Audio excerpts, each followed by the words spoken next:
entire tournament. Like, Ending Walker legitimately locked in beyond belief. And we set this up right that he's one of the few players that has a strong tournament record against Mena. But even with that, I wouldn't have predicted a 5-0 result. What a performance, man. He's going to have so much confidence, and he's going to have to face Angry Bird in the quarterfinals. What a showing from Ending Walker, man. That was incredible stuff right there. We're going to get an interview with him and our lovely host on stage. Take it away, fellas.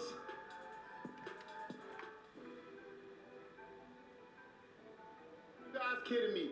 Just like that, Ending Walker 5-0 domination over Mena RD. What in the world is going through your mind right now? I need to lie down now. A whole lot of energy expended. And even after that, we came up here, your hand was actually shaking a little bit. Oh, it actually still is. So you telling me that you're actually nervous? Yeah, it's hard to play on the stage like this without being nervous. But still you were able to hone it in. How confident were you going into that match? And, you know, I'm guessing you must have had a super specific anti-Mena RD strategy. Not really. It was kind of 50-50. It was one of the people I was most uncertain about. So now that you've taken down the Evo Japan and Evo Champ, do you feel like your path gets easier from here, or is it just as tough all throughout? Definitely does not get easier. Well, I tell you what's not going to be easy is anyone having to deal with the man himself, Ending Walker. 5-0. Ladies and gentlemen, let's hear it for Ending Walker! Crazy. Go ahead and crush your opponent's key. Amazing. Don't crush this key, man. That's crazy. What a reminder that this is not even a double elimination. Mena RD exit stage left. You're gonna have to think about it. That is a hard pill to swallow, but hey, that's what comes with the territory at the end of the day. You want to play your game. You know what? I like that psychotic laugh from Mena, because he's just realizing that this guy is too good right now. Maybe it's one of those situations like, is this guy random? I can't believe he's just figuring me out. Yeah. Man, and that's the thing though, that you gotta really celebrate with Mena RD. Is that he takes any L's on the chin. He knows it's just part of the process in making him better and better. But this process right here, there's nothing better about this. Oh, not Mena's key. I don't like this. The Plátano's getting mad. Yes. De 150 watts full modular. Amazing neutral. Amazing. 380. Legit though, man. Ending Walker, that was an incredible performance. Like the 5-0, the two-time Evo champ, the two-time Evo Japan champ, and the two-time Capcom Cup champ, and the Evo Vegas champ. The list goes on and on. Let's get to our next match video. It's going to be just as you see, going up against the man who was trying to accomplish something that no other person has done, and take an EWC championship in 2 different games. Goichi. What's up with these grand stages that just powers up Goichi, man? Like, it's usually the case that once he makes it there, he makes sure he stays there. Yeah, that's like one of the superpowers and attributes of Goichi. Obviously, he's known for his defense, but in a game like Street Fighter 6, it does force you to make some real executive decisions when it comes to the drive game side of survival. So this is going to be interesting. What I'm curious to know is, who's then going to come out winning it? Will it be the DJ or will it be the Bison? I personally want to see the Bison, just for the damage sake. But to the controlling and having a reversal to tame a little bit of Chun-Li's shenanigans, I wouldn't mind the DJ. So we'll see what happens. And of course, Goichi with the pendant, tried and true, the Chun-Li. That's all he rocks. That's what he makes. To be honest, I haven't seen the mime or anything like that. I mean, obviously you see him on stream. He always tries out the characters when they drop the DLCs, but they go straight right back to his main squeeze. That is, of course, Chun-Li. Indeed, right? When he looks to handle business, it's all about the tune, and that's what I want to see today. But yeah, man, you know, that's a good point when it comes to the DJ or Bison from Gen, obviously. Bison is crazy. A mí me suena una pionada. Yo no me la creí, yo lo pedí en plena selección en condiciones en su momento como Maldonado, que también surgió, pero llegó a la selección. Porque si escuchas el audio, tiene principio y desenlace, parece un cuentito armado para un chico for sure. But I'm very interested in this one. I think this one is one of the ones that can go either way. I think Goichi, he's really, the stars have been shining on him lately. Shout outs to Veggie and Phenom, of course, holding it down. 2 of my favorite guys in the entire scene. Yeah, big fan. Both of those guys, by the way. But yeah, this is going to be interesting. And of course, we see a spoiler alert, ladies and gentlemen. It is the Bison going up against the Chun-Li. This is a little bit of lore. You know, obviously, if you know the lore, Bison did something to if you know in terms of the lore. So I kind of like this little revenge Bison. Do you remember what he did to Chun-Li's father? He's like, oh, I had amnesia. I don't know what they Se acabó el perro.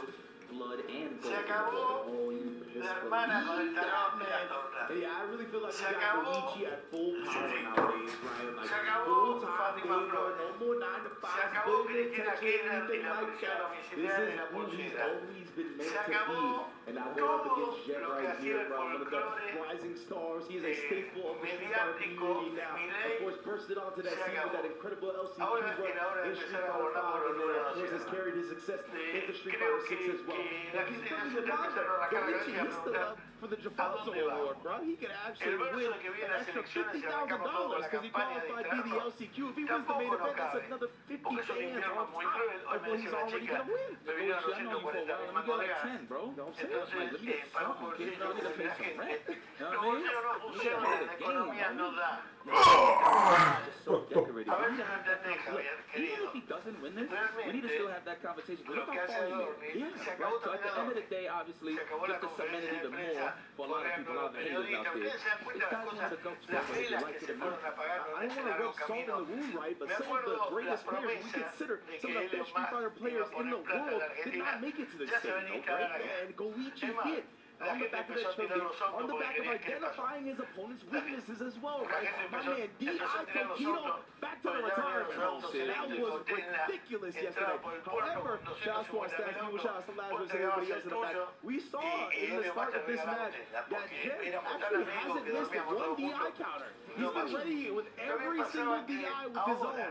So we shall see if Goichi tries that strat or if he's going to holster to drive in. That might mean that Zen hates arms, but then again, he's wearing it, so that's true. We'll see. All right, let's kick back and relax. You gotta get in that standing medium kick range. Just Se a acabó. little Acá se bit le voy a to dar un keep truco walk down, a right? todas esas personas que Wow, porque already muchas veces el muñeco se queda that por is a trabajo. form of defense Ah, when que it el comes to muñeco no se parry. queda Just throwing it agachado out y there. sobre Facts, man. Goichi, even taking out the jab right there and then going low. You can tell Goichi definitely feeling himself. He wanted the air legs right there. He ended up coming out. It would have worked as well as a call out on the ground. Drive gauge is so dangerous. We in the caution zone.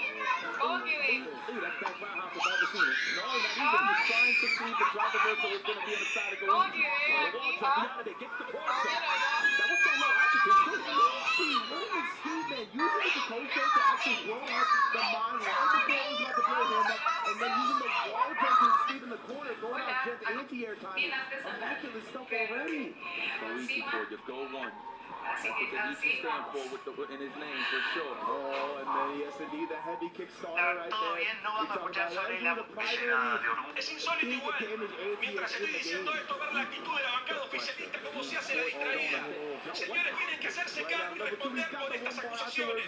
Porque son ustedes los que dijeron que venían a la Argentina a terminar con los burros. Y son ustedes los que tienen la responsabilidad de decirle a los argentinos si son ciertas o son falsas esos audios que están circulando en este momento por esta cámara y por todos los medios de comunicación. Es una cuestión de privilegio contra el director nacional de la Agencia de Discapacidad. Y le pido por favor al diario si puede prestar atención, porque estamos frente a un acto verdaderamente insólito, en que el día que tenemos que tratar la emergencia de discapacidad están circulando audios en este momento, presuntamente del señor Diego Pañolo, el director nacional de la agencia. Regardless, yes, that's the one that reaches. Wow, you know what? I like that he goes for the Psycho Crusher, just considering that you don't get that much of a great Oki off of the jab bomb, right? Yeah. So I love that. The ender, the buffs. Yeah, exactly. Jen right. Alternating his routing depending on the patch, of course. Trying to give himself the best Oki. Sorry, I've been standing up this whole time. My bad. I'll stand up with you if you want. No, you're Gucci, bro. You know what it is when you pick fights, and I'm always interested to see what is their approach in terms of their matches in general. So obviously, a character that says, oh, no reversal might be a problem. Well, for the old heads at least, but the damage is crazy. Back roundhouse, looking for the counter hit. Oh, you saw the little walk forward. Actually, kind of, I think maybe baited Jen into the button at first as well. That was a cool little nuance from Goichi before the jump. Oh, yes, nice reactions. Okay, that's the throw. No, not even trying to challenge. Respecting the back walk speed, so I get it. Indeed, the Kokokins as well. Goichi has not been afraid to toss him out. Even in burnout here, he's trying to get Jen into that same situation. Backing up a little bit. What an air-to-air. His defense has been so good. And he sees the crusher and shuts it down with level 2. Go test adjust his reactions. We've been known this. Listen. We've been known this. Listen, that Goichi's an 87s baby, okay? Mm-hmm. All right? Don't be fooled that the reactions has left this man's soul. Nah, okay? The back fist. Drive rush withstand short? No. I feel like you gotta throw that out there to mask it to make it look like you're gonna throw for the open up. That's like a key thing with Bison. Oh, speaking of open ups, forward fist. Are we gonna spin that cash? No, not yet. He wants to hold it, right? He wants to eventually maybe get that bar for the third round. Yo, he almost got him with that crouch heavy punch. My man Zen just looks like a last boss. Look at him lean back, chin in the sky, like a casual smirk. I'm not too sure what that is, but he is focused. Going for the burnout already. Do not get thirsty with the OD Cycle Crush. I know you're looking for it. All right, there it is. We're in that range. I like that. Trying to check the check with the moon boots, the scissor kick. The jump, it clears the fireball. Wasn't ready to get all the something there, thinking that Sen was just going to commit to walking back. There's the jump, and that's what Street Fighter's all about. That's what you want to see. If people just jumping at you to get that free offense on. Yeah, Goichi, he's been very coach and happy, right? He's been willing to throw a lot of fireballs, so it only matters time before one got jumped in on. We'll see if he sprinkles it in a little bit less now. Oh, last time, I think we lose a heavy kick anti-air attempt, it was just way too late. Jen is going to make the most of that. I agree with you there. Hace unos días me hice viral de baja, pero ese día tengo suéter rosa, pero soy niño, los cambios del cardiomegalia. Y no estoy descuidado ni maltratado, estoy loco, estoy loco. Presidente Argentina Néstor Kirchner renuncia a la presidencia de Argentina. Quiero decirles que hoy, 11 de agosto del 2025, mi herencia veo al presidente argentino. He's been backing up, trying to shimmy the opponent. Goichi read that one perfectly. Don't open up. We out of there, burned out. But you know what? It's not free of charge. Goichi with the anti-air. Trying to go for the open up. Wow, that's like the 5th time I've seen, let me not exaggerate, 3rd time that I see a jump in expose Zen's usage of the standing fierce. I feel like you need to slow down a bit when he's walking back and probably exchange into a crouching fierce just to assume that Goichi, or just to get ready that Goichi's going to jump. Man, oh man, right there, Goichi. He was staying so aggressive, too, to make sure he didn't get his back pushed to the wall and had that DI danger lurking in the shadows. Let's eliminate those air leg attempts. That's why you've seen Goichi get hit there raw with the stand strong. Oh, but using the corner escape right there and getting a punish counter in the process. What a huge way to turn the tide in this match. No, baited out as well. All the right reads. Well, at least it's the first to 5, right? You got to test the waters a little bit. But, man, that was a bad time to test it. Into the level 1 just to say, boss, no, we are trying to efficiently kill Bison, rightfully so. Goichi with a chance to go up 3-0. Yeah, he knew that was going to be heavily scaled at that point. He didn't even want to risk the level 1. He's like, I'll take the level 2. It's no problem. I'll build the meter back. Matchup is a bit annoying for Bison. I'm not even going through it. But 4 rounds. I know Justin Wong is his pom-poms in the air for that anti-air. Wake Up Super did it again, not shying away from that option. That is his only reversal. Yeah, right. You got to represent it. Goichi, oh no, the whip punish again. We talked about how good his reactions are, and now catching the reach. Oh no. It may trade almost. And then he caught, I was going to say, got the parry, so that's going to be enough damage. It wouldn't have been if it wasn't punish counter, but off to the races we go. And now, are we going to consider the DJ? I think so. For one game, you know, of course, back right. Same scenario with Mena and Andy Walker, right? But you're in a 3-0 scenario. Give it a try. If you lose, go back to the Bison. There you go. Whoa. Oh, I'm about to say. Yeah, you guys can't see, but we got the other program feed right here, and he accidentally went to the Rashid for a second, and we were like, what in the world? We didn't know about that, but he's still hovering over the Bison, and it looks like he's going to lock into it. A little surprised he's not going to try the DJ, but, you know, he probably knows something that we aren't thinking about right now when it comes to that matchup, and he's just going to Bison it out. Yeah, so I think what's throwing off Zen's offense, right? Because obviously he wants to go for the throws, but I think he's worried about Goichi's reaction to the air legs to the throws. So that's why he's always committing into the stand strong. I feel like at this moment, if you just want to commit to big damage, off of a drive rush, off of a fierce bomb, just go for the back roundhouse from time to time, just to give a different look and to see what Goichi wants to do. Yeah. See the back roundhouse right there set up for big old plus frames. But man, because Hogan has been such a great tool of annoyance. Tried the air-to-air hell attack and then tried to jump out of the corner, but Goichi then shimmies him up. Oh my goodness, bro. He cannot be stomped. I said stomped because I've seen Chun-Li do that in the air. My goodness. That's boss, though. We get it. Yeah, for real. Our connections is good out here. trust. Oh, already buffering, but the whip punish on the side is in. What's it going to be, back roundhouse? I feel like you should represent that for order shimmy. Ow. Ow. Or is planning the mime as well. A little bit of a redux. Oh, he thought he was going to get caught flinching, but no, sir. It looked like Goichi said, my bad. Stuck lead. Oh, the overhead's coming, target combo. Overhead, no, not even. Nice and clean, dominant round. But that doesn't count because you got to finish your plate at the end of the day. So let's see if you can close this one out to add a breadstick to your side, my boy. Whoa, that devil's reverse, throwing off Goichi's anti-air. Maybe we need to explore that a little bit more. That time, caught him jumping or back dashing. I'll say the jump. Free damage. Goichi's willing to take that. What could have turned into damage is pretty much a safe route here. Just to take the throw. The air legs, as he's been talking about this whole time. Indeed, comes through again in the clutch.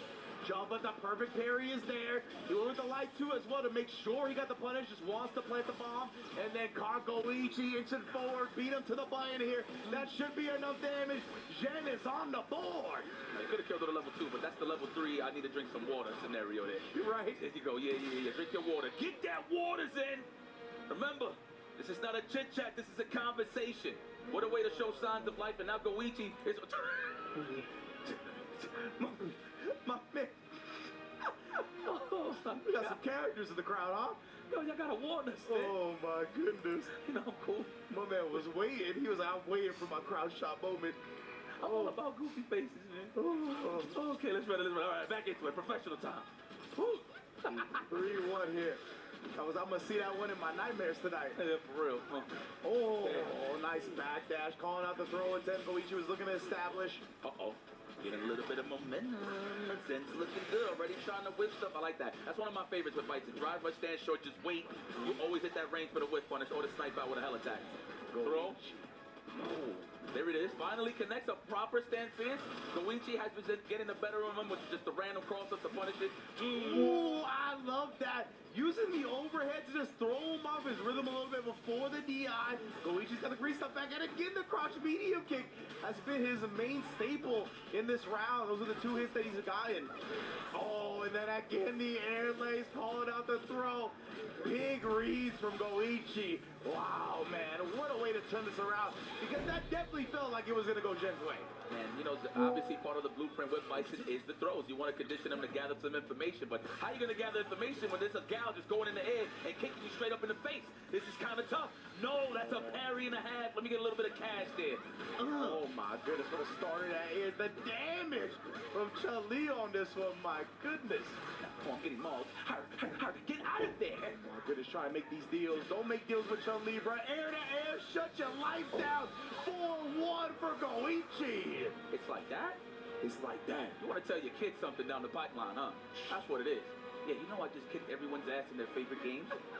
That's the story that's being told right now. He's setting up the bloodline. He's setting up the lineage. Oh, look at him. Oh, he knows he's 1 game away from top 8. He's feeling it right now. Look at Zen. Look, it's like, yeah, damn, I look good. Oh, no. He's talking to the production. Okay. All right. He's like, yeah, I'm going to think about it here. Oh, this the DJ?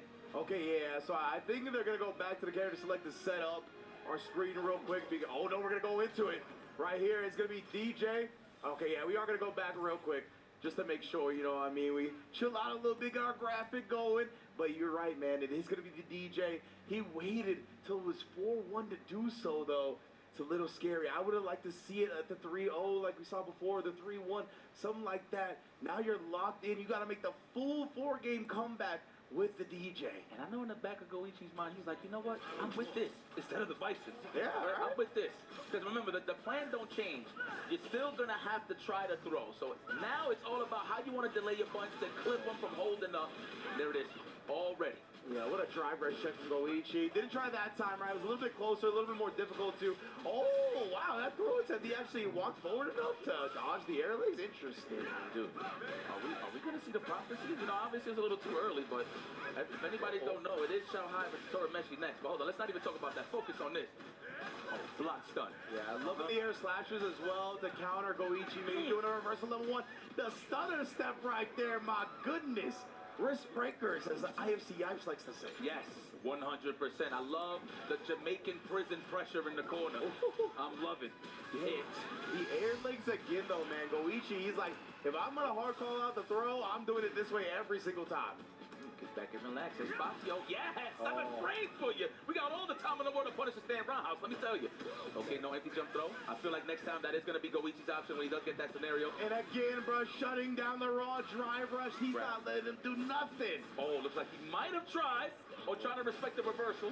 Oh, and the punish counter throw damage. Goichi now on set point to get in the top 8. Goichi got a smirk on his face. Look at him. He's like, overhead. How much we were gonna spin right now? Nothing. Holding on to those 3 bars for the kill combo. Like that string up and then respect. Yeah, respect DJ Space. I see what you're doing there, Goichi. Oh, had to let go because he's close to the burnout. But speaking of which, he looked like he tried to go for the air legs again, so he got exposed. That was a good snipe out there from Zen with the roundhouse. Yeah, great identification, guys. That's exactly what Goichi was looking for. Birds him out as well. Went into the level 3 quick enough to ensure that he didn't build a drive meter back. And tried to strike a deal with him with the jab on the walk-up. Oh, my. That's so about harassment, but you tried to DIV? You saw what I did yesterday. I'm ready for these. I'm an 80s baby, damn it. Let's go. Get in there. We're getting close. Get him dehydrated. Oh, the mouth. The OD Kakoka gets shut down. Jen with the sharpest knees in the business. You think I was going out soon?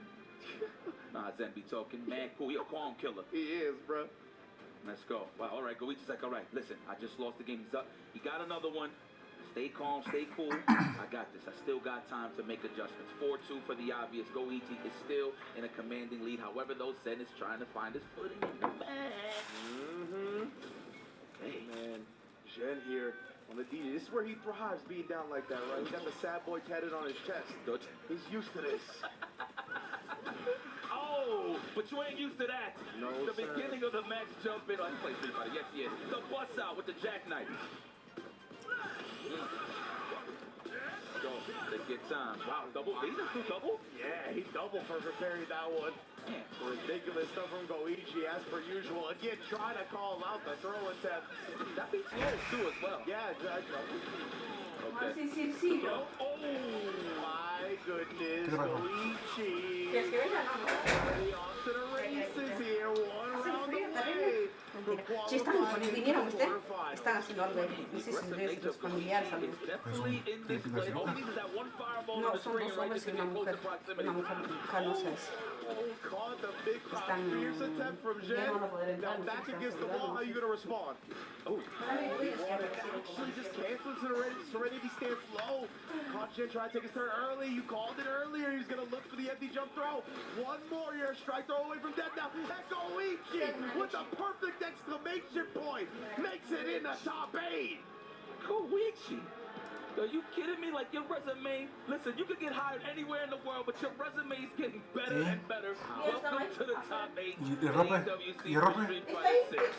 Oh my sweet child of mine, this guy is ridiculous. Production showed Mrs. Shanghai with a concerned look on her face, knowing that matchup is lingering in the shadows, right? Our next one's going to be Shanghai and Torameshi. And if Shanghai manages to get past them, it is going to be the rematch of the Fatal Fury Grand Finals at EWC. I was just thinking, like, man, not this guy again. For real, bro. But let's talk about it, though. Of course, Zen rocking with the Bison early on. He was trying to get success early on. It looked like he was a little slow on the wheel in terms of getting it going. But Goichi was just getting his maul on. That's one of those characters where you have to be a perfectionist when it comes to space. Bison don't got no projectiles or nothing like that. Yeah. So he has to really hold it down with the limbs. Obviously, standing fierce was getting sniped out the whole time. Okay, so well, at the end of the day, he went to the DJ and he was getting a good footing with that one as well. But again, Goichi strong as ever.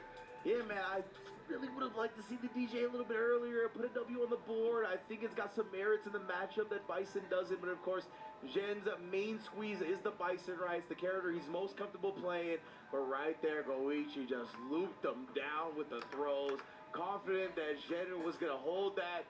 So perfect. But now let's get to the stage with Goichi and our host for a quick interview. What incredible performance. Goichi, the multi-game legend, moves on to the top 8. I have a little chat here to set things up. Now, first of all, Goichi, you took the long road to get to the top 8 through LCQs, through the lower bracket. How do you keep that energy up? It's a lot of games to play. 大会始めてから遠回りで LCQ から上がってきて大会長い方法でここまで来てどうやって体力を残せたんですか。体調体の体調はどうでしょうか。もう体調はバッチリで、もうしっかり2週間前からいるっていうことで、時差の調整も完璧ですし、しっかり寝たんで、全然元気です。He said that his body's condition has recovered. He's been here for 2 weeks before EWC, so there's no jet lag or anything like that. He's slept well, he's eaten well, and he is very, very ready for battle. I mean, you've been here. Of course, you've won a title earlier on in EWC on week 1 this year. Does that add more pressure to you to compete and perform in Street Fighter? すでにもう EWC2025 年もタイトル取ってて優勝しててチャンピオンで来てて、で今の勝利でトップ8になってて自分のプレッシャー上がったりするんですか。そうですね、まず LCQ でちょっと抜けれるかっていうプレッシャーがあって、でプール抜けれるかっていうプレッシャーがあって、で今DFM のポイントが僕が取った1000ポイントあって、それが1人だけやったらなくなっちゃうんですよ。それが自分でポイント取れたんで、今結構解放された気持ちです。はい。So he said that his fears came in during the LCQ, if he would be able to get through the LCQ, if he'd be able to get through the lower bracket, if he'd be able to get those valuable points for the club championships for his team, and only getting points in 1 game would not allow him to get further. But now that he's got points in 2 games, he's very, very happy about this achievement for the team. And it's a great day. The performance through LCQs was also incredible, and for you to get here, it's a big challenge. But speaking of another one, I guess Chun-Li usually played as a more defensive character, but you were super aggressive with the Chun-Li playing against Zhen here on the other side. How did you come up with that, and why are you playing in this fashion? 基本的にチュンリーっていうキャラは大体守りスタイルが人気っていうところで、なんでガンガン攻めに行ったんですかっていうところ。そうですね。結構自分的にはディフェンシブにもやったつもりだったんですけれども、相手のベガーっていうキャラクターがどうしてもそのまま殴り合わないといけないんで、結構待ったふりをして攻めるっていう風にちょっとしました。So he said that, yes, traditionally he would rather have played a defensive style. That's what he's accustomed to, especially with that character. That's part of why he picked the character. But, his opponent was M. Bison or Vega, if you will, and he knew it was going to be a cluster of... He knew that they were going to battle in the middle of the screen, right? He knew he's going to have to get in there and get his hands dirty. So he wanted to pretend he was waiting while rushing him down, and that's why he got the W like that. There was some great baits that we got to see here. Goichi, one more time, ladies and gentlemen, moving on to the top 8. An incredible performance from Goichi. Thank you so much. I'll let you go and crush your opponent's key on the crusher. Thank you. 2 legends here on the stage. With Ryan, thank you for the translation. All yours. Oh my goodness. Now, first and foremost, shout out to Goichi. What a way to say, I was just reeling him in, pretty much hitting Zen with the rope-a-dope. Yeah. Just to get him to get comfortable for the throws, he could get the air legs. I see you get pretty smart there, my boy. Yeah. Then the random low forward, not I'm going to say random, but the calculated 7th-ring low forward to catch him from moving a counter-opponent back, which is very genius. But at the end of the day, man, Goichi is ready to crush another key. Now, my highlight here is what face is he going to make when he crushes the key? That's what I'm saying, right? One of the most expressive players in the business. You saw through the set right there with a big sigh of relief after the victory as well. But I love the fact that he highlighted that, right? Where he was like, an intentional strap was luring my opponent into a false sense of security. I always love when players intentionally go for stuff like that. Oh God. He said, I'm a big fan, but it's like he's still not ready for that pop. Listen, you got to be in the States to understand why is this so gruesome. It sounds like a buckshot, like bow. Yeah, like it rings through the arena, right? Oh, it's speaking of ringing through the arena. This is this man's arena right here, the reigning, defending EWC Street Fighter 6 champion, Xiao Hai, coming to the plate with the golden stick and the golden plate, going up against one of the main chickens of Dawson right here. Torameshi, this is a guy that's been holding down this character from jump. And yeah, I mean, for my money, he's the best Dawson in the world. I know Shahai's looking for a little bit of revenge, considering at Evo, from what I heard, Torameshi defeated Goichi. I think it was like 2-1. Yes, last game, last round, so it definitely went down to the wire. So I know Shahai's like, first of 5 now. I got all the chances in the world to really figure out how to stop your aggressive movement and attacks with Dawson, because that's what Torimeshi really represents. Like, we already know the key basics in terms of the keep away, but he's just consistently moving, switching up his defensive options. When you think he's going to wake up and go for a defensive drill kick, everybody walks back and then there's nothing there, gives Torimeshi more of a chance to just get out of there and move around the screen and just control the screen how he wants to. So I'm actually curious to know. I did not see these guys play at Evo, by the way, so I'm curious to know what is he going to pick. I'm going to assume he's going to play the mine. But me personally, I want to see the Bison. But obviously for the chicken, I think he's going to go with the mine safe bet. Yeah, definitely. I feel like Xiao Hai has been so at home on the mine in this game, right? But again, against a character like Dawson, he's so unorthodox to play against, and just in general, you rarely see this character at this level in competitive tier, right?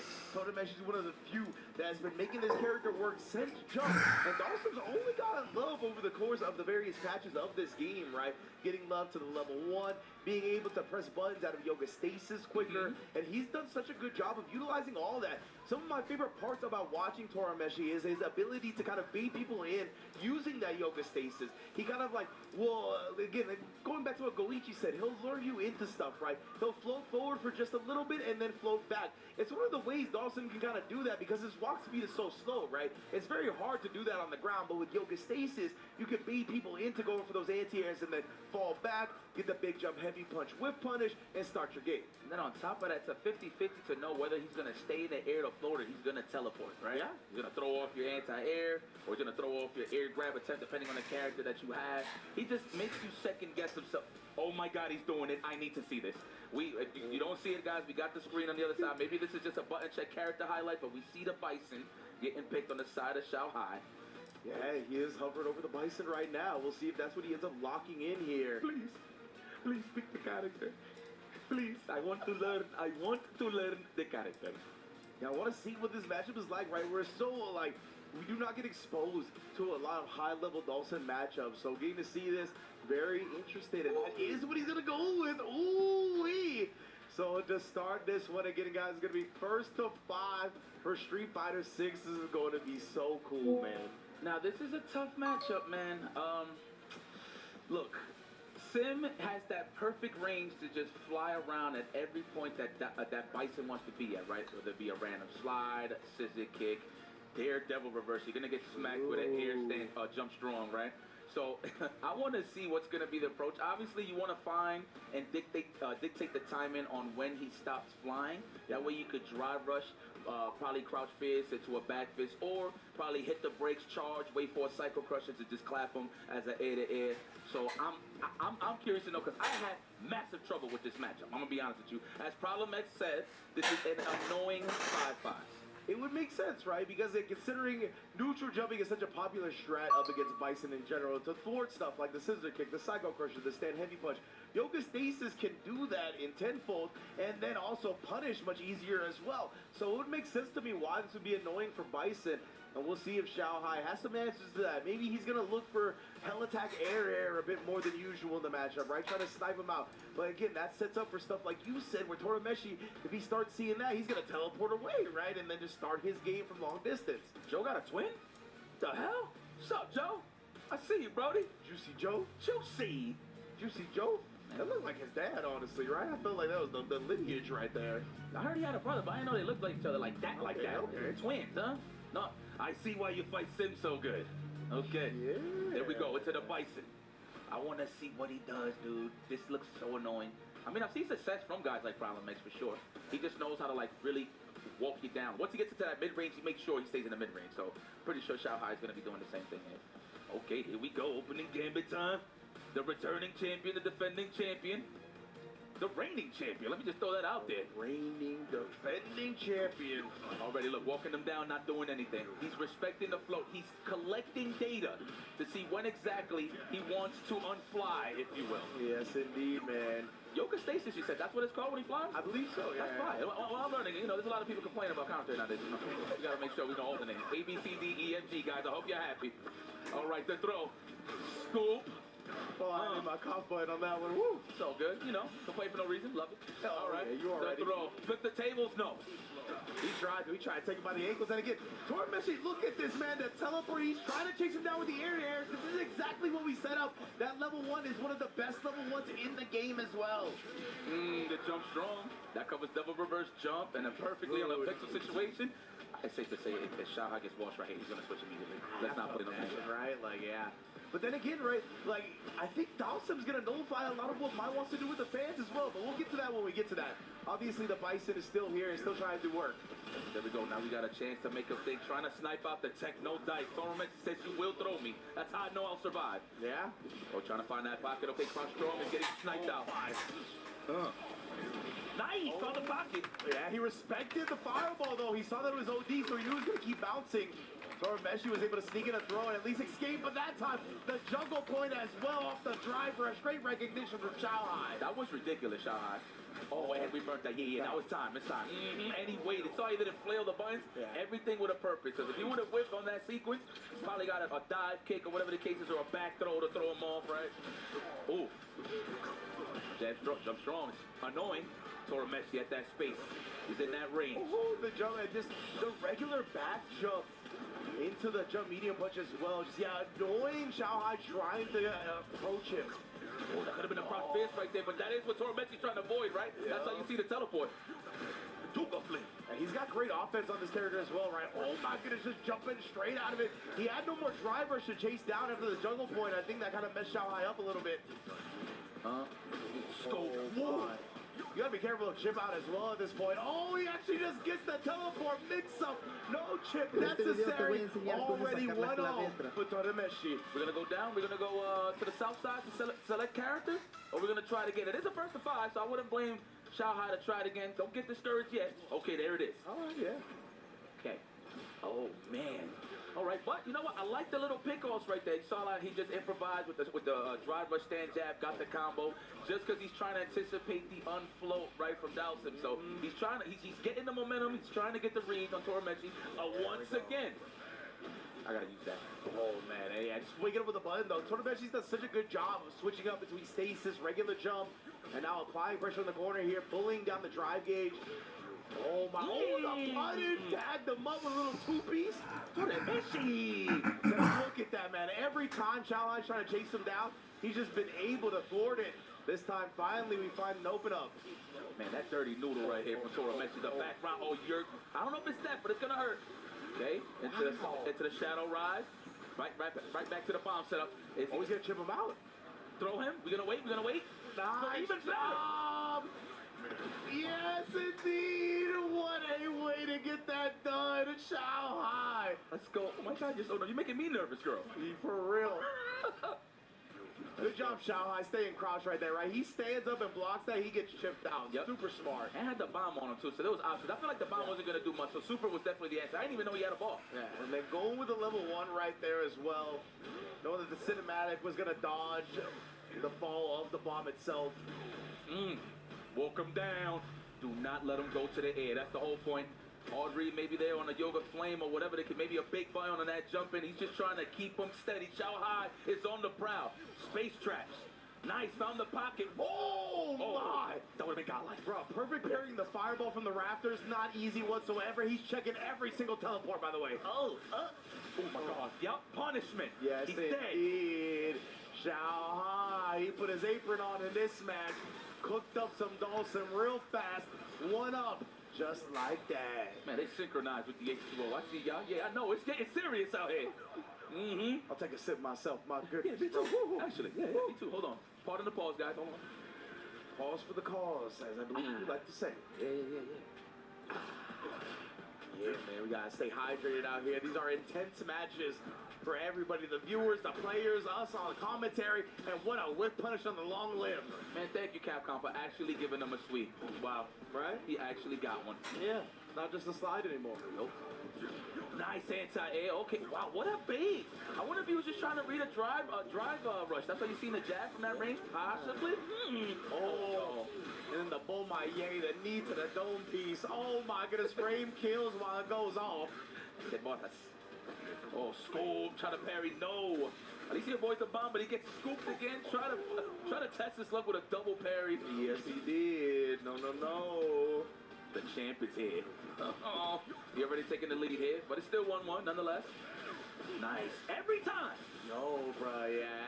the fact he always recognized the juggle point off the drive rush normal, right? Even if it's not a forced knockdown snipe, it stasis, but yo, perfect parry after the bomb goes off. Caught Xiao Hai trying to parry right back as well. Perfectly burns him out with the fireball. That was a pure parry, by the way. No assumptions. Reactions. From that range especially, the jump in, it lands into the level 3. Of course, we want to touch cash, but you haven't touched enough cash these couple of months. But here it is. Back in the green, that government bailout, Xiao's Logan Sama. Yeah. That's bars, isn't it? That's Logan's, yeah, that's Logan's bars right there. Xiao's Logan, bro. Who's that store? Oh, we out of there. Nice. I like how Xiao Hai's being a base, but shows Tormessi activity is going on with the offense. You trying to reach with that crouch media punch, a little bit of a yoga drill for you instead.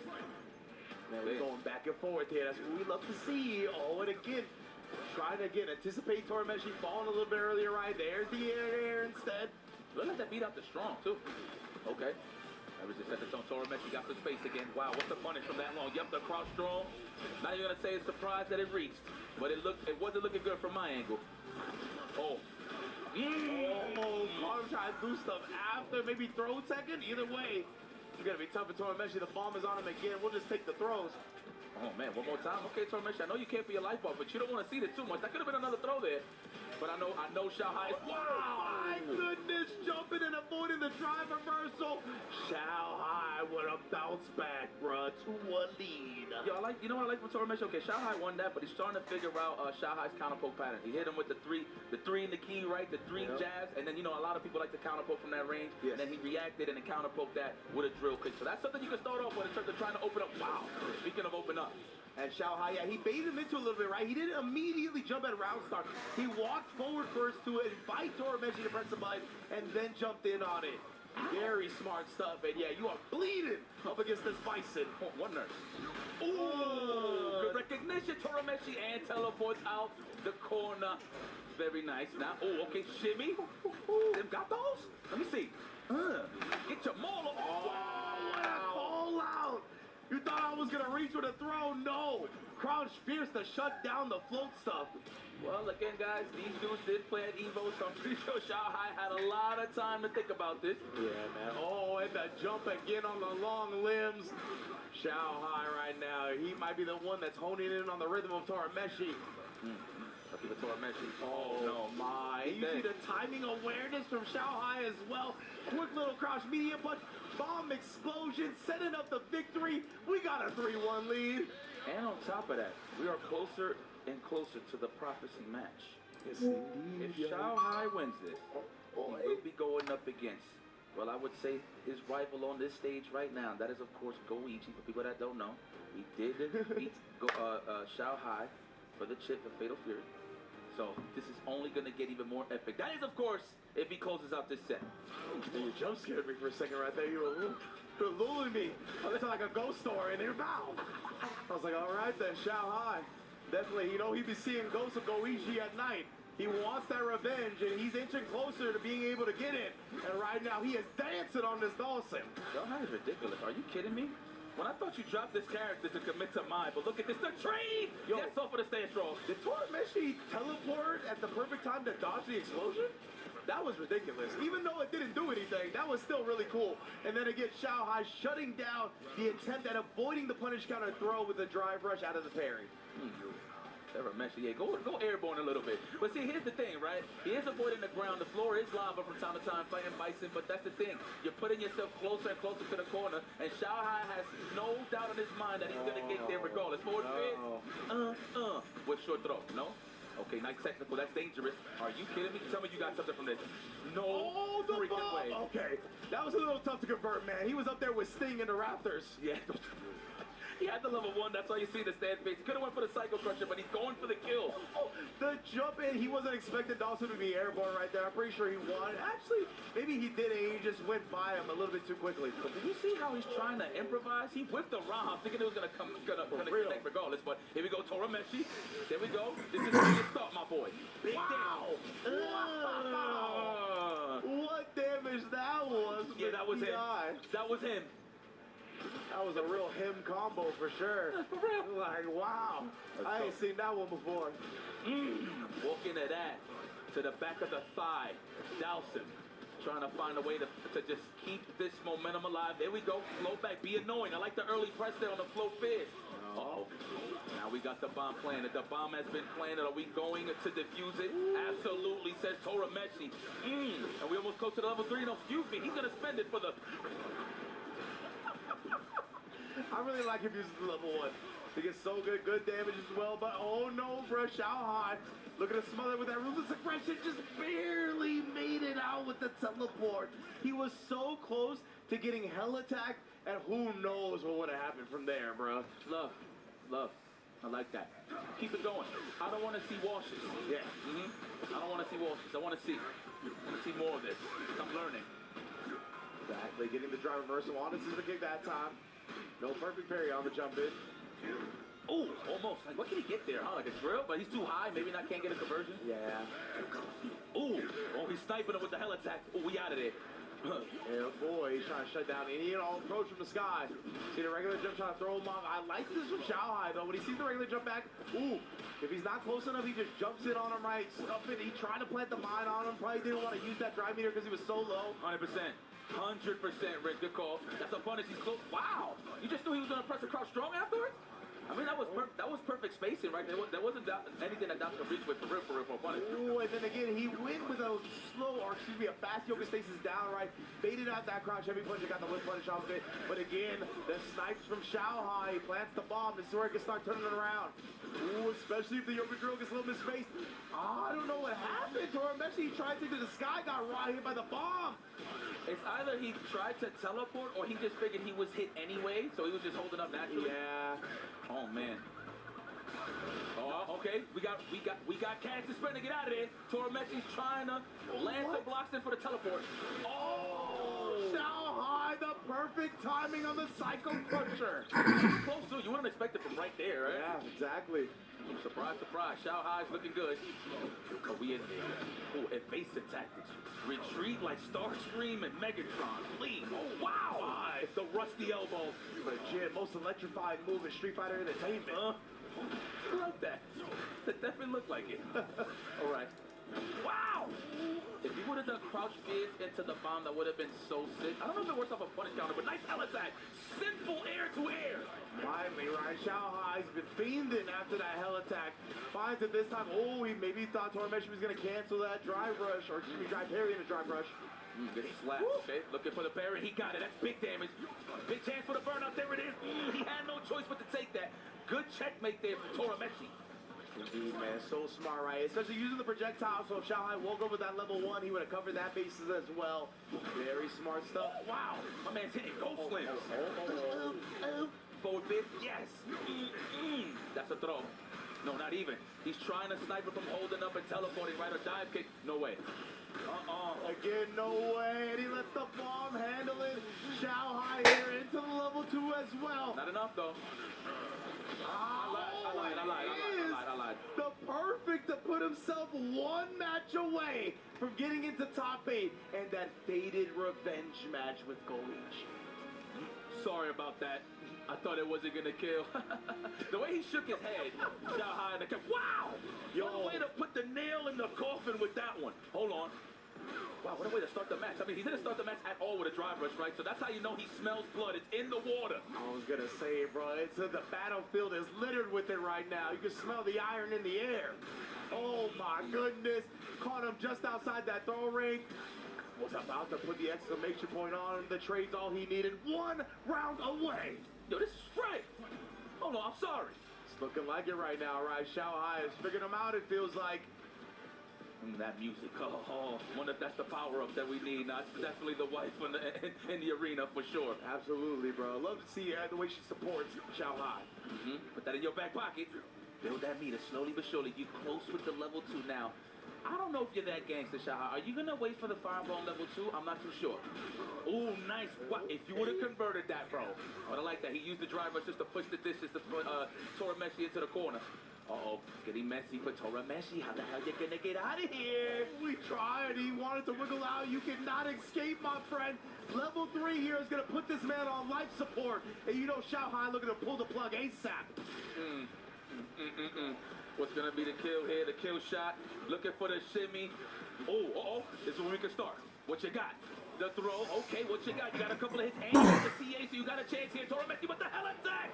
Met Torameshi mid-air, and Xiaohai completes the prophecy. You already know what we're going to get up next, but before we even stretch that, congratulations to Torameshi for making it this far. He went through a hell of a couple of days to even get to this point. So appreciate this man's doubts, and there's no doubt in my mind that we're going to see him down the pipeline in many events to come. Absolutely. Torameshi, a staple of SFL Japan, right? I hope he gets to get more opportunities to travel for international competition because he's a player I always enjoy watching quite a bit. Glad to see him on this big stage of EWC. Fell just a bit short this time, of course, but I think he put a lot of people on notice that were unaware of him beforehand. Dude, so I want to highlight, so remember I was saying it's kind of difficult for Bison to get in there because some of those options do get shut out from Sim. But let me tell you something. The patience that Xiaohai displayed this whole time, phenomenal. You barely even got to see a stand fierce. He wasn't even trying to give it away. Sometimes you can react with slide or dive kick it if you see it from certain ranges. But he didn't even let that go. It was all focused on walking them down and becoming the wall. And Xiaohai displayed that perfectly. Wow, I am so impressed. I cannot wait to go back to the lab and jack this strap. Yeah, and he didn't let a single teleport get by him without comboing off of it, right? He was like, I know I get forced knockdown off of this. And just in general, every time he drive rushed him, he knew the juggle was there. And now I can't wait to hear from the reigning defending champion, let's go. And just like that, the returning EWC champion makes some noise for Xiaohai!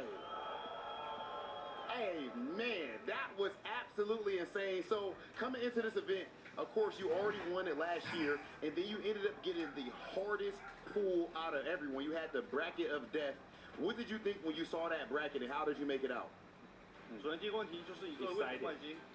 Excited, yes, but I have to face it, yes. So whoever, I have to win, yeah. And that is definitely what you did. And I also got to ask you about the very viral moment. Shout out to our buddy Punk. You know, the Punk popped off early. The super didn't kill. Did you feel like the super wasn't going to kill? What did you think in that moment? 就是也好兄弟胖当时提早开香槟的那一刻，就想问你当时是觉得自己也是同样死了吗？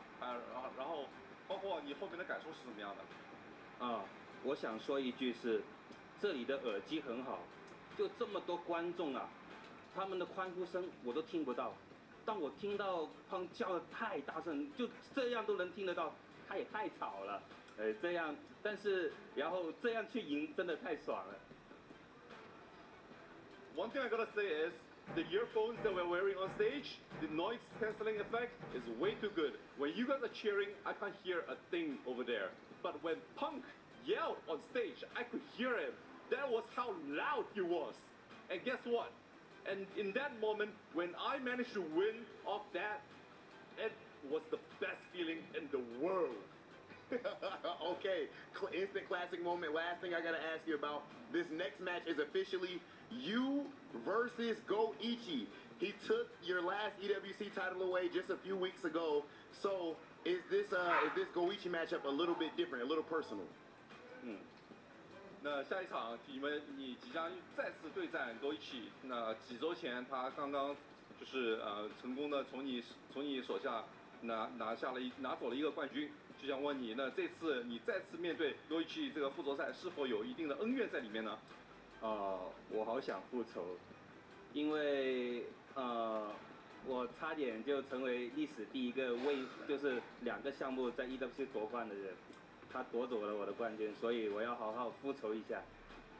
Absolutely, I am out for blood and I am out for vengeance against Goichi because he took away the potential title for getting a championship in 2 different titles for me, and I absolutely want to get back at him for that.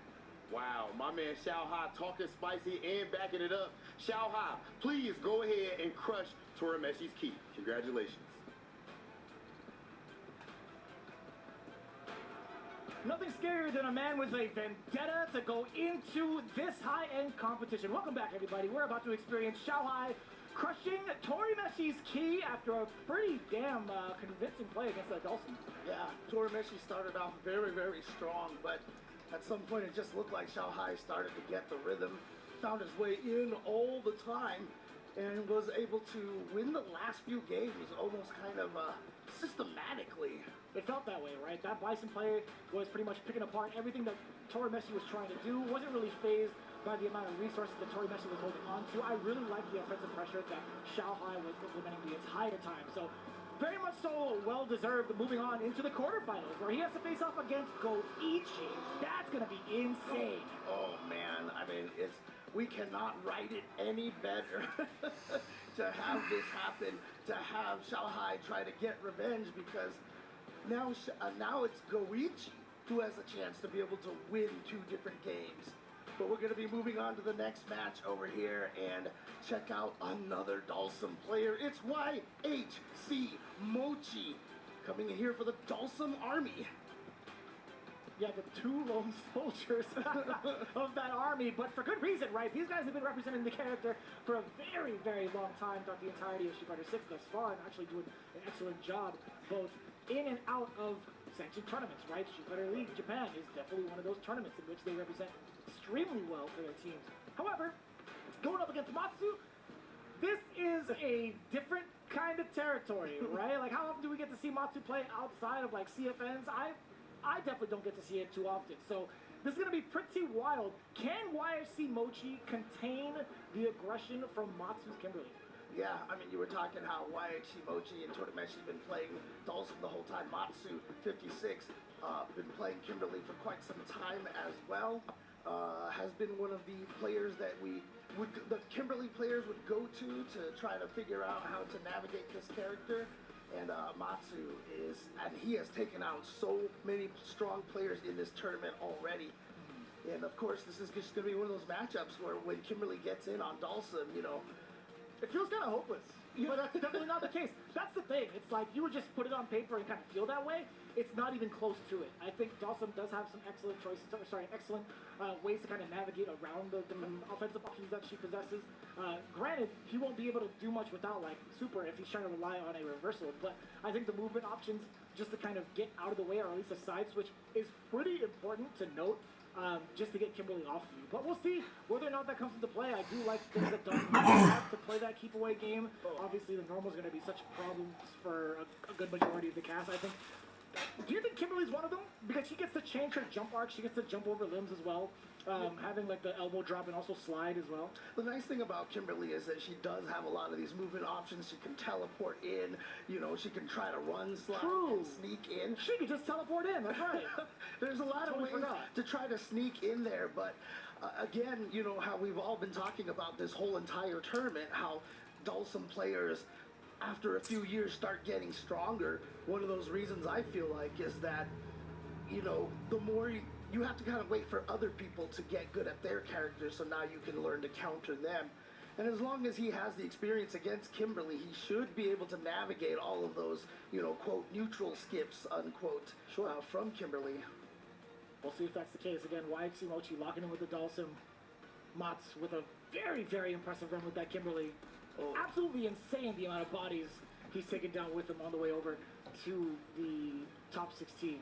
Yeah, they're going through just a button check right now, but again, YXC Mochi has been playing Dalsum forever alongside Torimesi, and I'm sure he wants to avenge his Dalsum brethren here, wants to get a Dalsum into the next round, so Matsu may be the victim of that.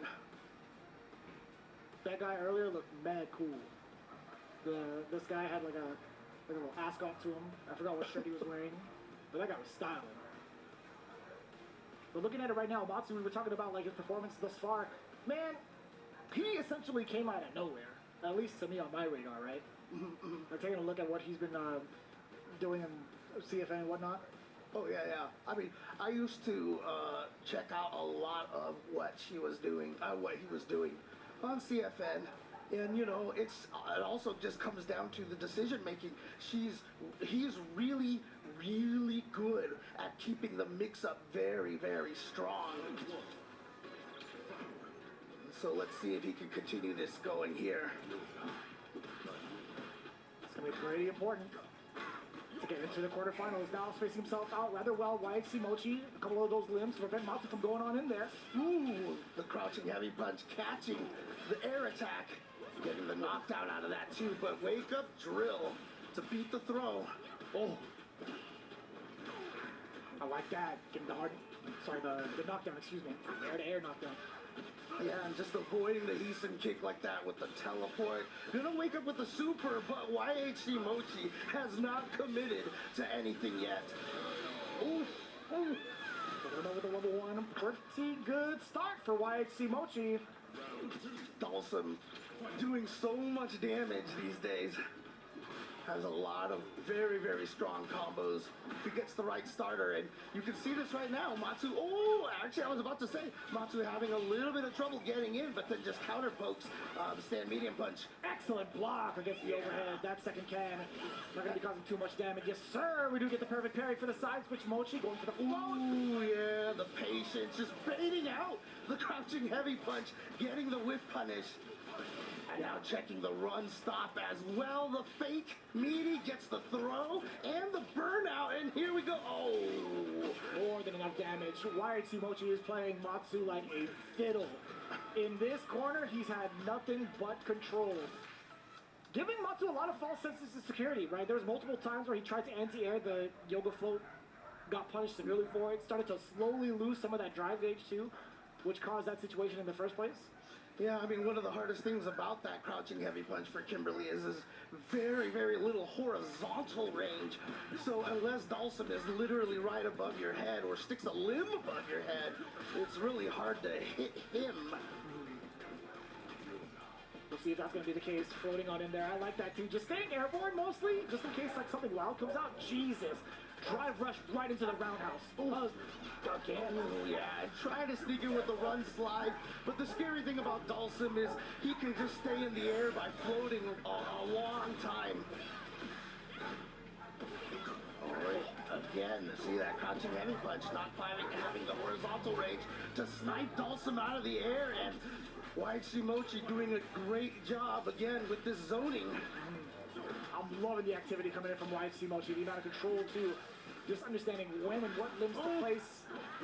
And yeah, he's getting all of his mix-ups as well on the offense whenever he's had the opportunity. Finds the slide there, finds the meaty button. It was looking rather disastrous for Matsu. A whole different shade of the Kimberly that we saw in previous performances, right? Yeah, absolutely. Again, the players that Matsu fought before, he was able to go for a lot of crazy shenanigans, you know, would use the Heisen kick, random OD teleports in. But again, the way that Dawson floats like this, it kind of takes away a lot of Kimberly's entry options. Right. Kind of wild to note, again, Matsu was the one that qualified in from Group B, taking down both Punk and Moke. So seeing this kind of difference right now in favor of YHC Mochi is kind of stunning. Yeah, but that was a nice hit from Matsu right there. But again, every time that he has managed to get in, you know, YHC Mochi just turns it around really. So we just haven't been able to see a lot of the momentum coming from Matsu here. But here we go, finally an opportunity, has the two cans. And yeah, that is considered the drive impact out of nowhere. Okay, Matsu getting one on the board here. I like him willing to go to the DI.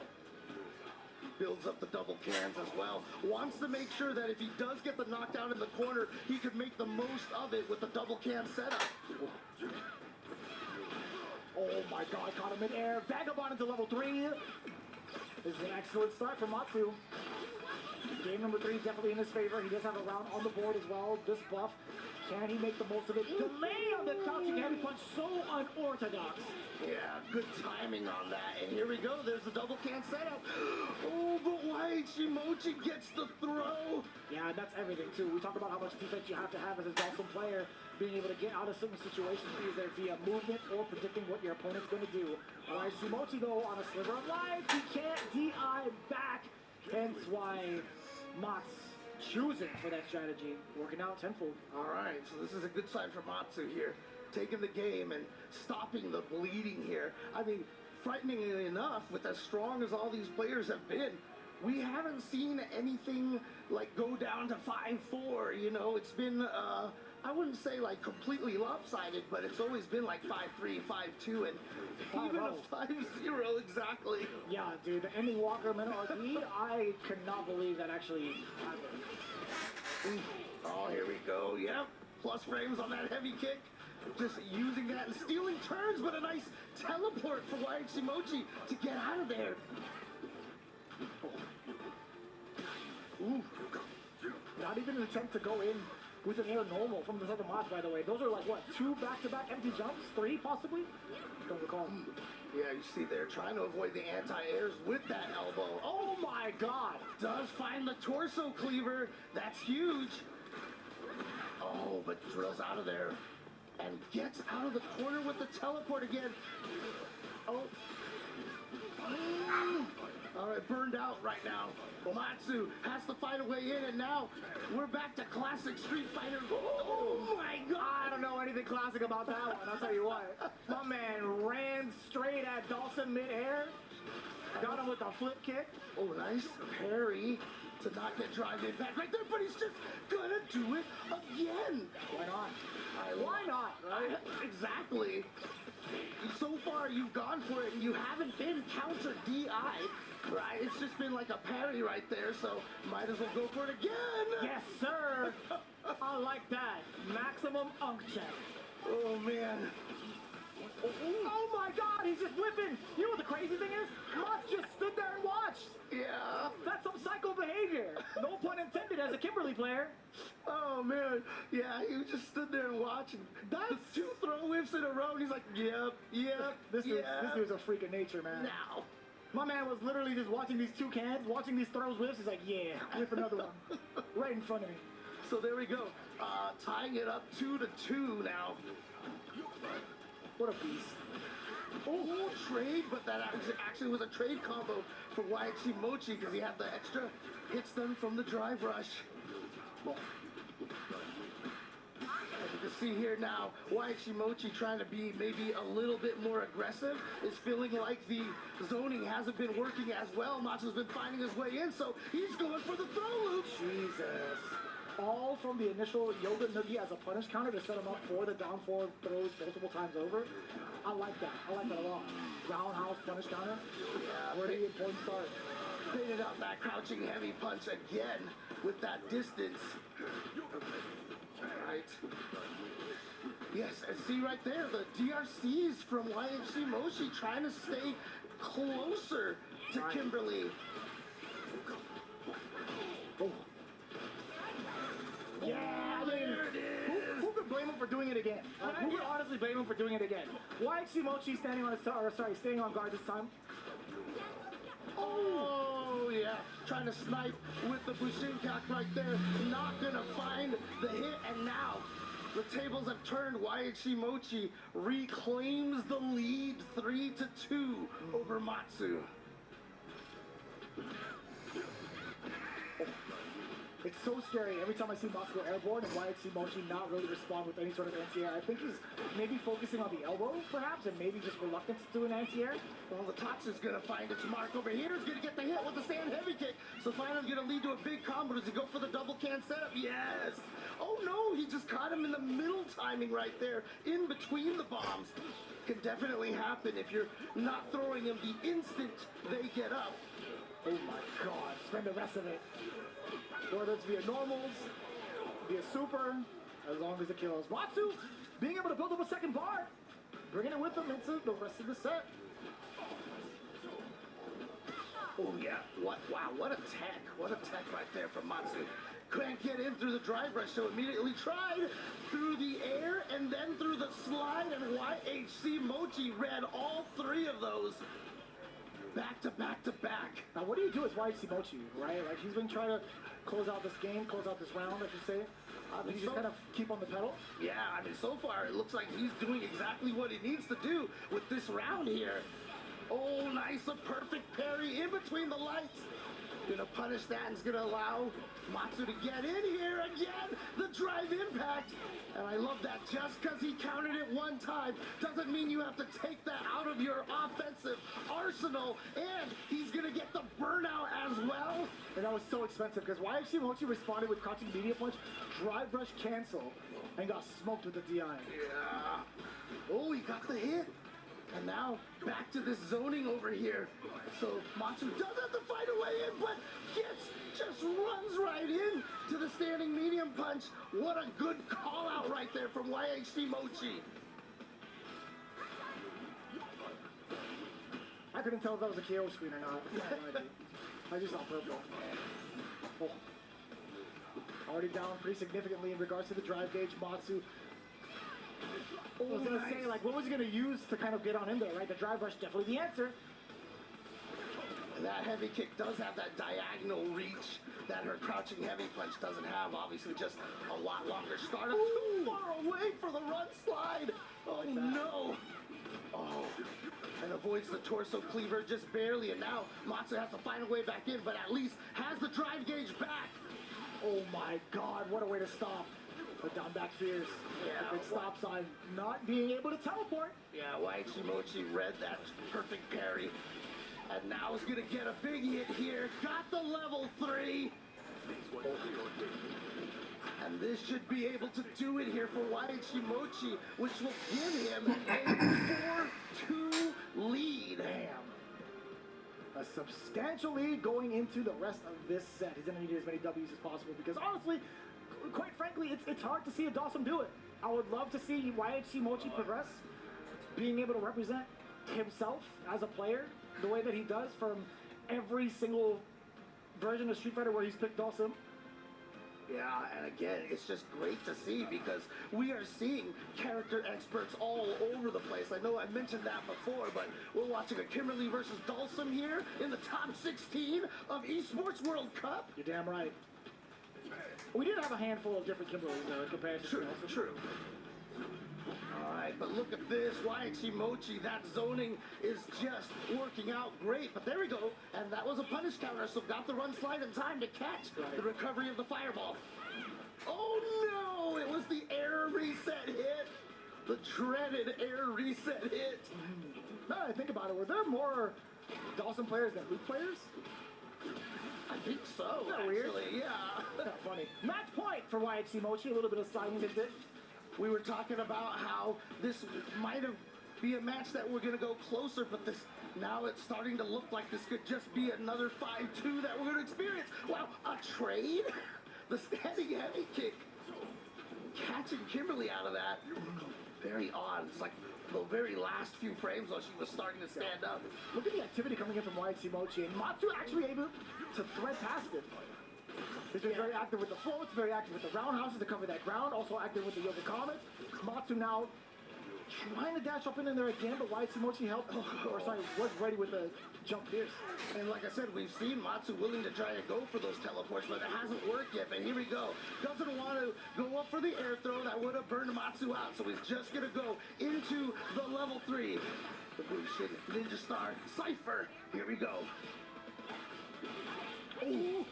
Yep, can't press a button in between that, but he found the opportunity to press the button right there in between Matsu's buttons. He was trying to use that to maybe get on in there, walk forward, get a throw, or start more mix-up, steal some turns, but it's not gonna happen. YHC does win it 5-2. And even on his expression there, it looked like he was just like, I felt bad I had to take out my fellow countrymen. Nah, there was definitely a slight exchange between the two, and YHC Mochi, he kind of rebutted a little bit. I don't think he feels bad at all. He's just like, man, that's just how it goes, I guess. But either way, very impressive stuff coming in from Mats, representing himself well, right out the gate, representing himself in Group B, making it out of pools. And you can see it a little bit too in the very, very this is one of the hardest things about fighting Dalsum is, I always say Dalsum is a character that just kills your mental fortitude. Like the first few games you're fighting Dalsum, you're being careful, you're being patient, and the more you start losing against him, the more kind of... He was just standing there like a sicko. He was just sitting there watching. Oh, man. But yeah, the longer the match goes on, the more frustration you start to feel. And that always comes back and bites a lot of people trying to fight against Dawson. Yeah, it's not to say that Matsu didn't have any good ideas when it came to like chasing down YHC Mochi. So I mean, like, there was definitely the idea of trying to snipe out YHC Mochi's movement, but to no avail. Though YHC Mochi just keeping it so ambiguous with the approach. But either way, yeah, that's him up on the stage, standing by with an interview. We got YHC Mochi with our hosts. Well, welcome back, ladies and gentlemen. Mochi, congratulations, a big win over Matsu. What an incredible matchup we just saw between you. I have a couple questions. First up, we don't really see many Dawson players really hitting the top 8 deep into tournaments. Why do you stick with them, and how do you get so much success on the character? おめでとうございます。ドルトンのプレイヤーでここまで大会で進んでいる成功を収めている方っていうのはそれほどいないと思うんですけれども、どうしてドルトンに固執していらっしゃるのでしょうか。ダルシムに固執。はい。いやダルシムを使ってて面白いから。Well, simply like enjoy using Dawson. Simple as that. I mean, the man knows what he likes, and clearly it worked out well. Now, you're from Japan, historically the strongest region in Street Fighter. You get S tier practice the whole time. How do you turn that Japan experience into international stages now that you're hitting more and more international tournaments? 大変日本で好成績を収めているゲームなんですけれども、そのゲームを日本のゲーム代表するようなゲームを国際舞台に高めていらっしゃるわけなんですけれども、そのことに関して一言お願いいたします。そうですね。最近はストリートファイター6がとても流行していて、みんな世界中のみんなが楽しめて、こういういい時代になったなと思って、自分も一緒に楽しくプレイできて嬉しいです。Nowadays, Street Fighter 6, it's so popular all over the world, and I really perceive it's a very good era. So I really say that like I'm enjoying along with everybody else in the world. He's having a lot of fun practicing and making it here to the stage. YHC Mochi, congratulations, you've made it to the quarterfinals and to the top 8. I'll give you the moment to go and crush your opponent's key on the stage. That is Matsu's key. That'll be taken down. Thank you so much, Mario Translator, here on stage. We got more coming up. Let's send it around and see what's going on. And here we go, YHC Mochi gonna have the chance to crush the key from Matsu using the Crusher, which has claimed so many players' keys already in this tournament. We're still in the round 1 of this final phase here of the top 16. Single elimination. There are no second chances here at the Esports World Cup. And as you see right here, YHC Mochi pressing the button and watching carefully and perhaps maybe a little gleefully here. Yeah, I mean, he should be. We rarely get to see YHC Mochi travel outside of Japan, be a part of like any other tournament. So seeing him here on the big stage is a pretty significant deal for a lot of Street Fighter players that have been following the scene for quite some time, right? So this big opportunity for YHC Mochi has been honestly such a godsend for a lot of Dawson players. And also just like Street Fighter fans. But enough about that, we're moving on to the next one. This one's gonna be mad explosive. It's Blaz versus Itabashi Zangief. Yeah, this is definitely one that I personally feel like I can't call this match at all. I just feel like Blaz, I mean, he has a Zangief as well. He plays a little Zangief every once in a while. I remember seeing footage of him fighting Daigo, I think, in like a casual match with the Zangief. Again, I know a lot of these, the Chilean kids, I guess we can call them, you know, have the ability to use a lot of different characters here. But he's obviously going to stick with what he knows against Itabashi. But Itabashi, again, I mean, the veteran, you know, there's very few things that can shake a person who's basically seen it all in tournaments. So I'm really curious to see how, if he can handle, you know, one of the primary youth players here that we are getting to show up on the scene. And so, also, I kind of think we might not even get the main, right? I think Blaz, he's also kind of shown off some of his matches against Zangief Velato with different characters, right? There was definitely one with Kimberly. I've definitely seen one with Jamie a multitude of different times from like the World Warrior events that he's done. The very first World Warrior, actually, he was flexing that Jamie. Yeah. So I'm not too sure if he's going to stick with the Ryu going into a matchup against Itabashi Zangief. I mean, it's highly possible, but just to let you guys know, Blas, he might just switch it up. And you know what? I mean, Itabashi, obviously, he's been playing a lot of Zangief, but he does have that Marisa as well. His Marisa are so sick. It's scary. So, yeah, there's a possibility that neither of these players go with their main. So, I'm curious to see. Maybe they'll do a blind pick or something like that, but most likely they're just going to jump right into it here. Yeah, that's a good call.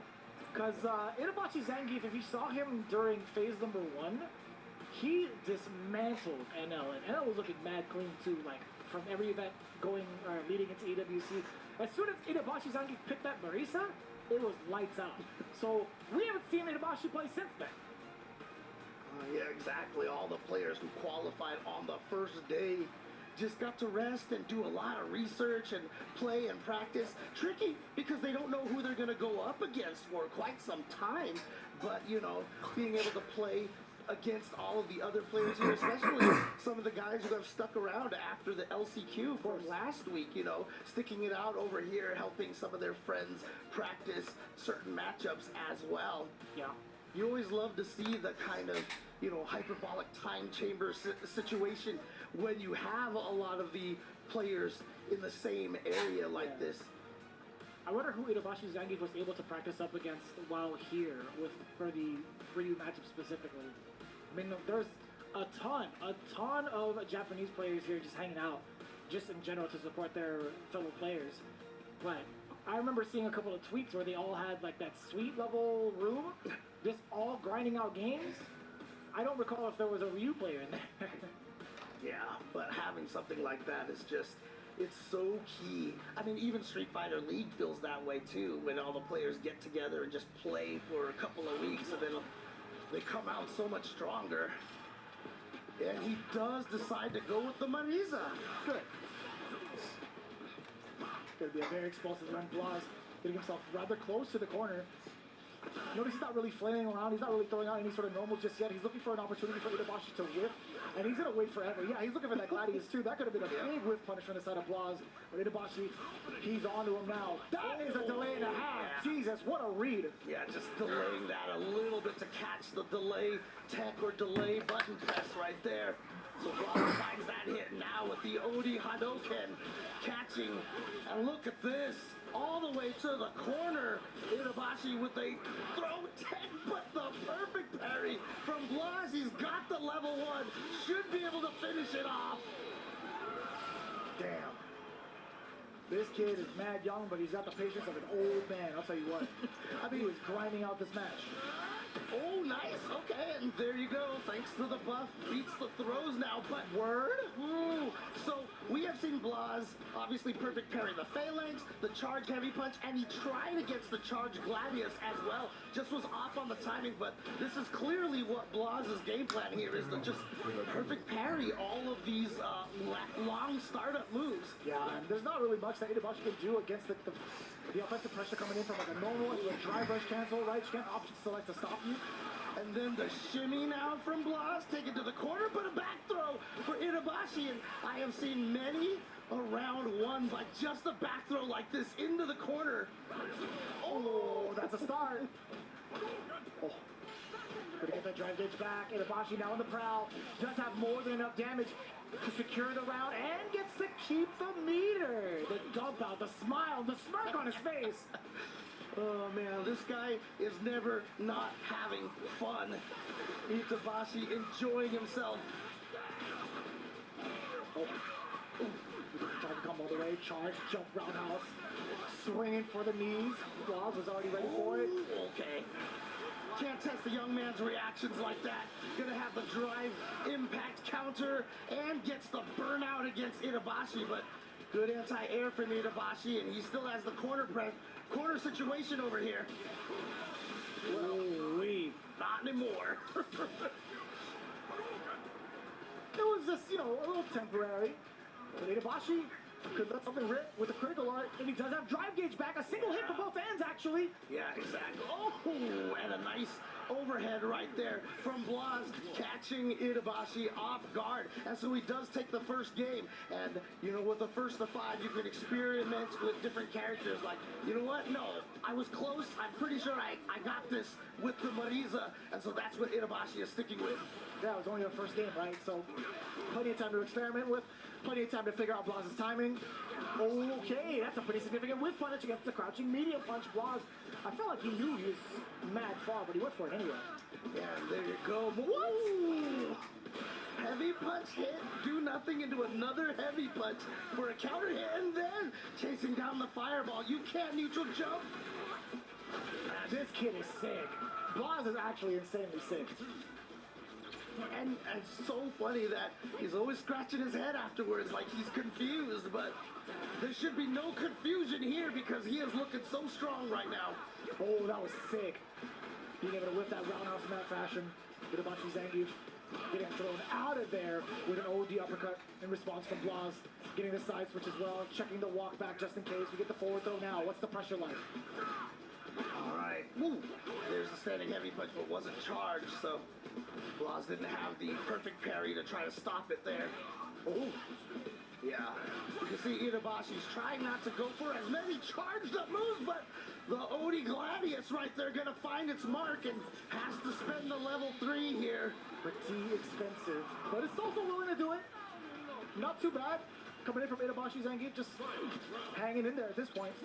Yeah, the nice thing about Marisa is that she's never lacking for damage, you know, even if she's missing the super cage. I still like the way she can kind of control like the spacing with Gladius Punch 2 with some of her moves as well.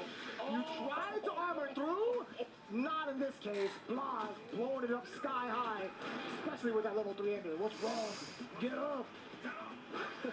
And you know that was anticipation. He was looking for that there. Had the super all ready to go. Great combo and the whip punish this time. Doesn't have a super meter, but he doesn't even need it. In fact, wow, and just was able to kill with the juggle in the corner. Blas up 2-0. So now the question is, what does Itabashi do? He's got the notes.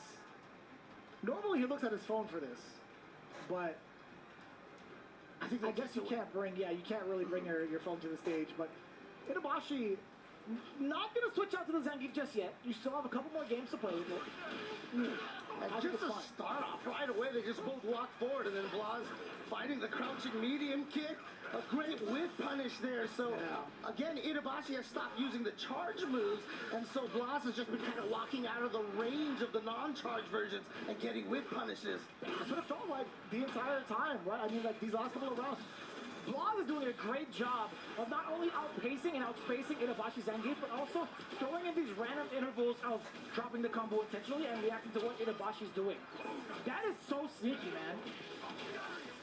Yeah, and right there, a drop combo here, and of course, as we said, Marisa's can dish out some of this damage. She gets the burnout, but too little, too late. The standing light kick from Blas find its mark.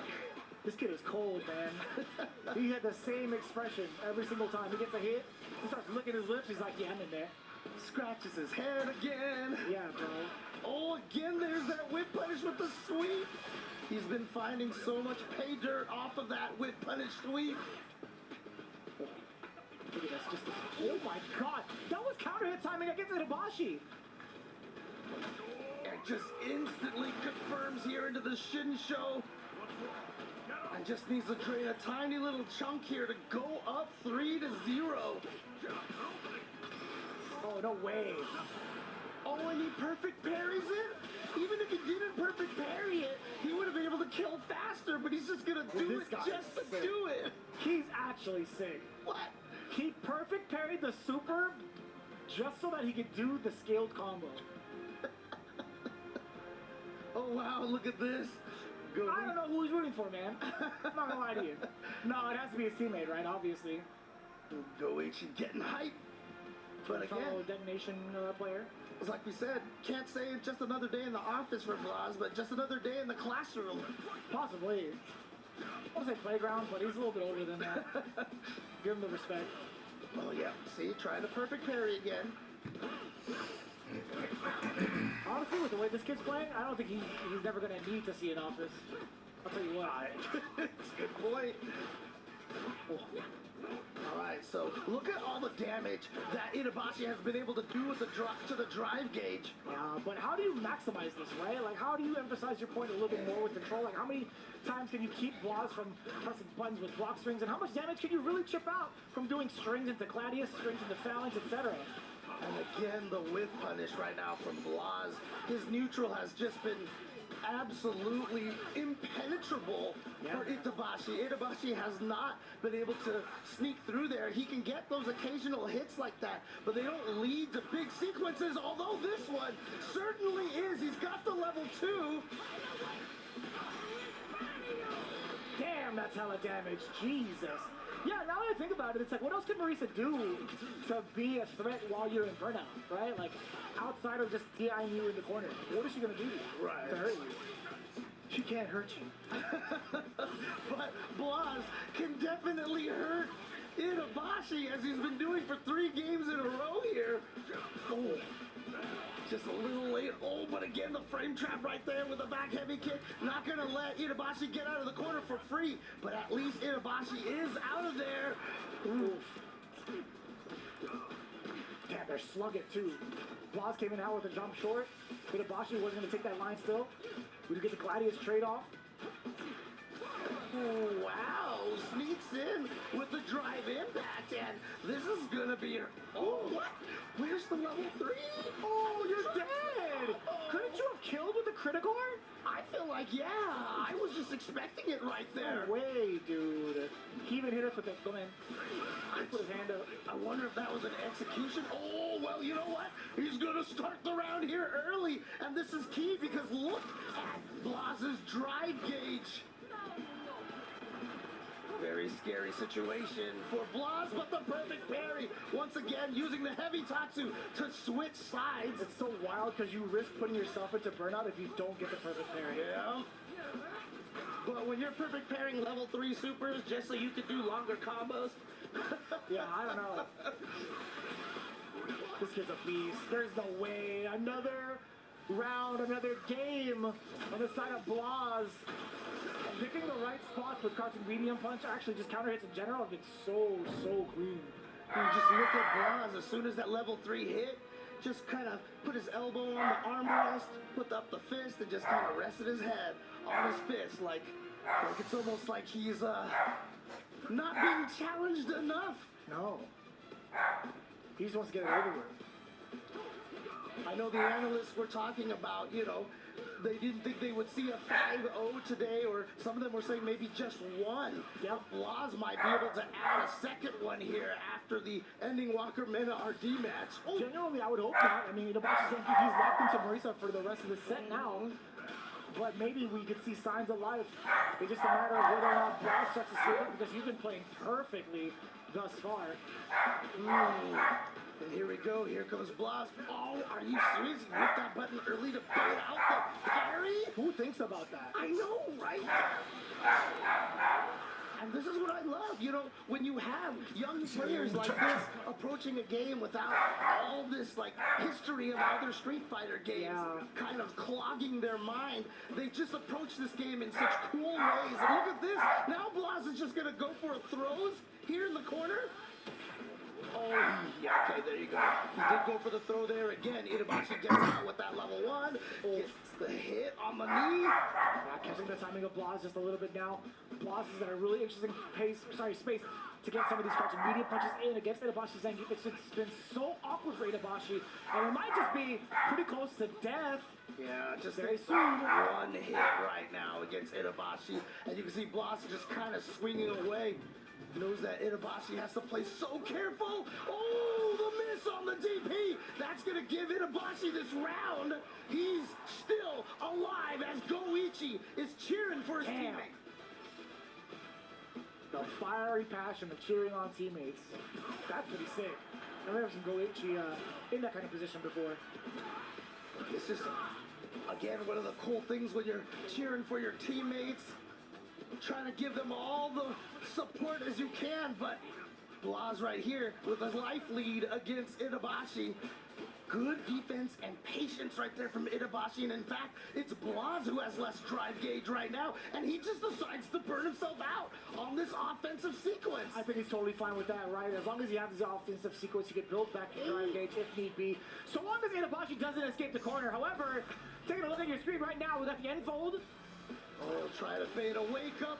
You've got the Shin Show out in time, and Blas is gonna take it here at Esports World Cup over Itabashi Zangief. Again, he is ready for those drive impacts. He is ready for the armor constantly.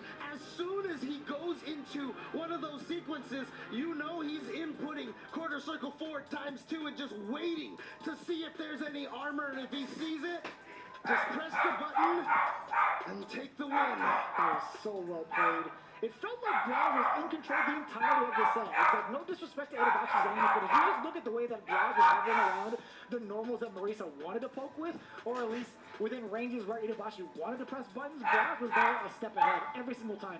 Count how many times he's opened up Itabashi with counter hits. Count how many times he's whiff punished and kind of waited for the delays from Itabashi. I think majority of those rounds you can see it like 3 or 4 times per round. And there was that drop from Itabashi. Yeah, you can see just pain right over there. But yeah, really honestly, Blas, first perfect pairing, a lot of stuff, and then switching to the with punishing right there, adjusting before Itabashi could adjust. And let's take it over to Blas.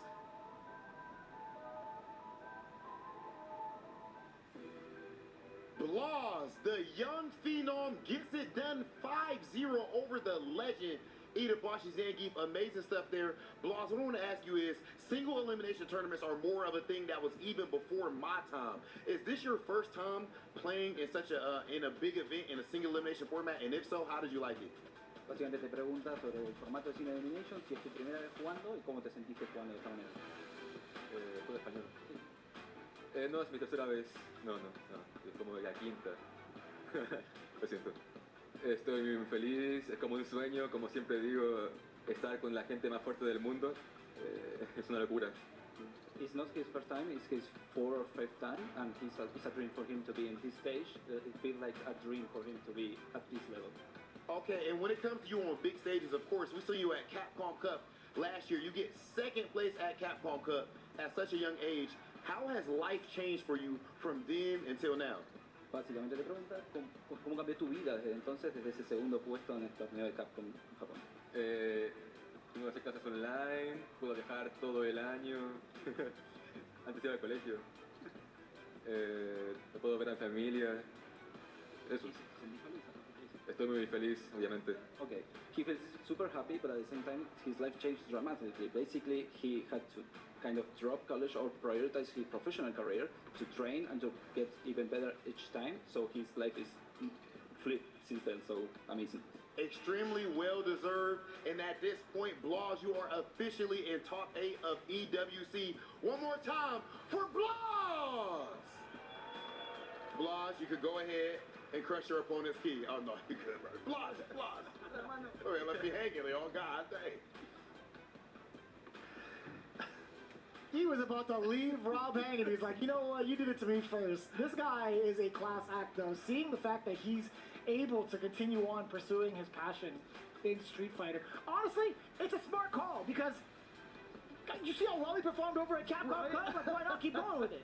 And the crazy thing about it is, too, is that so many players were trying to let us know. Oh, dude, look at this laugh from Blas over there, yeah, man. That's the drop, yeah. Oh, man. But so many players from Chile were trying to warn us about this player. Not necessarily warn us, but tell us that we all had to be prepared for this Wunderkind, basically, coming out of Chile. And he has definitely lived up to all of the hype that the Chilean FGC has been, saying about him. Truly, like, there's something about the way that he plays against a lot of the veterans here, right? It's not even like thinking outside the box. He's just recreating the shapes himself. You know what I'm saying? Oh, yeah. It's just a different look, and it's so refreshing. But this is a match that I know everybody who looked at the bracket was just anticipating. It is going to be Lashar versus Kawano. Clearly two of the strongest players from the Asia region. Obviously, Lashar, originally from Korea, moved to Japan basically to train and also to join the Street Fighter League Japan out there to really hone his skills.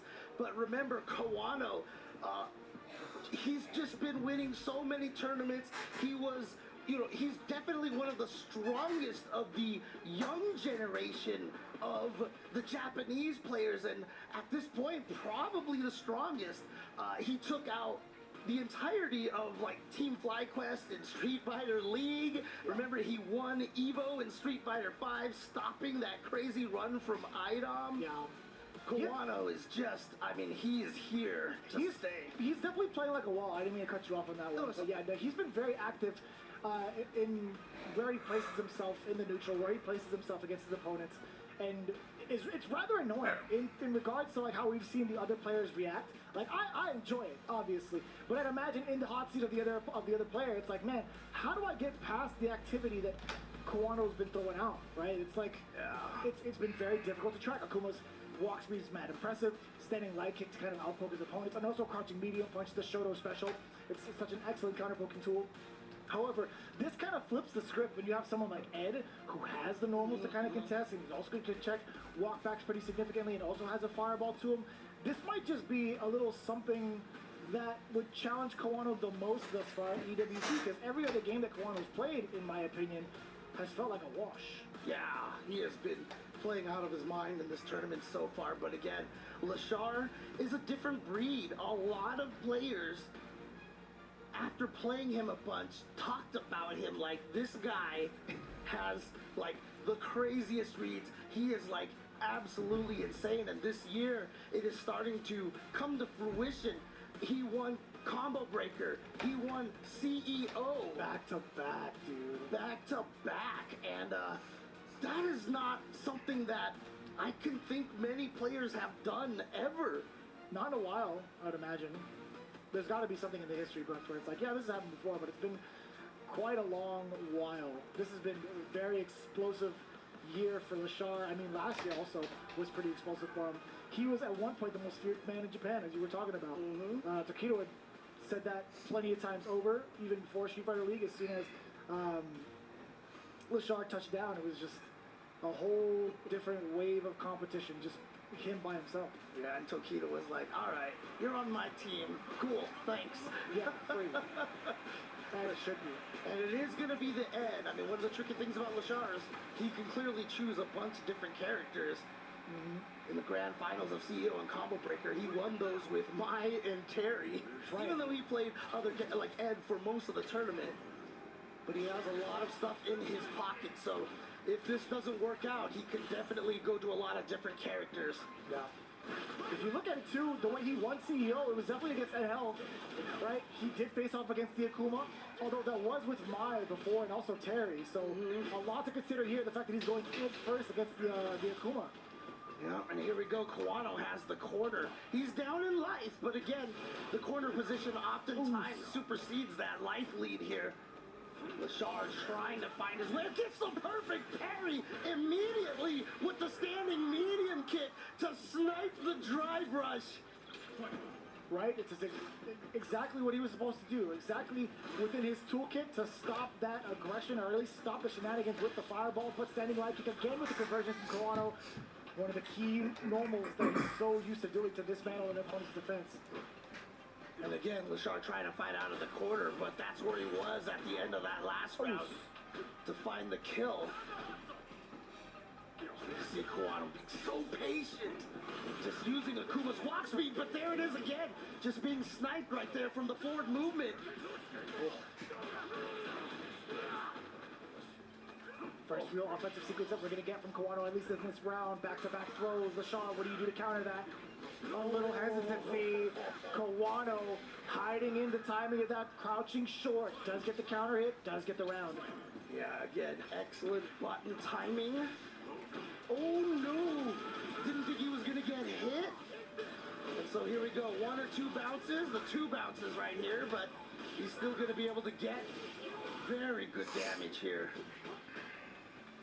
Good defense from Kawano, going full well. The fake safe jump was coming. Yeah, I mean, you could say, I mean, this is what I think Lashar is reading why he went for that throw, is that Kawano has been being very patient on the defense, not hitting a lot of buttons. Jesus. He just knew he wasn't going to land on that air fireball. He had no fear of it. Yeah, I mean, if he does land on it, he's going to press that button anyway, right? Like, whether it happens or not. So, him covering his ground, pretty smart. Lashar, game 1. Yeah, a pseudo option select, as it were. Oof. Wow. And finding once again Kawano's forward movement here. Every time Kawano has tried to get in, that's going to be a safe jump. Oh, okay, goes for the throw, and Lashar just landed and blocked. Yeah, I mean, Lashar's going to have a guess, right? He's going to be -2 in that situation. Or just negative in general. If I'm not going to be precise enough, I feel like off that safe jump. And here we go. Kawano now with a good corner situation. Goes for the 2 throws. And here's a 3rd one now. Does he go for 1 more? He does, but Lashar has the tech. Oh. Ooh, that was 2. Oh, if he gets a big fierce, it might be lights out. Yeah. That could have been a big whip punish. No way. Right past the spark and the ignition. My man Lashar gets a hold in his chest instead. Kawano, very expensive first round. And also pretty dicey whipping that forward medium punch the overhead right in front of him. Yeah. Like, you could have got smoked. You could have got dumped. Well, Kawano now fighting back here, just goes for the ODDP. That time was ready for the perfect parry from Lashar. And that's what's the good thing about that, is that when that first round where he got the perfect parry on the fireball and punished Kawano's forward movement, now Kawano, when he throws the fireball, he has to think about it a little bit. Oh boy. And here we go. How many bounces? There's the 1, so he's got the dream combo on its way. We got the Shin Dream. Oh, getting so much carry out of that. The damage so explosive. But also the corner control. Back-to-back throws. Drive rush in there again. OG uppercut is the response from Kawano. Tired of getting thrown around. But still, having to respect the space that Lashar's at. Now in the corner again. Oh, try to snipe him, but not quite. Again. Yeah. Went for a back-to-back right there. Smart from Kawano, go for a low normal, by the way, to just avoid that. I mean, Kawano, 1 crouching medium kick drive rush can take it for him. So he's... Ooh! No way! Souls gets the back throw, but he's burned out, so Chip is a danger. That's why he went in with the demon flip to try to get some offense going. But Lashar was ready for it and had the anti-air ready to go. Yeah, he was buffering the hell out of that corner. He was sitting there waiting. We got 3 bars on each. Kawano, how do you open up Lashar? Back-to-back throws. Are we going to wait and delay a normal? No, it's going to be another throw. Superman punch on the way in. Lashar trying to set himself up for at least a dream and a half, perhaps. But now he's settling for the flicks. All right, back to the fireball there. Trying to charge up a little bit more to the multi-hit fireballs. Oh, the whip punish. The classic Ed right there. Finding that standing medium kick and the drive rush cancel. Oh, boy. And yeah, you've got the level 3 on deck. How? That's a lot of scaling. A lot of scaling involved. I don't even know if he's going to die. Don't worry about it. You know, I saw it. It's in the back of my mind. I'm like, he's dead, right? But I'm like, wait, how did that combo start again? That's cool. What is happening? These guys... What? I know they can hear me. The main thing about, you know, whether that was going to kill or not is the fact that it is Akuma. And he does have that lower health, right? I'd be forgetting some things sometimes. Good call, James. Ooh. Okay, yeah. Using that fireball to keep himself safe. But we got that background music here. Is that going to be enough, maybe, for a little Lashar power up here? Possibly. Not that he needs it. I think that only works with the ice. He gets in the zone a lot more when he hears the head song. Fair. He starts throwing bars. Anyways, Lashar doing a great job just kind of keeping away from Kawano up until this point. Yeah, I think he was in a drive rush to kind of bait something out from Kawano, hence the immediate ignition. Yeah, trying to bait out those drive rush checks. Kill rush back after the standing medium kick. Yeah, there's going to be a lot of patience for both ends, right? We talked about Kawano being a wall. He's willing to settle and just wait against the Shar. And that's the hard thing right there, you know, with the Ed being able to hit you from that far away.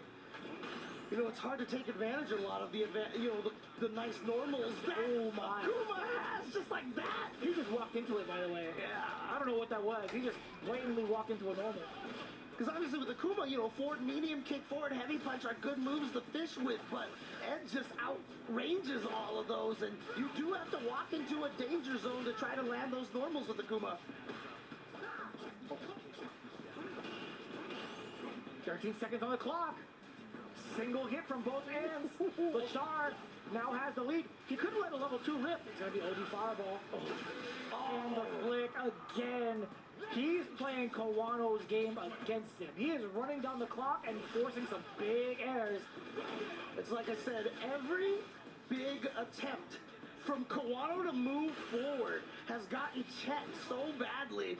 Lashar is on his game on the defense, and then the wake-up DP finding its mark, and the level 3! That was godlike. That was actually pretty godlike. Bro! Oh, man. And now just one little bit of tiny hit right here. He's just trying to trade with the fireball at this point with that standing medium kick. Fireball still coming out from Kawano, or so we thought, getting clipped again, walking forward. He has just been running into these limbs from the Shark. Granted, in that particular moment, can't blame him. Clock was winding down, didn't have a lot of life to him. But in the previous rounds, he was holding his ground pretty well. Like, he was just hanging out, throwing some fireballs. He still had the life lead, and then all of a sudden, he walked up mad far into a normal. Wow, so Lashar here, definitely with a dominating start here versus Kawano. We were talking about this, right? Kawano had been kind of taking out opponents with ease almost, you know. Obviously, none of these matches are easy, but Kawano has been, you know, looking so strong, and Lashar absolutely making him look almost pedestrian here. I think Lashar does it with a lot of people. Yeah. To be quite honest with you. And there's a reason why all the top players were talking about him. Oh, okay. That's the second time we've seen Kawano land that crouching light kick meaty, a little bit of a staggered timing. Yeah. Kawano now trying to keep that control, right? Doesn't want to let Lashar out of the corner. Gonna let the fireball do the talking majority of the time, but Lashar, if he catches the right timing, he could get Kawano to flinch, but he was ready for it. Drive, impact, right back at you. Okay. All right, I see you, Kawano. Let's go. See if we can get that in there using the air fireball to change his jump arc a little bit to sneak in there against Lashar. Oh, tried to kill rush forward right there, but Kawano met him with his own fireball. And now the check from Kawano, and that's going to get him the corner position here. Oh, here we go. Are we going all the way to the other side of the screen? Yep. Shin, dream. Hell of damage too. I have a dream. What do you do with Kawano as you're sitting on 3 bars in the corner? He still has one more shot. One more sequence. Yo, what the world was that? How did that still cross up? He walked forward. Right, he walked forward. I don't know what happened. Did he try to cross cut? Yeah, because obviously, like you're saying, if you walk forward, it should just change you to blocking as soon as you get to the other side. Right, but he also got counter hit too, so I'd imagine. Oh, okay. Yeah, he must have tried something and it just didn't work out. And here we go, Kawano. Can't go down 4-0 at this point. You gotta see if you can get this game, get this round. Yeah, he honestly could have tried to do crosscut DP in the super. True. He just mistimed it. That would have been pretty significant. Bashar, man, he is just super active. Look at that, right? Just outside the flicker space, and you can't even do anything about that if you want it. Maybe throw a fireball again, but I think Bashar is waiting for that. Running into the OD uppercut again. All right, now you see Lashar being a little bit aggressive right there. Drive rushing in. Oh, yep. And look at how much drive gauge Kawano lost from holding those buttons, and now he's burned out. Oh, Yeah, this offensive pressure here. And now getting some extra chip damage in there as well. And then just sneaks in the drive impact. And that means that Lashar is indeed going to go up 4-0 against Kawano. That's kind of wild, too. I think he was looking for whether or not Kawano was going to be buffering a super. Like, he was just looking for any type of motion, and also distracted him with that brief action he took right before the DI. Real sneaky. Absolutely. Yeah, everybody has photos of Lashar, huh? Where's my photo of Lashar? I don't know. I have a whole folder on my phone. I don't know what your problem is, Jeremy. You know, maybe I'm just not cool enough. All right. Pressure from Lashar. And again, you know, if you were going to say that there were, you know, a couple of 5-0s in this first round, I don't think Kawano or Mena RD would be on the list of anybody guessing for this. But that's kind of the path that we're heading to with the level 1 here. Not going to be quite enough to kill, but man. Everybody has a photo of Lashar. I'm telling you. That's crazy. That's actually crazy. Anyways, Lashar looking at match point. Speaking of crazy, again, you are absolutely right, James. Kawano falling victim 5-0 was not on my bingo card for EWC, but I'll tell you what, we're getting rather close to it unless Kawano could shake things up. Now, offensively, it is going to be his turn. He does check the jump against Lashar with the fireball trap and the spacing he was at. But man, past the fireball he goes. Lashar ever so calculated with that OD uppercut. Yeah, just has all the answers for everything, but this is an opportunity for Kawano now. Again, needs to take 2 rounds in a row, or it is the end of Kawano's game right there. We got the hit. He's not going to go into any super combos just yet, but the throw. Oh, single touch. OD fireball from Kawano. Again, the perfect pairing against the fireball has robbed Kawano of any sort of aggression at all. And you saw right there, Kawano was just so desperate to find a way in. The fireball into drive rush or any of that just wasn't working because Lashar was so consistent on those perfect parries. And so right at the very end, Kawano kind of with the desperation with the demon flip, and yet somehow Lashar was expecting that too. Ready, dude. You talking about the wall that Kawano's been putting up these last couple of days? Lashar was pretty much the exact same, but reinforced steel. Like honestly, his wall style was actually much more effective against Kawano. I've never really seen Kawano kind of run into some of these normals as much as he did, or at least panic and go into like demon raids like that, or like misplacing fireballs. It's been really interesting to see. Yeah, again, this is just not a matchup that you would have ever expected to go 5-0. I mean, again, we all know how strong Lashar is as a player, but even that, like 5-0 over Kawano, Evo champion Kawano? Nobody would have thought that. But Lashar, man, something different in the water when it comes to his preparation, the way that he's got himself into the Combo Breaker champion, like as a Combo Breaker champion, as CEO champion. He's looking rather different. We got our interview with Lashar standing by with our hosts. Let's take a look. And now on to the top 16. It's Lashar!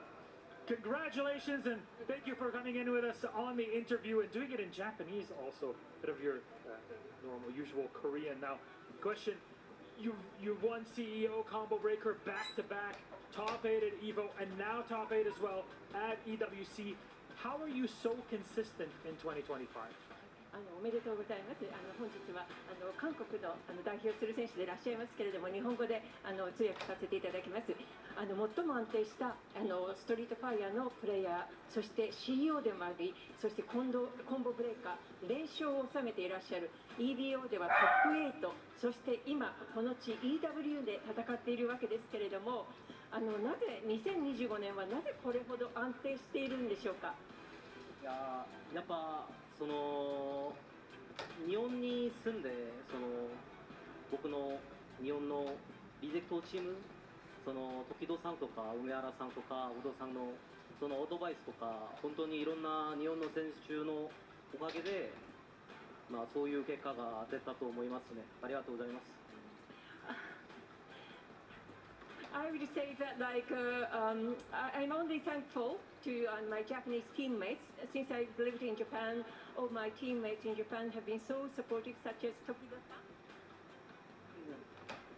時戸さん、梅原さん、工藤さん、それ以外も練習一緒にやってくれた選手たちとか、プレイヤーたち。Thank you very much for all the players that I just mentioned and all the other players who played with me. Thank you. The stable condition is only the result of their support. There's a lot of work to get through into Street Fighter League and compete in Japan and practice as well. Now look, speaking of practice, Street Fighter 6 specifically is seen as a quite aggressive game by many people, but yet somehow you're able to control the pace of the game consistently. Do you just think you see the game differently compared to normal people, and how in that way? はい、ストリートファイターというゲームはある特定の人の目にはかなり過激なゲームに映ることもあるかと思うんですけれども常にすごく落ち着いてコントロールして気持ちを制御されて戦ってらっしゃるように見えます。ということはラシア選手の目にはストリートファイターが他のなんか違った形で映っているのでしょうか、それとも何かどのようなご意見がお持ちでしょうか。やっぱ練習やるとき、その大会とこのゲームはオンラインとは全然違うから、その練習のときちょっとオフラインみたいな動きで練習してます。はい。So when you practice, this game is very different when you play online or offline or in the tournament. So I try to play it offline as if I play in a match in a tournament. Well, it's a lot of work. You've been doing great at tournaments, but ladies and gentlemen, one more time for your top 8 player now, it's Lashar! We'll give you all the space to go and crush your opponent's key. It awaits you on the crusher. Warriors, thank you so much for doing the interview, even in Japanese, not even as normal sound. What's going on? It's insane!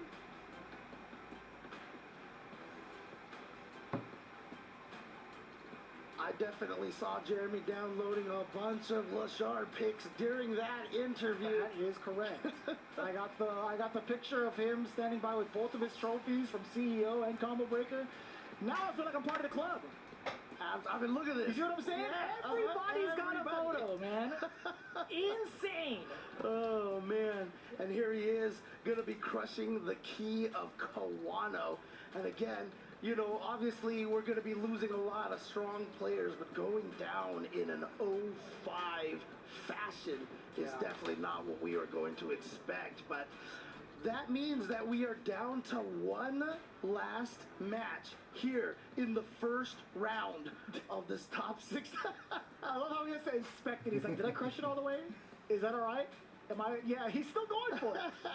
Yeah, the final matchup, as you had just mentioned, Fudo versus Bonchan. This is going to be so sick. It's going to be such a coin flip as to who's going to move on from this match.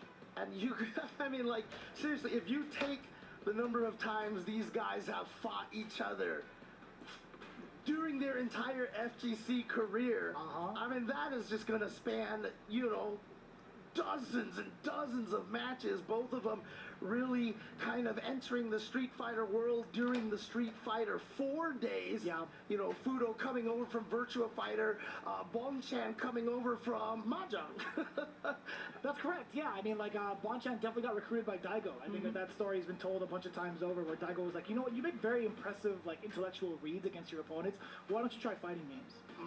And it has paid off in spades for Bonchan, now an EVO champion during Street Fighter 5 period, and doing a lot of wonderful things alongside Red Bull, for example, touring a bunch of Japan to show how you can play games as a career, esports kind of things, to different regions of the country that normally would not have the exposure to the Japanese esports. Yeah, I mean, taking a look at what he's been doing across, like, the span of the community in general, like, even outside of Japan, has been very, very impressive, right? Fudo, in terms of how impressive he's been lately. He's been starting to evolve his gameplay with the characters that he's been rocking with, right? We've seen him perform over at Blink Respawn. We've seen him perform over at Topanga Championship 6. A pretty significant deal to note, right? He's been rocking with the DJ, he's been rocking with the Ed. He actually faced off against Bonchan during Topanga and actually took a pretty sizable win record against him.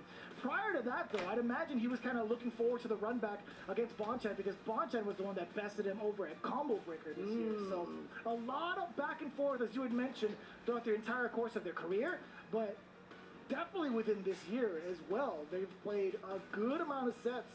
Let's see if Bonchan has what it takes to maybe take the lead back, because Fudo has been bodying him lately.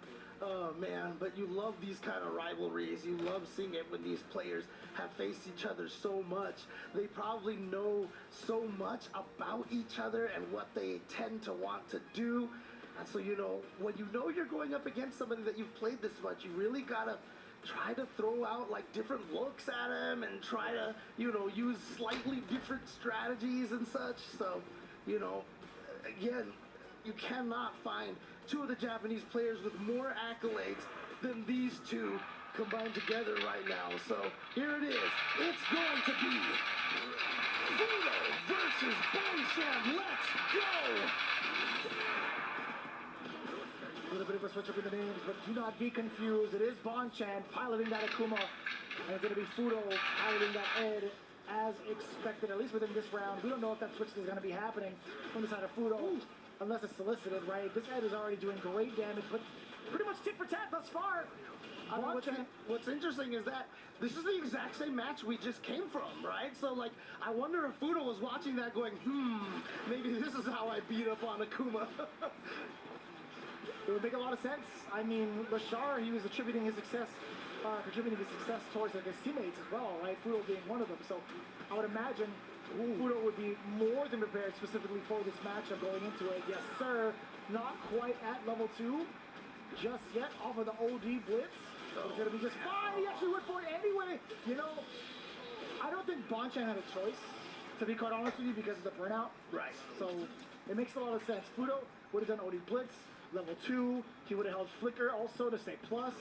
Would have been tough. Yeah, so he was just trying to get out of there, maybe hoping to find that gap. But obviously, Fudo got that covered. No gaps for Fudo. No gaps for Ed. Oh, man. Oh, okay. Yeah, going to be able to confirm off of that. And here we go into the corner. Goes for the neutral jump. But look at that. Punish counter.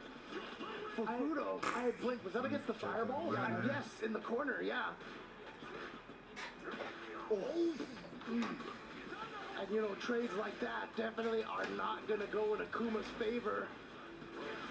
Okay. I thought that was a safe jump right there, but maybe he was going to go for an empty jump into throw or something like that. Possibly. But either way you spin it, that's Fudo continuing on the win streak against Bonchan from prior engagements. 1-0 with the impressive Ed. Damn! Immediately calling out the drive rush. I like that. Just right into the OD upper. Tell him that he's not going to get any advantage at the start of the round like that. Good. Got the shimmy over there. And now corner pressure. Couple of knocks on the door. Going into the fireball as well. Well spaced. Temporarily now. Bonchan actually getting exposed too quickly on. Jump out of there. Yeah, a little bit of damage to snipe on the way back. Fudo successfully fights himself out of the corner. What do you do now? Yeah, and this is the spacing right here that we saw Kawano having so much trouble with, trying to navigate that minefield that is that little space at the range of Ed's, maximum range Psycho Flicker and such. Yeah, even medium kick proves to be such a problem in this matchup, right? You see it right there. Yeah. Nice work! We get the light kick to stop Fudo from moving. Gonna get some decent chunk of damage here, and now also the drive gauge at a point where Fudo might be scared to try to do anything crazy here, but he punish counters the demon flip dive kick and basically takes that round. A very well fought round for Bonchan, but resulting in again a loss. And Bonchan knew it was a risk too. If you saw the player cam, his facial expression was like, all right, you got me. I knew I wasn't supposed to do that. I just wanted to see if you were ready for it. Bonchan knew. Yeah, so far, demon raids from the Akuma players against Ed have not been working out. But here we go. This is working out for Bonchan right now. This corner pressure. Oh, and you get yourself from the back against the corner. You get the double bounce. Look at the carry. And look at Akuma bleeding. Dear Lord Almighty. Everything on Akuma just looks that much more painful with that 9,000 health. Drive rush under to punish the jumping air fireball. He's so sick, man. What is Tokido doing? What is he doing? Dude, he's literally the background character in a Street Fighter stage, you know? Looping his animations. That's what it feels like. If we ever get like an EWC background stage in Street Fighter 6, Tokido better be doing that exact same animation. Oh, okay. Meets the drive rush with the OE fireball, and here we go. Big opportunity here, but Bonchan very low on drive gauge, can't really spend too much. And you see him jump back now. Oi. The first time we've seen Bonchan with a significant lead, and also a significant finish for the first round of game number 3. I like the pacing being set by Bonchan thus far. And I really did like that, you know, he had the ODDP ready to go. He was thinking about that because that would have killed. I don't know if the regular DP would have.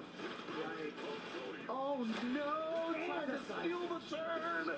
Yeah, this is such a big punish for Fudo, but also the positional advantage that he gets. Oh, and the burnout now, yeah. You can see it again. Bonchan's trying to find a way out. Oh, and he's gonna find a way out, at least here with the level 1, but he's still burned out. Demon Raid getting interrupted yet again. Fudo in control, backing it up ever so slightly. Bonchan, hook, line, and sinker fell for the throw bait.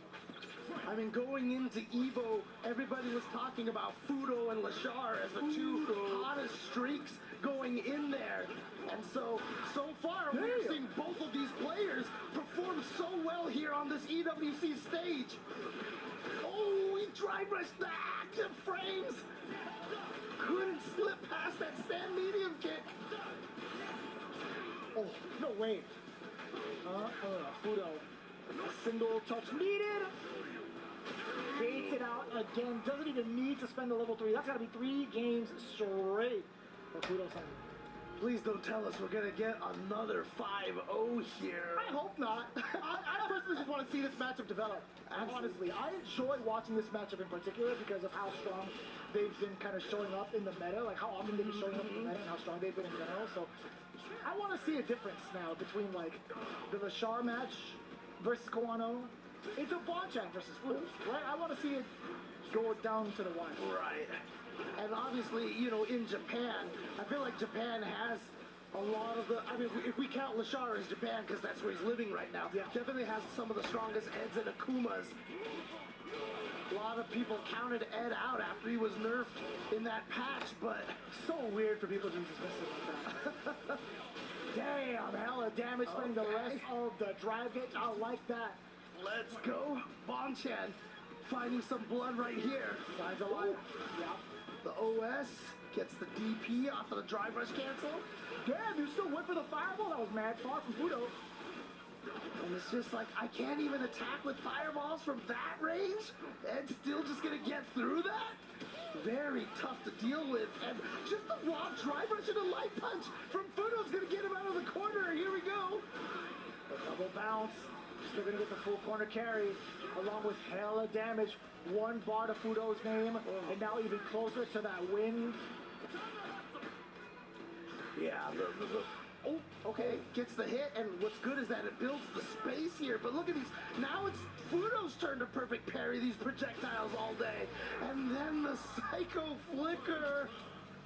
I like the stance. He stanced up.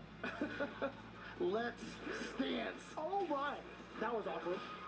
I thought there would be enough time to do Stand Fierce or something. Right. Oh, well, speaking of Stand Fierce, right there, the whip punish from Bonchan, and he is going to go right into the level 3. The car accident that just happened on Ed's face. Hope he had some insurance right there. Got the counter hit. Yeah, putrid. Okay, not going to go for the back throw. Actually just goes for the little bit of damage, and now gets the punish counter on the throw. There's that 2,040 damage right there. You know, I don't mind that, right? I don't mind that back throw. If Fudo manages to get control and sneak in a stand fierce, you're gonna hit a dream. Right. So That's true. That's true. I don't mind Bonchan going back to mid-screen. Yeah, a lot of the times, I mean, that could be one of those things when that's one of the things that makes Ed so scary, right? You want to get people into the corner, but if you get Ed in the corner, you're setting yourself up to die. Yeah, you really are, too, right? You know a lot of the Ed players are going to have that combo down, so it's a hard decision to make, but Bonchan able to clear it. One game on the board, by the way. Yeah, it kind of reminds me of like the Armika strategies in Street Fighter V. Like when you got her to the corner, you just backed away because you're like, I don't want to get back throw right by the clap, right? I definitely take that into consideration with Makoto and third strike. If she has like a Mario Tsunami, that's right. Like, I don't want to get gripped up once. But anyways, here we go. Same exact thing with Fudo and this Ed, right? So long as level 2 is on his plate. Oh my god. That was a checkmate situation right there. He was either going to land on the fireball or get DP'd like that. Gets the throw. So Bonchan obviously putting one game on the board, but Fudo bouncing back in again. Always the guy who looks the most worried, the most nervous out of all the players, but inside the game is full of confidence. Damn, son. Still swinging. Nice call against the flicker. Very, very significant start for Bonchan to dish out the rest of this level 3. Now he gets to drive rush forward and attempt to get the rest of Fudo's gauge. He could drive rush meaty to get out of the uppercut. That's exactly what he went for, right? I thought he was going to block that in time, but you saw it was a punish counter. Fudo doing the cancel as fast as he could. Yeah, that was pretty good.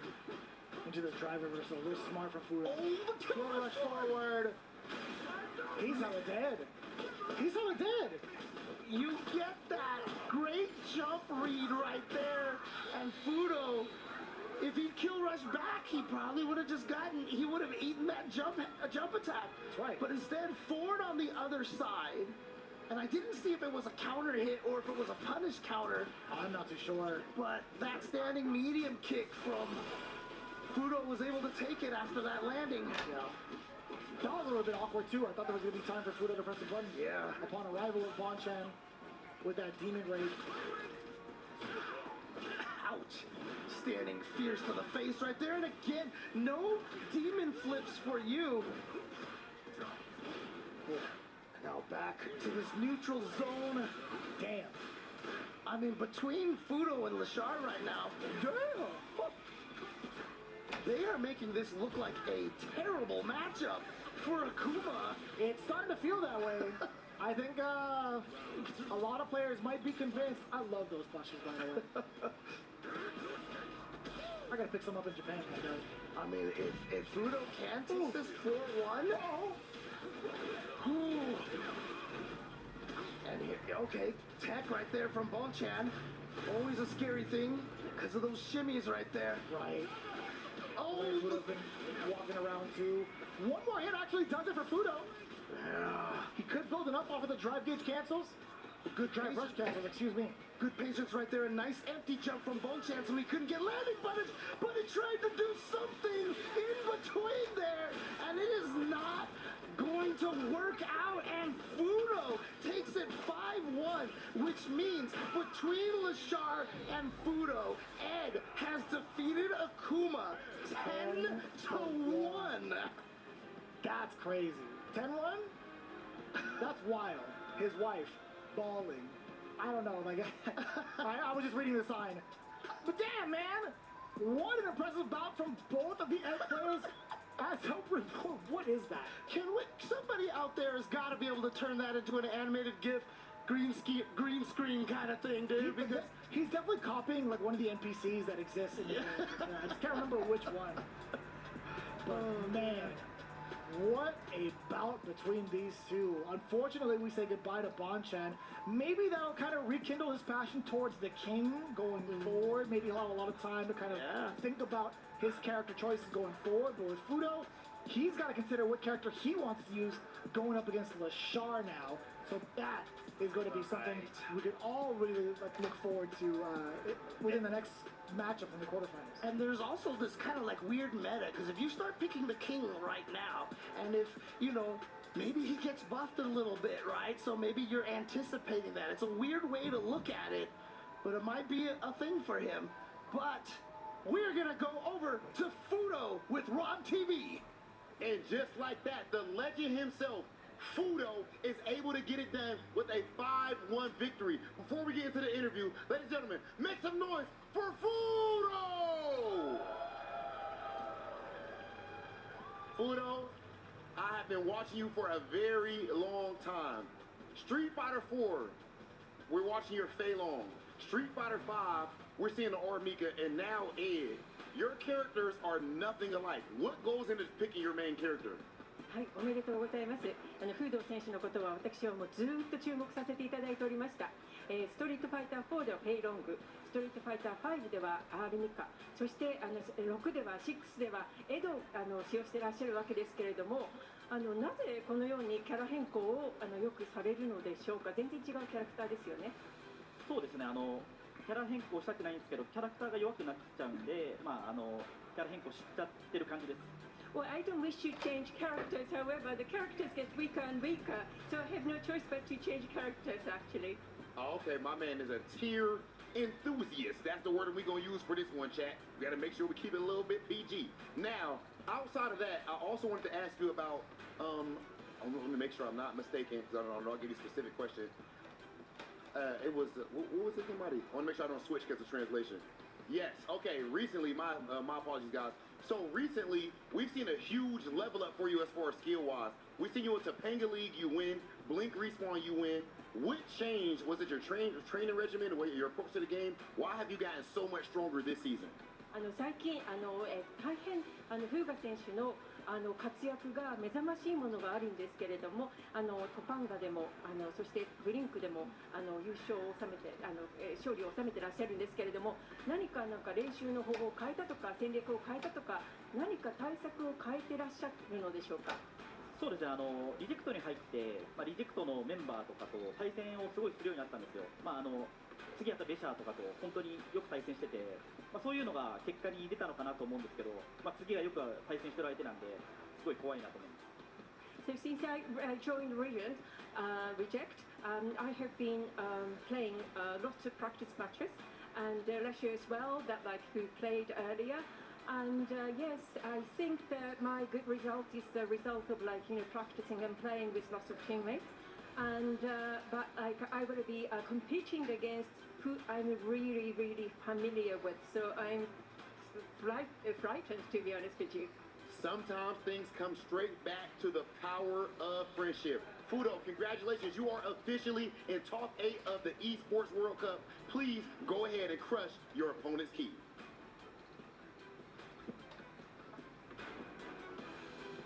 The real Street Fighter is the friends we've made along the way. Facts. I mean, honestly, that's true. How many of us have met our best friends in the scene and, you know, people that you would trust with your lives, you know? And look, I'm so glad they slowed it down for us, just so we can get extra footage of Tokido doing the damnedest things. Honestly, it's kind of wild. No, I agree with you. Yeah, no, I mean, again, you know, another thing to add too is I really liked it the way, I mean, Tokido has always been this way, but, you know, throughout the past couple of decades, the transition from the Japanese players from being kind of stoic and quiet and now just kind of, you know, goofing off and showing their personality. Yeah. Daigo streams are hilarious. That guy is just goofing off all the time. I mean, Fudo grabbed the maracas over at Blink Respawn and did like, from Blink Respawn and did actually the dancing too, but man, there you go, there you have it, man. It sets us up for our quarterfinals. Hey, guess what? We got so much more Street Fighter to go through. You guys do not want to miss it when we come back. We got more eliminations as we step closer to crowning our EWC champion.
The Esports World Cup, bringing friends, fans and families all together to enjoy this extravaganza. There are people that have assembled here from all around the globe through qualifiers, through point accumulation, and they are now here in the runnings to get huge, huge points and prizes. It's been a phenomenal run. We are down to the final day of Street Fighter 6, and man, these guys, the top 16, all want to get into that coveted top 8, but only 8 of them will do it, and 8 will leave, unfortunately. But it's been an amazing ride. Let's see what happens in the finals. The first round is complete, and then there were 8. Some shocking results in the first round of the elimination playoffs, and we have lost 8 players as 8 move on to the quarter-final stage. And I'm very happy to be joined in the studio once again by Justin and Jammers, but we have a very special guest with us to break down the analysis on some of those first round matches. Please welcome Punk the God. Hello, hello. How y'all doing? Thank you so much for joining us. How you been enjoying the action today? Obviously, I know you would prefer to be taking part in it, but you showed us yesterday that you were happy to be in the crowd, popping off as well. Yeah, you know, wherever I'm at here at EWC, I'm very happy, whether it's in the crowd cheering for nephew, whether it's here with y'all lovely gentlemen. Thank you. I am very happy playing in a tournament. Whatever the case may be, this event is always just a very nice one. Absolutely. They take great care of us all, don't they? It's a wonderful time. In that first round, which matches do you think stood out for you? Which was the real standout fixture in your I think for sure, Minna Walker. I don't think so much the result, but just the score of that set, I think was very surprising. And if I had to say one more, I think Matsu and Mochi, I think is a little surprising because that matchup is a bit hard for Dawson. But me personally, I know why you see Mochi for some reason. In his bad matchups, he turned them 7-3 into his favor somehow. Yeah, he's got that old school mentality, hasn't he, Justin, when it comes to I felt like he was playing Street Fighter 4 Dawson, right? Because Torameshi would do a lot, right? Yes. Thomas, Yoga Arch. But your Torameshi, Waichi Mochi, he's just like Alright, back medium punch, crouching strong, yoga fire, and just played more reactive compared to Tormeshi, who was just trying to rush him down. Yeah, I agree. I think YC Mochi is definitely more defensive than Torameshi a bit, and I think that in those matchups you kind of have to be, because once they get in one time, the whole round is probably going to be over for Dawson. So you want to try to keep them out and get as big a health lead before they make you block anything. Is there anyone else you're surprised that we said goodbye to in that first round, Punk? How about your boy Kawano? I feel like you're always a Kawano guy. Not surprised that Kawano lost, because talking to him, he was very nervous to go up against Lashar, and Lashar is, this season, probably been the best player overall, so I think no one ever wants to play that guy. But if I had to say one, I think I'm surprised about Goichi Zen. I really thought Zen would pull it off, but I think Goichi right now is just so much momentum from every game, winning Evo, winning Fatal Fury here. He's just been doing so good this year that I think that he could possibly take this whole tournament and become a two-time also like Osan. Yeah, that would be an incredible achievement. You mentioned Kawano just now, and we saw him exit the bracket, unfortunately, going down 5-0, 5 straight against Lashar. We can head over to Ryan now, who spoke to Kawano after that loss, and let's hear how he's feeling after that exit. Lashar just ready for the job. 5-0 over Kawano, an amazing scoreline. I did not see that coming. I'm sure he didn't too. Kawano-san, まあ、レシャー強かったですね、今回は。どうでしょうか。いや、まあ、しゃあないっていうか、まあ、次頑張るしかないですね。そうですね。Yeah, what words are there to say? Obviously, it's difficult just coming off a loss to find your thoughts, but obviously he says that Lashar was impressive today, very, very strong, and it's just all about doing what he can the next time. EWC 自体の経験、いかがでしたでしょうか。まあ今年2回目なんですけど、まあやっぱりそうですね、やっぱすごい環境とかも良かったんですけど、やっぱり猛者しかいないということで、まあ今回。16? ベスト16とかで終わっちゃったのはまあ不甲斐ないですけど、まあ次もあるんでね、また次、はい。Asked him about EWC, what his thoughts were, and obviously he's definitely feeling gutted that he wasn't able to get higher up the ladder towards the grand finals. Top 16 bails out, and yeah, he's enjoying EWC as an event, coming together with all the players, meeting fans, etc. But he did want that top 8 spot. So that's Kawano here out on finals day. And it's great to hear from most of the players. We heard it from Punk just now, Kawano there. What a great time they've had at the EWC. Obviously disappointed to exit, but how much they've enjoyed competing. The format great as well, of course. I know you guys are loving the longer sets. We're looking forwards now to the quarterfinals, Punk. Which fixtures stick out to you particularly that we can look forward to next? For me, I would say, of course, Goichi Shanghai, because that's just like a run back from Fatal Fury, and it's in a different game. So I think that match going to have a lot of like rivalry right now in it. And then I would say Angry Bird and Ending Walker. Those have always close matches. Last year, Street Fighter League, they had a very close set that could have went either way. So I'm looking forward to that. And of course, Angry Bird is like, that's my guy. So I believe he's the greatest Street Fighter 6 player to ever play this game still. So I want to see how he takes down Ending Walker with how he was playing today. All right, that's going to be an exciting one. That's actually our first match coming up, Punk. I want to ask you one more question. Obviously, day one, you went around the world, you went viral. Which was your favourite meme that you saw that was made out of that clip? There's so many, but I think there's like an animated one where I'm like drive rushing to the controller. Yeah, that's good. I think this one is the best one I've seen so far. I love the drive rush. That one is very funny. And then there's also the AI one I think they made with me and Shanghai are literally Cammy and Mai. And that one is a little funny too. So it's definitely been a lot of funny moments. I could just go in my room, look at my Twitter, and I'm like, okay, y'all got me. These ones are good.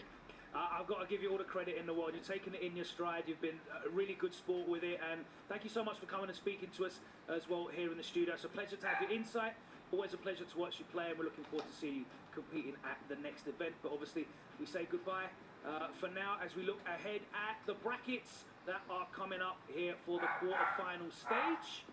And guys, Punk mentioned he was looking forward to Angry Bird and ending Walker. And of course, the story is set for Goichi and Zhao Hai. The grand finals run back, we saw it 6 weeks ago, right here in this very arena. The Amazon Esports Arena was the host to the Fatal Fury City of the Wolves grand final, and all eyes are going to be on that match. But guys, Justin, your pick for Blas, he's still riding high though, isn't he? He is still riding high, but he's going to fight against Mochi, who has lots of experience with Dawson Ryu. I am really curious on how well Blas is going to play in that match. I just want to point out as well, because we are kind of in the similar bracket, Justin, you and I. Oh, we're old, yeah. Blas is a third of the age of YHC Mochi. So he's old enough to be his dad? More than that. YHC Mochi is more than 3 times older than Blas, and that is, what an incredible time that is. You don't see that in any other esports. No other competitive esports has that breadth and disparity between the competitors there. We do also look forward to Fudo against Lashar, and that is obviously Cola. Thank you, welcome back. That is going to be a match that both players are going to know each other inside out, aren't they? 100%, but I want to see the character choice. Who is going to pick what? Will we see Lashar go for the maybe Terry pick to start off? You see a mirror match. That's going to be super exciting to see. The varying styles of also Ed, because, you know, as you mentioned, Justin, it was Lashar more like that wall style, but Fudo's way more of an aggression, you know, mid-range dash up, start your party. So I want to see how that clash happens in the mirror match. Either way, it's going to be exciting. All right, guys, I'm going to pin you down again, hold you to the coals, and force you to pull out your predictions. So first up, we've got Ending Walker and Angry Bird. Cola, who you got here? Angry Bird. Jammers? Ending Walker. Ending Walker. All right, okay. Next up, Goichi Zhao Hai, the grand finals run back. Zhao Hai. I'll stick to Zhao Hai. I have to stick with Zhao Hai. He wants the revenge. He even said it in the speech. Even with the Chun-Li gang? I love Chun-Li, but Zhao Hai is here for a mission. Okay. Blas and Mochi, Cola? Blazu! Gotta go with Blas. Saying it's a young man's game, Justin? I go with Blas, but I'm happy with Mochi winning if he does. Doing it for the old folks home. And last of all, Lashar against Fudo. Lashar is going to bake him like cookies. Damn, that was a statement. I'm going with Fudo. He's one of my favorites for the tournament. Yeah, I'm going to go with Fudo as well. Okay, Fudo was saying that, you know, that Lashar was helping him learn the character. Yeah, no, I think because they know each other so well, I think they're going to know inside knowledge, just like how Tokido can beat Lashar at events as well. All right, it is coming up. Quarterfinals stage is here. 8 players remain. We've lost 8 already. First to 5 the whole way through. Single elimination. There is no room for error whatsoever. 4 incredible fixtures coming your way from the arena after this very short break. Do not go anywhere. You won't want to miss a single hit.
This land is calling.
Level up your gaming experience with over 8 billion playlists, only on Spotify, the official audio streaming partner for the 2025 Esports World Cup.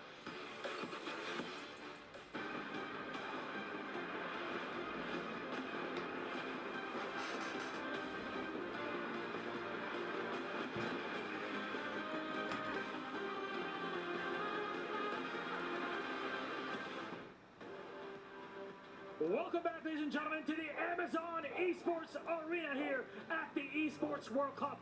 And at this moment, we have crossed a line. The Rubicon has been crossed indeed. We are in the top 8, and it is a straight line to the grand finals of Street Fighter 6.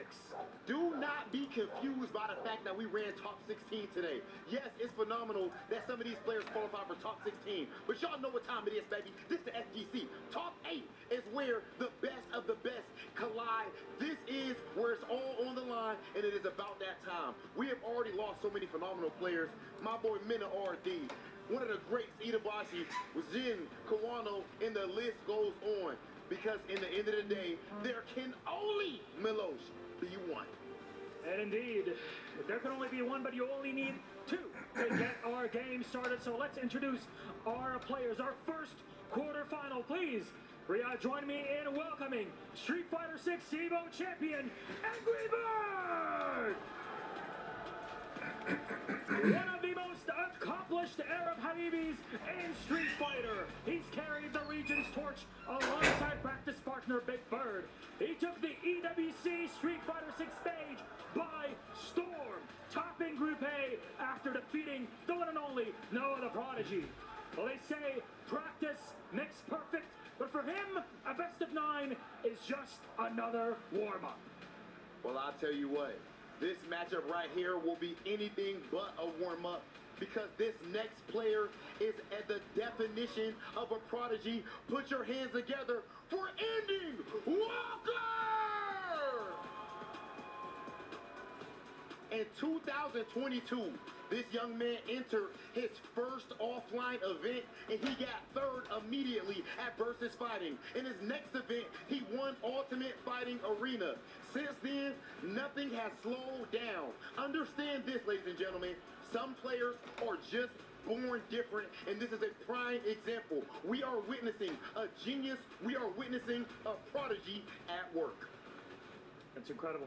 The Prodigy killer and the Prodigy on the other side. Very much looking forward to it. Though we have a tradition here. Gentlemen, please join us at the front of the stage for some final words before we kick it off. Rob, would you like to do the honors? Yeah, Ending Walker. Oh, no, I know you play it. Come on, pull up. You know what time it is, baby. I'm John. The crowd going crazy. It's singing Elimination. What do you have to say headed into this match? Let's have a good match. That's all. Okay.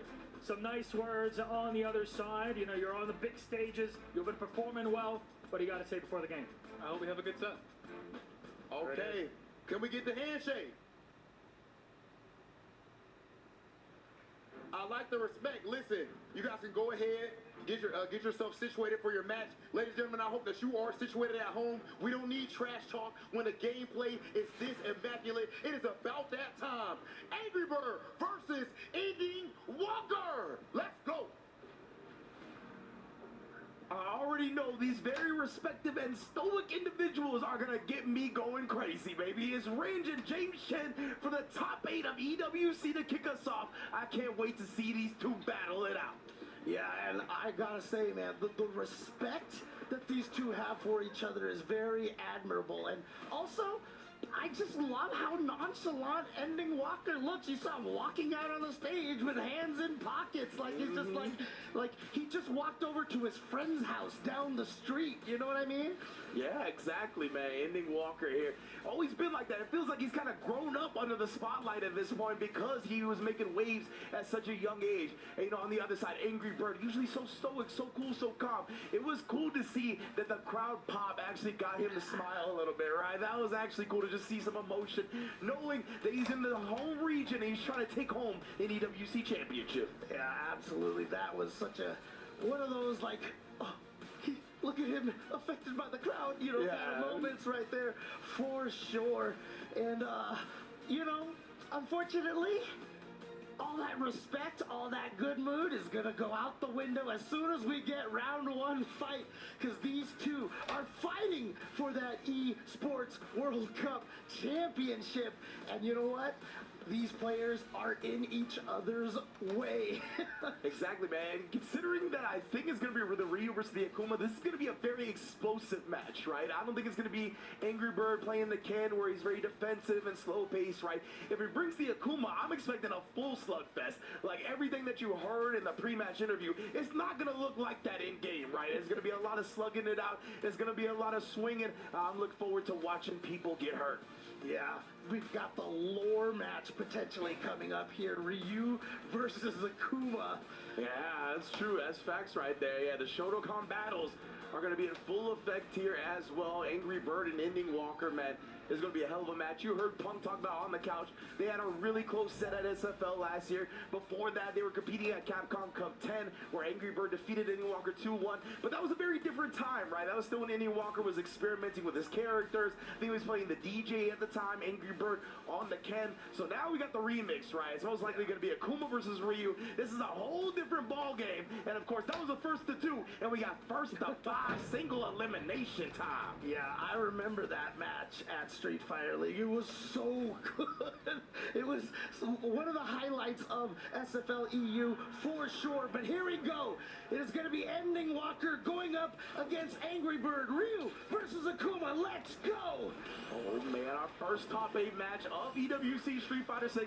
And look at that already. Angry Bird using the drive rush jab real quick at a distance where it's very hard to check. That's why Ending Walker got counter hit. Yeah, what's going to be interesting, I mean, it was an explosive start. Both of these players do like to play very carefully, I feel like.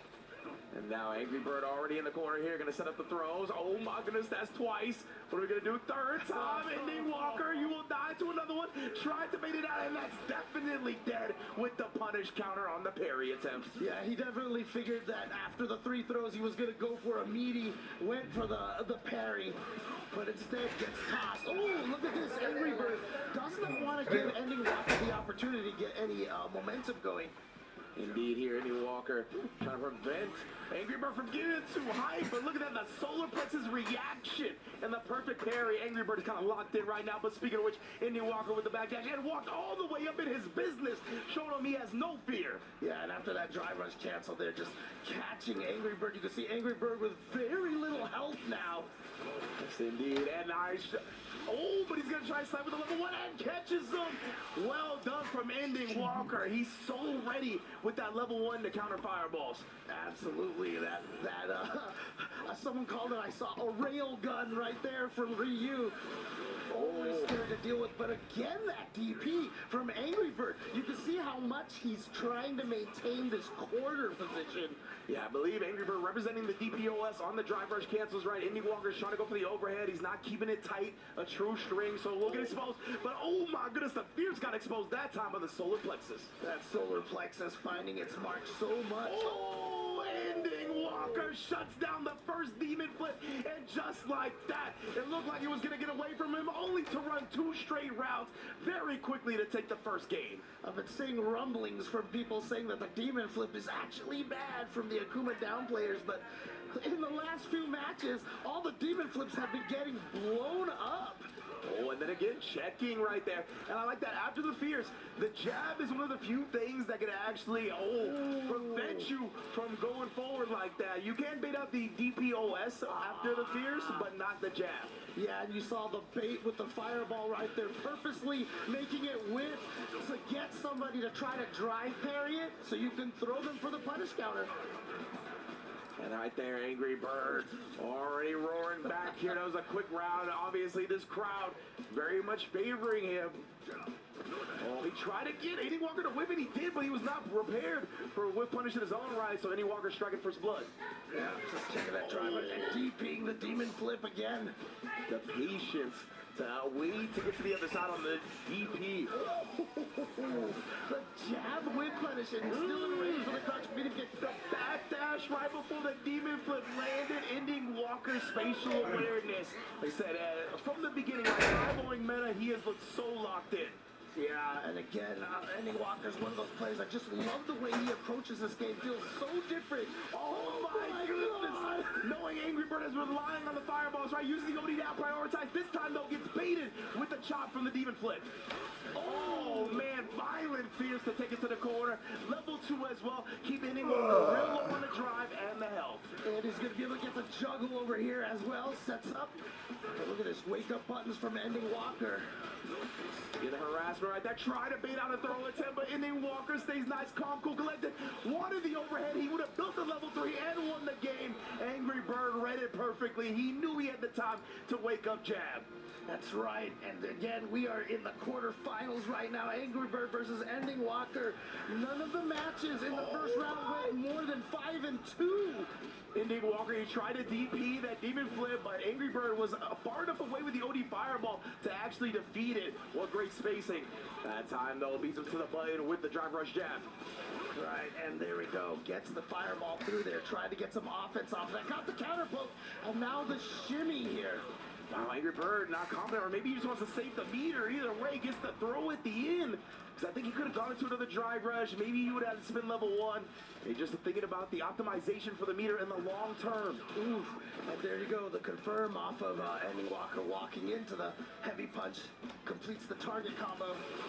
And then the OD actually beat Ending Walker to the punch right there. You saw the OD fireball start out from Ending as well. Oh, the DP as well. You were not getting anywhere out of the corner. And one more again. Not quite finished just yet. Let's see if Ending Walker's got a crazy comeback in him. I don't think so. Angry Bird with the reactions.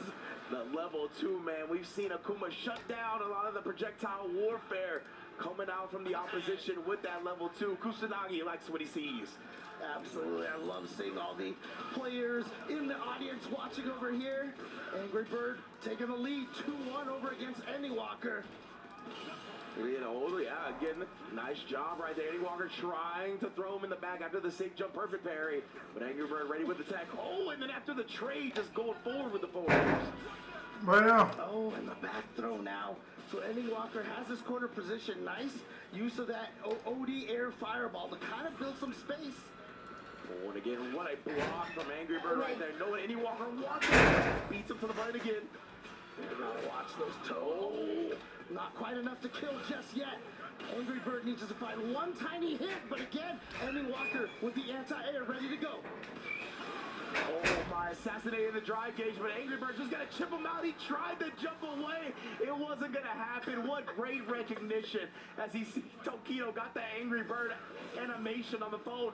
Reaction with a perfect parry on the Adamant Flame. All right, just, ooh, yeah, and a confirm off of that driver's cancel caught. Angry Bird standing right there. Angry Bird maybe trying to walk away or something. Oh, going at him right now. Adamant Flame leaving him standing right there. Again, the DPs have been timed perfectly. Well, right there, unfortunately, the throw was a little misspaced. Waking up with it. Shin Shoryuken.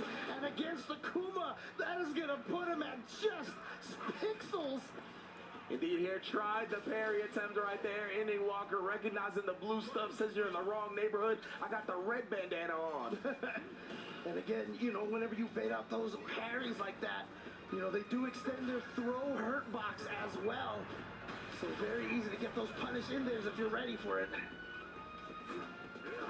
Oh, he's been so good at waiting late enough to get the Asuka DP on those, but finally, Angry finds the dead zone and follows it up with a bait on the ODDP. And with the Kuma, the damage is gonna come in hot and heavy. Yeah, there's no reason for Angry Bird to hold on to this meter, get all this damage here, and now one small hit to be able to go 3-1 against Ending Walker. There it is, the Adamant Flame. And that means that Angry Bird is adamantly getting to the 3-1 victory. Yeah, and Angry Bird, he used the OD Fireball right there. Oh my goodness, again there to bait out the DP, but he used it at the end of the last round as well to cover the wake-up level 1 from Ending Walker. Gets the overhead as the pressure continues. Looks like he messed up a little bit there, but nonetheless. Yeah, still has the corner position. Oh my goodness, bro. I said, it's going to be a slugfest if they pick these two characters. Yeah. Oh yeah, punished. He didn't cancel it anything. It was a little too close. Oh my goodness. Hard call outs from both sides right now. Both players waking up with buttons, trying to call out each other's fuzzy timings. And what do you know, Angry Bird strikes again with another round on the board. Yeah, these guys are swinging here. I mean, it is basically like almost no time where we see them not pressing buttons. Here, Demon Flip, he tried to do a shallow one right there to chop to bait out a anti-air or a wake-up from Ending Walker. Didn't bite though, but nonetheless, Angry Bird has done such a good job controlling the corner. You saw Ending Walker, even after landing a Hashogeki, delaying his next button a little bit. Angry, a little bit short that time, getting punished for it. The Fierce, it just connected, and whether he was buffering it or confirmed it, either way, that's going to be a 4-1 lead for Angry Bird. This is wild. And remember, Angry Bird said during Street Fighter League Europe that he doesn't like 2 out of 3s, but if you give him 3 out of 5, or here, 5 out of 9, it is very, very hard to defeat him. He went perfect in Street Fighter League. Got 200 points for his team by himself. Exactly, man. It was a testament to how locked in he's been. Your Punk say it right. He's still the greatest Street Fighter 6 player in his eyes. Obviously winning the first Evo for the game, and right now he is making it work up against Ending Walker. He even delayed the dive kick to beat the stand medium punch attempt. He is rolling. Okay, I like the wake button from Ending Walker, but I think he might have tried a delayed attack after the drive rush to catch, Angry Bird doing a delay tech or something. Gets close enough, right, to get the DP on the OD Fireball attempt, and now staying in his grill. My goodness, the damage on that. And you saw that too. That time Ending Walker did do the drive rush cancel, but he pressed the button a little bit earlier than the end of last round, and it caught Angry Bird. Once again, open him up a little bit. Angry Bird going back to the well of the DP though, and he's got Demon on deck. Oh my goodness, a little bit too far. He tried a better punish, right, because he's in burnout, so he knows it's not like -10 like it usually is. The DP is there though to shut down the air approach once more. That was so like 10 steps ahead right there. Overhead harassment, caught Ending Walker probably moving forward as we saw the standing. See right now, Ending Walker. Oh my, he wasn't ready for the throw with though. I'm so surprised. And Angry once again catching the legs. Oh my goodness, the buffering, bro. You throw a fireball and that level 2 is going to destroy your life. He's waiting for it. And, sometimes it's important to show the opponent that you're doing that because it kind of shuts down an option for them as well. Oh, he's crouching, so he went for the heavy kick. And I'm a little surprised Angry Bird hasn't been representing the ODDP OS, but of course he is low on drive, right? So he probably didn't want to do that. Ending Walker goes with a drive rush crouch medium kick, and he's going to close it out off that one. Well done, right? He had been looking for a lot of overhead, and just in general, when you see the drive rush, you want to hold back a little bit, gets clipped low. It was a big investment, but well worth because it was going to be a kill combo. Nice recognition from EW. That's right. And he wants to be the Ending Walker champ, the EWC, for EWC. But Angry Bird has that 4-2 lead. There's that DPOS. But from anyone, I'm not sure what that was from Angry Bird. I have to imagine it's supposed to be a fireball. This ended up coming out as a DP. Oh my goodness, saw the dive kick hit high, right? So it wasn't going to be a real combo afterwards, but Angry Bird was still going to be able to take his turn. Ending Walker tried to challenge it, but baited out perfectly. Oh, the overhead reset. Angry Bird knew the win condition. So smart right there to put himself on set point. Yeah, Andy Walker got to be a little frustrated with that one. And again, this is single elimination. There are no that only works if your opponent is good. The perfect parry. He tried to check after the adamant blade counter. Oh my goodness. And look at the drive gauge for Andy Walker. He burns himself out. And he's got the level 2. That's gonna do it. Angry Bird is gonna send Andy Walker out of the tournament 5-2. Impressive showing once again. Angry Bird back-to-back sets, putting his opponents away at 5-2. Incredible way to get into the semifinals. Top 4 berth for Angry Bird, and if he wins that next one, he will be in the grand finals position to take home EWC. But again, just amazing stuff from Angry Bird throughout. Andy Walker played good as well, but man, this dude on the Akuma, he is ruthless aggression incarnate. Yeah, and remember that Andy Walker just 5-0'd Mena, and then Angry Bird just coming back and 5-2ing Ending Walker. So these players, I mean, you can see that the level that they're playing and just dominating the opponents. Again, we haven't had anything go more than 5-2 here in this top 16 so far. Yeah, exactly. It has been the most games that somebody has gotten against the player that has won. Is that 5-2? My goodness, bro. And yeah, look at Angry Bird just picked his buddy in so well. Made the most of it because we know the Akuma damage is ridiculous. Represented the level 2 as counter to a fireball. Represented the beautiful adamant flame to counter the drive rush check. Just everything when it comes to Akuma, the boxes were ticked, right? And we see this at the end to close them out. Angry Bird, the crowd loves it. Let's hear from Angry Bird and our host with an interview coming up right now. Ladies and gentlemen, the Bird himself, the Angry Bird, victorious and on to the semifinals. An incredible performance that you just had against Ending Walker. A few questions to you here. Not only do you have a Japanese audience that's cheering for you, obviously from Team Reject, but you also have an Arab audience that's cheering for you as well. Does that impact you during your match?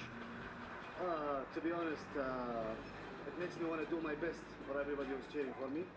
But I'm too locked in the match that I just want to keep my head just in the match. I mean, clearly we can see that with how you've dominated in this matchup. And I mean, Ending Walker so far had only lost one game through the entire tournament. How do you prepare? Because it's very short turnaround between your previous top 16 game into this best of 9. I just think he had a couple of unfortunate drops, and I capitalized all of them. And I think Andy Walker overall played amazing. He just, he just made a couple of mistakes, and as I told you, I capitalized them. You have that long breath inside of the game in a best of 9. Now, I have to ask you the question. Next semifinal, you either play Goichi or Shanghai. Is there one of the two you'd like to beat? I played both of them in casuals, so it's not like I want to beat any of them. I just played both of them in casuals, and it's good, yeah. I can play any of them. All right, very much looking forward to it. Ladies and gentlemen, Angry Bird! On to the semifinals. You may go to a crusher to crush yet another key. Another key crush, another dream turned into a nightmare. Angry Bird, man. What a showing so far. 10-4 as an overall set count, as you mentioned, James. We haven't gotten more than a 5-2. Angry Bird put both of his opponents away. Tokido even showing off who he was rooting for, obviously. Team Reject boys and all that. Yeah, I love seeing Tokido having so much fun out there in the crowd, but speaking of the crowd, I just love seeing the entire, Middle Eastern community cheering for Angry Bird. He said that he just kind of funnels them out while he's in the match, but as you mentioned early on, we did see him crack that smile when they cheered for him when he came out on the stage. And again, such a wholesome moment here at EWC. Yeah, exactly. And he even acknowledged them in the interview right there, right? He said, hearing the crowd, it makes me want to do my best for everybody cheering for me as well. Angry Bird just has the mentality of a champion, right? But of course, speaking of mentality of champions, oh my goodness, it is time for 2 EWC EWC champions to clash. Goichi just won Fatal Fury this year, going up against Shanghai with the golden plate and the golden stick, the reigning, defending Street Fighter 6 EWC champion. And I gotta throw it to the host to see these two gods walk out on stage. And now we have one half of our semi-final set. It's crazy. It does not feel like it was going to go this fast. When the matches are this far, then of course it seems like all of this was only one day. But I will tell you what, this next match, in my opinion, literally ups the ante because the story is that insane. It is the Clash of the Titans. Two champions here at EWC, champions in multiple games in their own right. My God, I can't believe we're going to get to witness this in the quarterfinals, Rob. We heard a whole lot of trash talk already from Shanghai's side. When I gave him his last interview up here on this stage, he did say that this man that he's going up against snatched something away from him. We all saw it with the last title before this, but now we'll be able to see if this man can actually get his revenge. Milos, I'm ready, and I know the people are ready. Ladies and gentlemen, it is time for our next match, for our next quarter-final EWC. Are you ready? Ladies and gentlemen, the Clash of the Titans is about to begin. Please welcome our first player on stage, multi-game legend, EWC champion, Goichi! Coming out of a stacked LCQ bracket with over 250 players, he's gone through the lower bracket gauntlet in groups. No task is too tough for a man with 2 decades of pedigree. He's already won gold here at EWC this year, and the faces he makes on stage, it looks like he's gunning for a whole lot more. Goichi, a legend in every sense of the word. We have seen him take down his opponent before, but that was in another title. Can he do it right here and right now? Somebody has something to say about that, and that is your reigning EWC champion, Shanghai!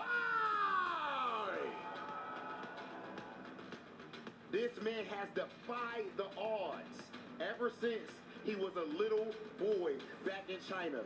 This is last year's EWC champion. We saw him give a legendary interview where at the end, he let it be known that today he proved himself. But yet and still, his journey is not done as he seeks to prove himself yet again. Shanghai, Goichi, please meet us center stage for our face-off. I think we start that way. Come on. Get closer, This is a family affair that we need to fix here. Shanghai, you said this was personal. This man robbed you of something. What do you have to say for him before the game? I need to come back. I need to get... That's mine. It's his. This trophy's his. He wants it back. Goichi, any words going into the match? I don't lose.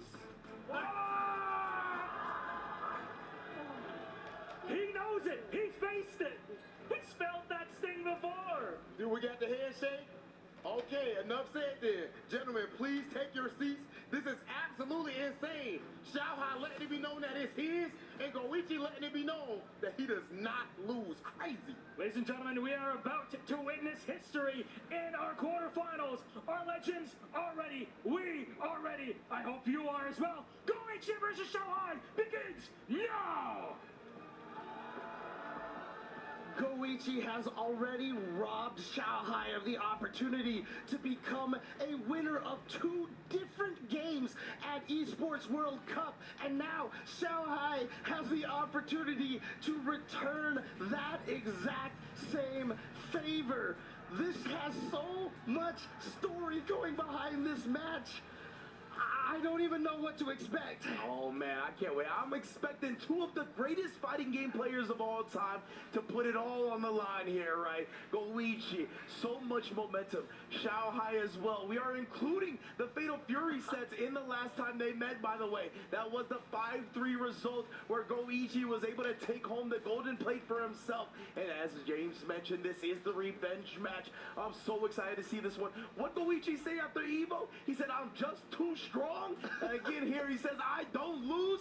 Incredible confidence exuding from this man. Xiaohai, on the other hand, of course, we all know a legendary player in his own right. I just am a little concerned. I hope he doesn't get too caught up in the lust for vengeance.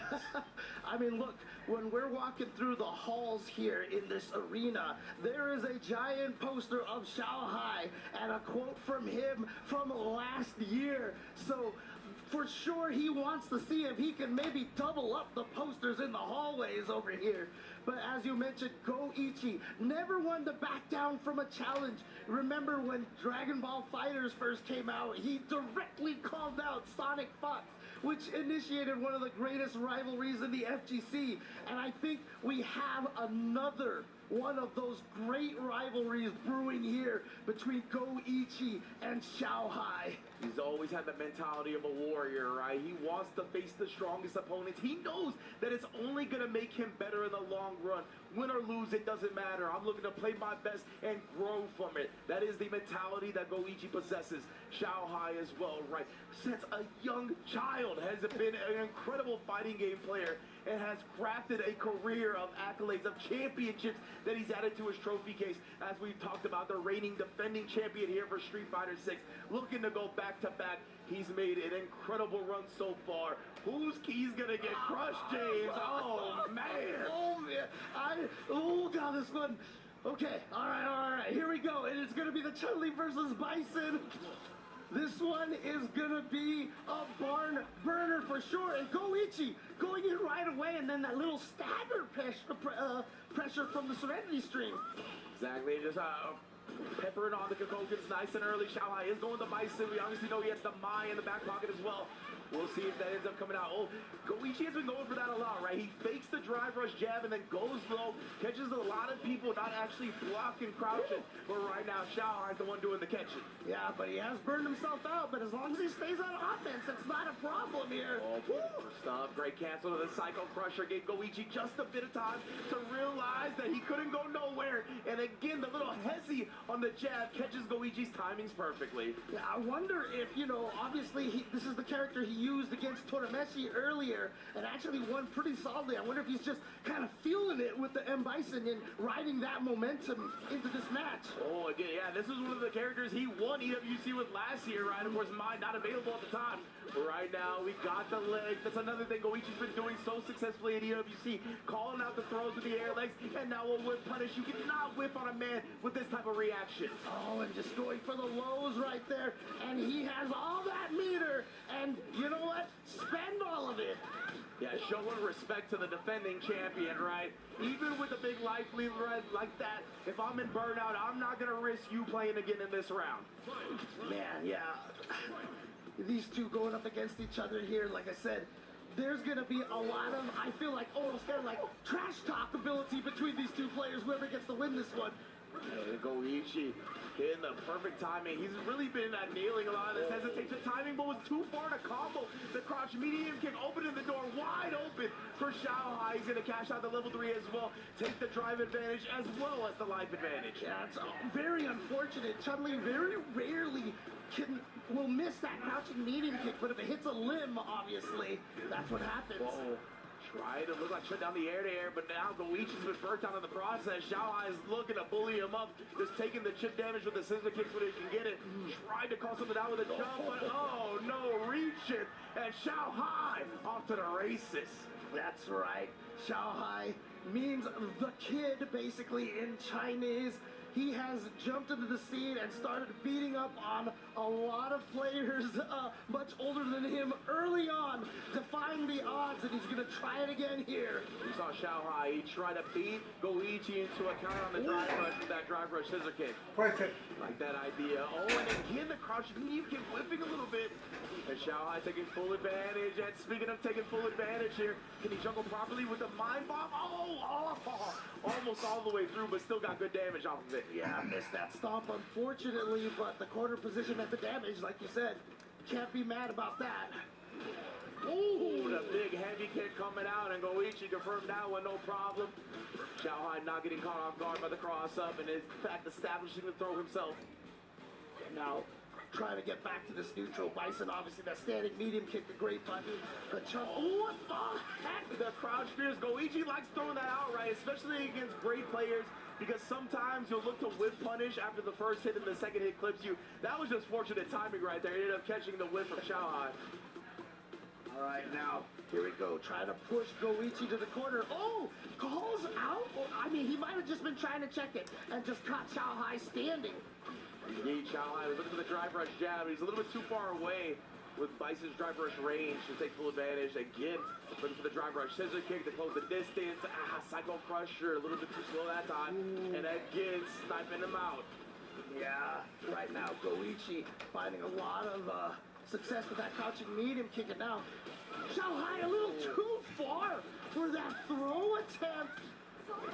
Whipped it, and Goichi had the response, the reactions, but it's not gonna kill just yet. Indeed, he's still in prime position here, as well as he can get him getting the drive meter back now.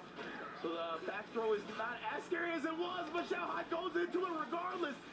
Oh my goodness, yeah, low on the drive, so I don't think he can find a kill combo. He's just taking the throw right now. Goichi showing no fear. That cero miedo. Oh my goodness, bruh. And, you know, I felt like Xiaohai was like, I'm going to get revenge for Tokido. Got the drive impact in the corner against Goichi, but it wasn't enough. He didn't want to spend the level 3 right away. He wanted to wait till it killed. Yes, indeed, man. Now 1-1. We all tied up. Oh, yeah, that's big plus frames after the drive rush knee. So I don't blame Goichi for trying to pop off, but what patience from Xiaohai to made it out. Too close for that scissor kick right there. Was definitely punishable by Chun-Li, especially with that standing right punch. Got good distance from the right punch for sure.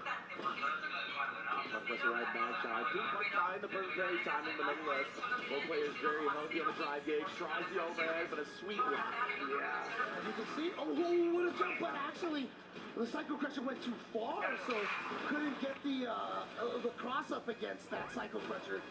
Goichi, nice patience on the head stomp as well to get that anti-air going, but now, tried the dash, and Goichi actually checked it. One of the rare times I see a dash check in Street Fighter 6. It is a lost art, dashing in general. Oh, man. Trying to go with that overhead off the drive rush. So far, Xiaohai's been able to block it most times, but look at that whip punish.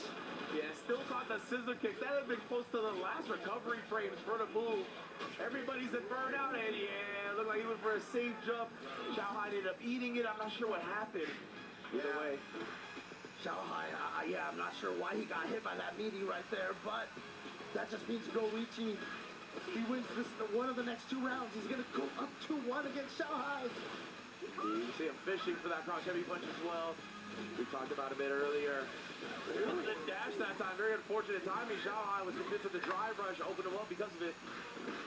Trying to get a shimmy himself right there. And look at this, Goichi not only escapes the bomb, but gets out the corner, but gets frame trapped by that back heavy kick anyway.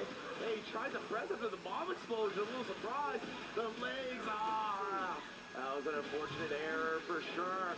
Xiaohai's going to make him pay dearly for it. This level 2 is going to put him on like a pixel of drive. Yeah. Oh, boy. Yeah, I'm not sure if there's anything he could do to avoid that burnout. And so he was trying to do something on wake up there. Just got hit by the meaty. Xiaohai with a perfect now. Ties it up 1 round apiece. Indeed. Chun-Li trying to make business deals with that forward medium punch. Instead, just perfectly punishing the scissor kick again. Oh, and catching Xiaohai reaching. Uh-oh. Completely baited out there. Goichi now with a chance to dish on the damage, and that's gonna do it. Goichi goes up 2-1 over Xiaohai. Huge damage, bro. When you got those level 3s on deck in this game, you die real quick when somebody's able to beat out a reversal like that. Just massive amounts of damage. Goichi obviously going to know the optimization when it comes to the counters. And you can see both players just jumping right back in there. No break. And again, Goichi finding that crouching medium kick drive rush so often against Xiaohai. Yeah, going right back into it. That's what concerns me a little bit, right? I feel like Xiaohai got to take this one slow. Play your usual game. Can't get caught up in that revenge style of mindset. Exactly. You mentioned that before it started. Oh, there's the punish counter. So yeah, gonna get a big old combo off that scissor kick. Oh, and again, Goichi trying to pop up. He has not been able to find those reversal up kicks, but the stop let him get away with something. That's the second time we've seen the stop work. Like, I'm not sure what's going on with Xiaohai. The first one was a really weird combo to convert off of. I don't blame him for the first one. That second one was definitely strange. All right. So Xiaohai definitely leaving a little damage on the table right there, but Matt Goichi, he's buffering a little bit, trying to make these deals with that forward medium punch. Oh, he actually tried to press back after the jab, but he was too far for a light range. Caught with the crouch medium kick again. Xiaohai forcing the issue with the drive rush cancel. And Goichi waking up with his own drive rush overhead. My goodness, bro. Look, he's trying to go ham on Xiaohai right now. He's getting a little too wild. A little frisky here. Has the anti-air, so despite the burnout, no! That confirmed. Xiaohai ends up with setting himself to be punished like that. Goichi takes that round. Indeed. Goichi here's got 3 meters on deck as well here. Yes, Xiaohai has to save now. 3 bars. Oh, nice job from Xiaohai though, calling out the walk back button timing of Goichi. Oh, and then the legs as well. Yeah, Goichi. He's got some room to move. He's going to want to do it. Xiaohai recognize that. Oh, trying to go for another. Oh, my goodness. Xiaohai alley-ooping to himself after that one. Jumping out of the corner, still getting the hell attack so clean. Yeah, Goichi, I'm not sure if he just got crossed up by that bomb explosion. He tried to throw on the ground. Oh, okay. He tried to throw, yeah. That's what he did last time as well. This time, though, we got crouch medium kick into level 2. Into level 2. That is a great way to start the round. Oh, going for the corner carry ender right there. Who puts himself back in the corner. Xiaohai with a micro walk forward to get out of the corner. That was so clean. Okay, that's one throw. Oh, and again, he be throwing, dog. The techs have been plaguing Goichi when he's got the bomb out. Again, trying to make a move. Finally, an OD up kicks works, though. Oh, the punish counter goes right into the level 3. Xiaohai ties it up 2-2, and we are getting the rivalry that we were all hoping for here between Xiaohai and Goichi. Yeah, indeed, man. Xiaohai, he's been able to counter these, like, flip outs a couple of times now. I don't know if he's just, like, reacting and walking forward. I'm not really sure about the proximity guard moves. I don't know if it prevents you from walking forward early or not. But nonetheless, like, he's been able to outspace that just a bit and has punished Goichi multiple times on landing. So, man, it is so close already. I'm loving the way this has started. I just hope it keeps going. Yeah, we want to see a final game. We want to see a game 9 between these 2 rivals. And Xiaohai, once again, playing the Evo stick. Kind of a flex. Indeed, man. The man with the golden accessories, the golden stick, the golden plate. This man is already ready. Of course, we are taking a little quick break here, but I think we're about to jump back into the action. 2-2 between these fellas. Again, 2 gods of the fighting game community have been world champions in many a game. And they're looking to add another trophy to their case. Yeah, really, honestly, 2 of the players on that short list of FTC GOAT. Jaw from Xiaohai, showing the back dash, and then getting it. And again, Goichi's been taking a whole lot. And Xiaohai has recognized this and is making him pay for it. Yeah, he's been able to block a lot of the OD10 showcase. He's been able to get the shimmies. Yeah, oh, and again, coming out with the air legs. Yeah, we haven't seen that represented too much in this set, but Goichi has been a popular strap for him throughout EWC. At that time, Xiaohai finally blocks that crouching medium kick into drive rush cancel. Ooh. And I think he was trying to fade out that crouching medium kick with that light scissor kick. Oh no, got caught just committing to the mud right there as Goichi jumped. Now it's going to allow him to get out of the corner a little bit, get back into the green. Trying to make a deal right, buffering that drive rush cancel behind it as well. Only wanted the crouch fierce. The medium kick picked its spot. Only for Goichi's own medium kick to get him right back in. Yep, and now Goichi actually backs off because look at his drive gauge right now. He wants to build some of that gauge back so he has more tools to fight Xiaohai. Xiaohai's been trying so many of the... Oh! That fadeaway! The Mamba jump roundhouse, catching Goichi, walking him down. That was like Dwight Howard dunk distance right there. Dunk contest. Way far away. And right now, Goichi, man, he did not like the way that last round ended. Just a pure aggression in this one.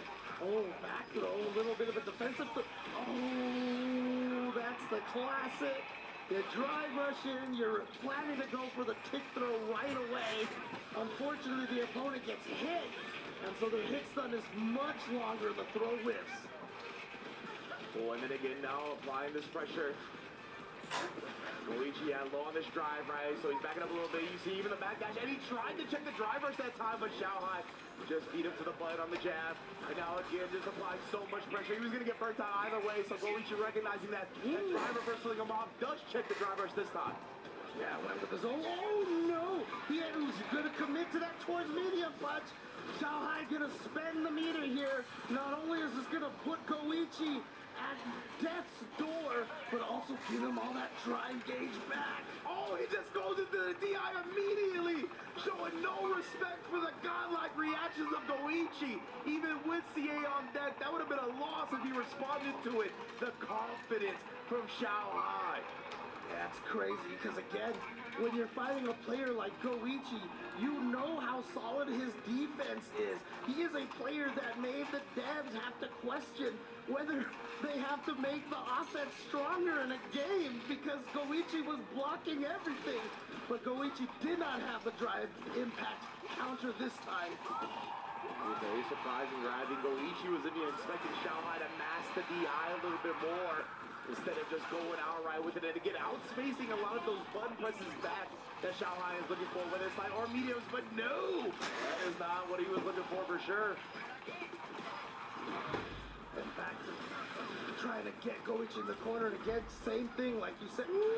Baited out the up, gets perfectly Xiaohai. Looking like the genius that we know he is.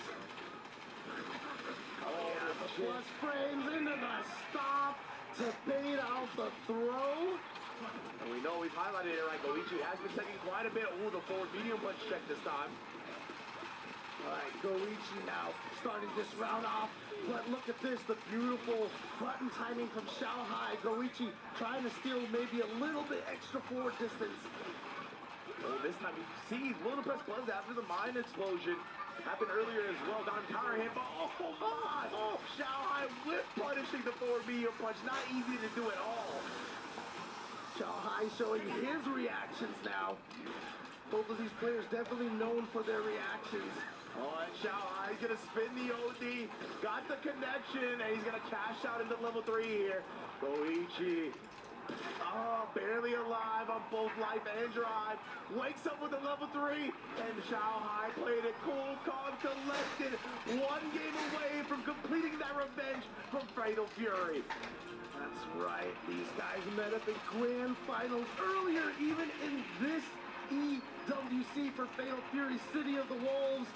This is not a grand finals here, but that's not going to change how much both of these players want to take this and how much weight is on this match. Yeah, man, now Goichi's back against the wall, right? This is sometimes where we see fighting game players truly get unleashed, though. No safety net, no second chances. You have to win or get your key crushed. That's right. So Goichi down 2 to 4 right now. Has to take 3 games straight. Is going to have to do it with the Chun Li. See, that is tried and true. Oh, all right, picking him out a little bit. We saw the Serenity stance to just go back into the same medium punch out, maybe back dashing or jumping out of the way. Oh, didn't have the up kicks perhaps to catch the jump over, and now he's trapped in the corner. Right before the mine exploded. Yep, using that fear of the mine explosion to get the throw. And look at this, the staggered timing. And then again, the drive impact. Goichi is definitely a little lost right now. He has not been able to find a read on Xiaohai's offensive choices. That puts the kid on set point. You saw that look of determination on Xiaohai's face. Once he's settled down, he's looked like a completely different beast. Goichi has not been able to find a foothold, though. Does catch Xiaohai trying to escape that time. Goichi right now putting the "I don't lose" quote to the test. Trying to do something, and the OD stomp is going to hit. Yeah, he might have been just trying to walk under. He couldn't quite make it in time. He got clipped for it. Still has the life lead here, though. Oh, back to back with it. Caught the startup of the fierce from Xiaohai. He swung directly into the business deal of Chun-Li. Like I said, bro, she Jerry West with it. You cannot shake her hand. All right, here we go. This is the kind of moment that defines champions right here. Can Goichi take this to another game? Well, both players started off very slow, right? They know the gravity of the situation. The crowd cheers. Couldn't quite get the AT that he was looking for. That's a heartbreaker. But yo, the elbow stuffs the air there. Goichi trying to maintain this corner control, though, only to get sniped out. Yeah, he tried to go for the shimmy, and Xiaohai had the read with the crouch medium kick to greet him, and now again, using those mines to land multiple throws. Oh my goodness, Xiaohai, she's gonna keep piling on the throws here. He's gonna force a reaction out of Goichi, finally does it, and he stays crouching. Xiaohai's revenge is complete. He gets his lick back for Fatal Fury and will move on to the semifinals. And even Goichi can do nothing but smile as he shakes his opponent's hand. And you see right there Xiaohai with the thumbs up and the relief from Xiaohai's wife in the crowd over there. Yeah, we saw Goichi try to call out one more throw with the air legs, right? Instead, Xiaohai went with that crouch jab, knowing that's been Goichi's primary counter to a lot of the throw attempts. And if you stay crouching like that, it does duck the legs, gives you the opportunity to get the landing frame punish, and Xiaohai made the most of it. What a performance. Yeah, those air legs literally flagged with not being able to hit crouching attacks. That wake-up light kick was great, and you can see Goichi starting to get hyped for himself, and we were all getting hyped too, because we had the 2-2. We were talking about how maybe we can get something more than a 5-2, but again, another 5-2 here in the top 16. Exactly, and if you started off 2-2 and then Xiaohai just went on a rampage, right? I felt like he was caught up in the moment a little bit at the beginning of the set, but once he settled down, composed, played his usual game, we saw how much control he was able to maintain, right? Xiaohai, incredible stuff. On his way to a second golden plate, perhaps. Well, let's see what he has to say with him and the host. Are we even allowed to show something like that on TV? That has to be against TOS. Like, what, 4 or 5 throws in a row? Xiaohai, phenomenal performance. Why were you so confident going for that many throws, and you finished with super when you didn't have to? Were you trying to send a message? Because I know him. I read him. So he can't move this time. Last one, he can't move. So I just followed. Okay, got that read, got that download. So now you've officially avenged your Fatal Fury loss going up against Goichi. How does revenge taste right now? How does it feel getting your revenge against him? 那你现在成功的复仇了，就想问你这种滋味是什么样的？能跟我们说一下吗？其实还好吧，应该也在我的预料之中，然后但是我没想到就是二郎打到这个成绩，我想着街霸可能没有那么大的愿望，但现在都来到4强了，我感觉计划有变。计划有变。So, being able to beat Goichi here, you know, sort of getting my vengeance, my revenge, you know, it feels, you know, a little less, you know, what's the word for it? A little less passionate than I expected. And honestly, after losing the championship in Fatal Fury, I thought that, you know, I didn't have that much motivation, honestly, coming into Street Fighter. But now it's different. Now I'm in the top 4, and I am pumped. I am here for the champion. Come on. Come on. Well, that segues perfectly into the last question. Now you are only 2 matches away from making history and becoming the first ever back-to-back Street Fighter 6 EWC champion. How does it feel to be on the doorstep of history? 那你现在还差2局就是即将成为电竞世界杯第一个成功手下自己的冠军的卫冕冠军。就请问你，的感受怎么样 Still hard, still difficult. I think maybe I need to more and more. It's not enough yet. I will do my best. Not just too much. I need to win. Yeah. Okay, ladies and gentlemen, this man is almost your repeat champion. 2 more matches and he can get it done. Please make some noise for Xiao Hai! Xiao Hai, go ahead and crush your opponent's key. Can we give some respect to the translator there? I love his energy. I love his emotion, trying to, get a hype right there. That's fantastic. I love it.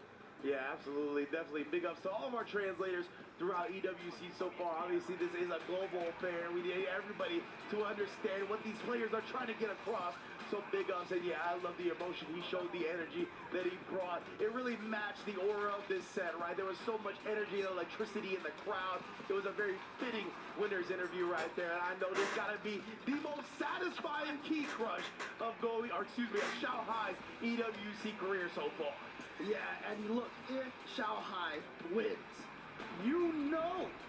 that's going to be one of the keys that goes into his trophy. Oh, yeah. That he gets to remember. Great point, James. Right. I believe it's 3 players that you defeat. You can put their crushed keys inside your trophy, and man, oh man, you hit the nail on the head. You best believe he ain't passing that one up. But now, we are going to be moving on to another quarterfinals match. Going to be YHC Mochi, the Dawson God. I've known about this guy since I got into the scene with Street Fighter 4 Dawson. He was probably doing it even beforehand. And then he's going up against the young phenom, Blas. A near 30-year age difference between these two. It's going to be another incredible set. Let's hear from our host right now. Easily one of the most important and exciting matches of this tournament up to this point. Xiao Hai, last year's champion, was able to get it done, but we still have to see who else is going to fill out the rest of this bracket. Revenge stays sweet when it gets you closer to the grand final, and actually we're going to inch ourselves a bit closer ourselves. Our next quarterfinal, our third one, the 2 next players. Let's welcome them to the stage. The Chilean prodigy, Blas! The 15-year-old has blown the minds of viewers, fans, and opponents all alike ever since Street Fighter 6 launched. Despite his age, he's been on multiple main stages, including Combo Breaker, finishing at top 6. He takes the stage once again with the world eagerly watching his rise with bated breath. And this is one of the beautiful things about the world of Street Fighter. We have young beasts like Blas, and then we also have OGs who actually paved the way, like the man I'm about to bring out next. Put your hands together for YHC Mochi! Now this man's run has been phenomenal. He took down Matsu. He took down Dark and Neff from Team Liquid. And of course, everyone's favorite, Tokido. He hails from the storied Japanese fighting game community. And of course, Steel sharpens steel. Now Mochi is a weapon formed against all of his opponents. 2 opponents in, I guess, different leagues, but also in a league of their own, in their own way. Gentlemen, please, may you join us at the center of the stage. Mochi, Blas, please. Come on in. Come on in. Oh, Mochi, yeah. Come on. Come on, brother. Come on in. We're going to have a lot of fun before we get into this. Okay. Just a little bit closer. Come on. Come on. Come on. Yeah, this is how we get down. All right. Blas, do you have any words? Look at the big smile. Do you have any words before our match? I don't know English, bro. Okay, I'll be your anger translator. Blas said he's godlike, he's young, he's too fast, and he might hit you with 60 unchecked DIs. Oof. Unchecked. 60 of them in one game. All right. Mochi, what do you have to say to this young man who's challenged you on stage? I'll be your anger translator. Sit down, young blood. He's taking you out. Oh my goodness. Can't believe he said that. These two are talking crazy. Can we get the handshake, please? Can we get the handshake? Okay, even after, go ahead, you guys can go ahead and get to your match. Even after all of that trash talk and all of this bad blood, they still gave us the handshake, but somebody has to go home. It is time for YAC Mochi versus Blocks. My goodness, the vitriol of that pregame interview. I don't know if we've ever seen such toxicity between two opponents before, and now they're gonna duke it out. Blas versus YHC Mochi. I'm so excited about this one specifically. Oh, don't put the misty eye reactions up to the 44-year-old, though. Come on. We don't gotta do that to him like that. But regardless, I'm very excited for this one just because Blas, very aggressive, very in your face, right? And YHC Mochi is old school. He likes to play the Dawson patient. He's not too interested in those high APM Dawsons that we see from like Todemeshi and Mr. Crimson. He is down to sit back and chill and just try to prevent you from getting in on him. So I want to see if Blas can overcome that wall that he's gonna put up. I'm a little angry here because that trash talk from them, you have to respect your elders here. They got a 15-year-old going up against a 44-year-old. You can't talk to a 44-year-old like that. Come on. Man, that's how he gets down, man. That's how we're getting down. But big ups, of course, to Robin Maloche being very entertaining host. They've been incredible hosts all week, right, as we wind down EWC. I can't believe we're getting closer and closer. One of our semifinals matches already set between Angry Bird and Shanghai, and now we begin to see the other one form. Whoever wins this match will take on the winner of our last one, LaShawn Fudo. But indeed, man, yeah, it is bangers upon bangers all the way through. Imagine we're getting the Dawson, and right now, I wonder if Blas is going to bring the Ryu. I imagine that's what it's been, right? That's been the character that he's been putting bodies in bags with, so I can't imagine it's something else. Yeah, and you know, historically speaking, Dawson has always been a very good anti-Shoto character, being able to slide under fireballs, and obviously now in 5 and 6 with the crazy air mobility, he can float over fireballs and all that such. So, yeah, I'm wondering, you know, if Blas has a lot of anti-Dawson practice.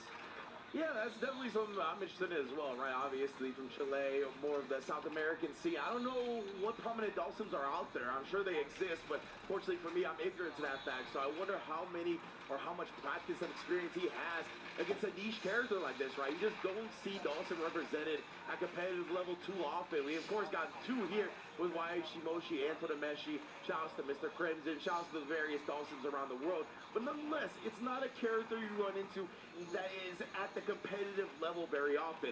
So I wonder if Blas has some anti-Dawson tech ready and loaded, or if he's just going to try to overwhelm YHC Mochi, right? Go with the old age-old adage of best defense is a good offense type thing. Exactly. And, you know, obviously Ryu now having that Hashogeki pressure, which he didn't really have access to in some of the previous Street Fighter games, is going to come very much into play. We saw Blas use that to great effectiveness at Capcom Cup. Actually, he's going with the Ken. Indeed, he's actually busting out the Ken. Well, maybe he does have some nuanced answers for this matchup if he's switching from what we know him for, the tried and true Ryu. Bringing out the Ken Masters here. Maybe we already see some of the ideas coming to fruition, right? That step kick. He also showed off the roundhouse, trying to get past some of these limbs. Maybe it's the fact that OD fireball leaves him standing. Oh, and getting right under the fireball to get Dawson in the corner here. Yeah, so, oh my, duck in the roundhouse, and you cannot test this man's reactions. Yeah, you can kind of see what one of the things that Blas is going to take advantage of here is the aggression and the offense that Ken is capable of here. I want to give a shout out to Justin as well. Oh my goodness, sorry. But I wanted to give a shout out to Justin as well. Really identifying the fact that Mochi plays a more old school Dawson style, right? Highlighted that on the couch segment. Yeah, and let's see if that's going to work, because like you said, it's an old school Dawson against one of the most new school players here. Approaching these games, thinking about them differently than a lot of other players. Mochi, ooh, the back-to-back as well. I love just bringing it on that level 1, and of course challenging the drive rush immediately. Blas with a super kick party off the drive rush as well. Yeah, you can see right here. Gonna have to try to find this opportunity to teleport to the other side, get out of here. And so that's why I feel like that's kind of nice that Blas backed off a little bit. Obviously he was trying to build some meter back, but also doesn't want to let Waichi Mochi get out of the corner. Man, and Blas, tried to catch the landing, but not in time. And Mochi again gonna spin the level 1. This time it's gonna kill. Spin hot fire for real. Blas looking absolutely nonplussed about this. He's just like, okay. Yeah, Blas got 3 bars now, right? He hasn't tried to represent the Dragon Lash or anything like that. Trying to pick his spots carefully. Oh, wow, goodness. With punishing the down back heavy punch. That was crazy. A hitbox, hurtbox interaction there. Well, he doesn't actually confirm it to level 3. I thought he might have because of the drive meter. But he wants to save it till now. Yes, indeed. Get some of that drive meter back here. A nice significant life lead as well. And more importantly, Dawson's in the corner. No screen space to work with. And you also see that, with Blas kind of harassing with the Jinrai kick. Obviously, Dawson can't ODDP in between the first kick and the follow-up, so... Oh, the perfect parry, and then he used the run DP to avoid it, and then parry and backdash. This kid, he has such high processing speed, it is ridiculous.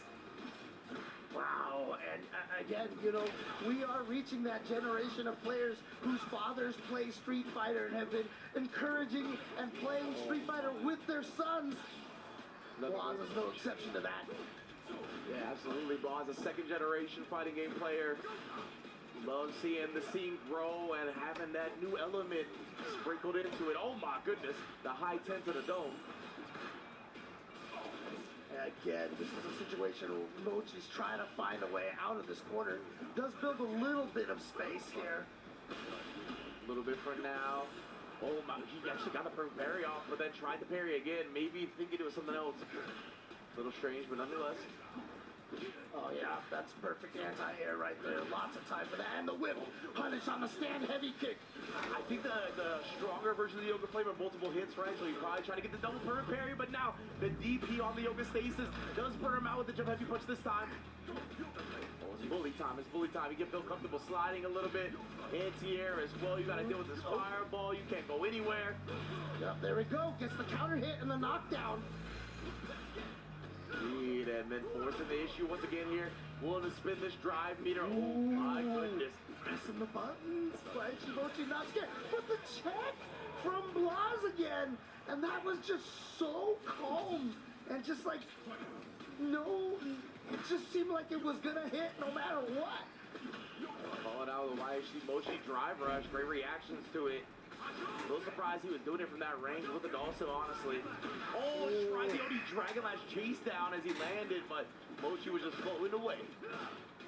Using the Spectre to get in, but was a little too far, so Waichi Mochi's going to get that standing heavy kick punish and the burnout as a result. That big roundhouse dodge on the line kick right there. That was commits to the low Jinrai after he just fell into it. Yeah, no way Waichi Mochi was going to get an anti-air off of that jump in. Oh, dances around the DP. Mochi lighting up the floor. Now with the punish counter on the way down, definitely going to be able to combo into the kill. But Blas coming right back in there at the start of the round. Yes, indeed, man. Not scared of nothing. He knows, right? Cutting off the screen space of Dawson is one of the keys to defeating this character. Of course, he doesn't do it recklessly, though. Oh, he recognized that they were both OD, right? So he's going to nullify. He could get in there without worrying about the fireball dropping down. Yeah, but again, the tail of the tape really has been Mochi trying to fight his way out of this corner. As, Blas puts him right back in there, but good anti-air from Mochi. Yeah, Blas is going to be very active with the buttons right now, right? Because he didn't want to get burnt out. So he was like, I'd rather press these buttons, see if I get hit, that's fine. I just don't want to get burnt out by blocking. You saw right there. Mochi, okay, not going to spend the meter just yet. I thought maybe he wanted to get his stride gauge back, but instead, it's going to be Mochi who takes it and puts one on the board against Blas. Incredible discipline from YHC Mochi at the end right there. Blas trying to hit him with the hesitation, crouch medium punch, and that was a great timing to blow up a lot of people's delay tech or delay button timing, but Mochi did not bite. Yeah, spending a lot of meter right there. Drive rush in the crouching medium kick canceled. Trying to go for the back throw to switch sides, but again, another great crouching medium punch whiff punish from Blas. They're ridiculous what he's been showing off. Oh, actually got the combo off the punish counter drill right there. Not often you get it. Oh, the DI counter right back at you. Blas was ready. He said, man, this boy's reactions right here. Ain't no checking him. Exactly. You can't check a 15-year-old dog. Exactly, bro. Got a whole lot of years before he's an unk. Oh, man, he tried to get the perfect parry into the button afterwards. Mochi not drive rushing in, though. Taking his spot carefully. Did drive rush in that time, and at CQC, Blas is a specialist. Interrupts the heavy Jinrai right there. Good recognition. Yeah. Oh, and now checking the drive rushes. But again, we're back in this corner here. But, you know, this is how Dawson, they know they have to play this game. And have to find a way to get out of these corner situations. Wait until he teleported out, got the crouch fierce. Great patience from Blas right there. Oh my, the hezzies from Mochi. He finally cracked, but not for too much. And now Mochi gets in there with a drill, actually gets a side switch, and is going to spend the level 3 here. This will be critical art. It's not going to be quite enough, though. Yeah, critical art damage here. It's going to put Blas very low. I don't know, would this Blas have some type of wild gambit? He jumps over.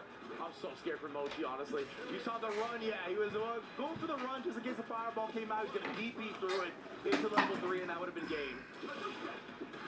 Now, both of these players trying to get this round to get the 2-1 lead. Stuck in the fireball experience, and oh my goodness, the counter pull. Couldn't get the sweep follow-up, though. He just wanted the knockdown. So, a bit too late. Yeah, it was so far away. He felt like he had to run a little further. So it was a little too slow on that sweep. Oh, the punish counter. Standing heavy kick. Let it get tried. Get a little bit of a delay timing right there, but nonetheless has found YHC Mochi. Opened him up, and he's taking the full force with it. Burned out and mad damage. Oh, yeah, that was the second time Blas had tried that crouching heavy punch with that slightly delayed timing. The first time Mochi just blocked it, but that time definitely was trying something. And Blas is going to take that 2-1 lead. Well, these fellas go directly back into it, man. No thinking, no taking some time to prepare to select screen. They want to fight it out. Oh, slight walk-up jab right there, catching Mochi's attempt.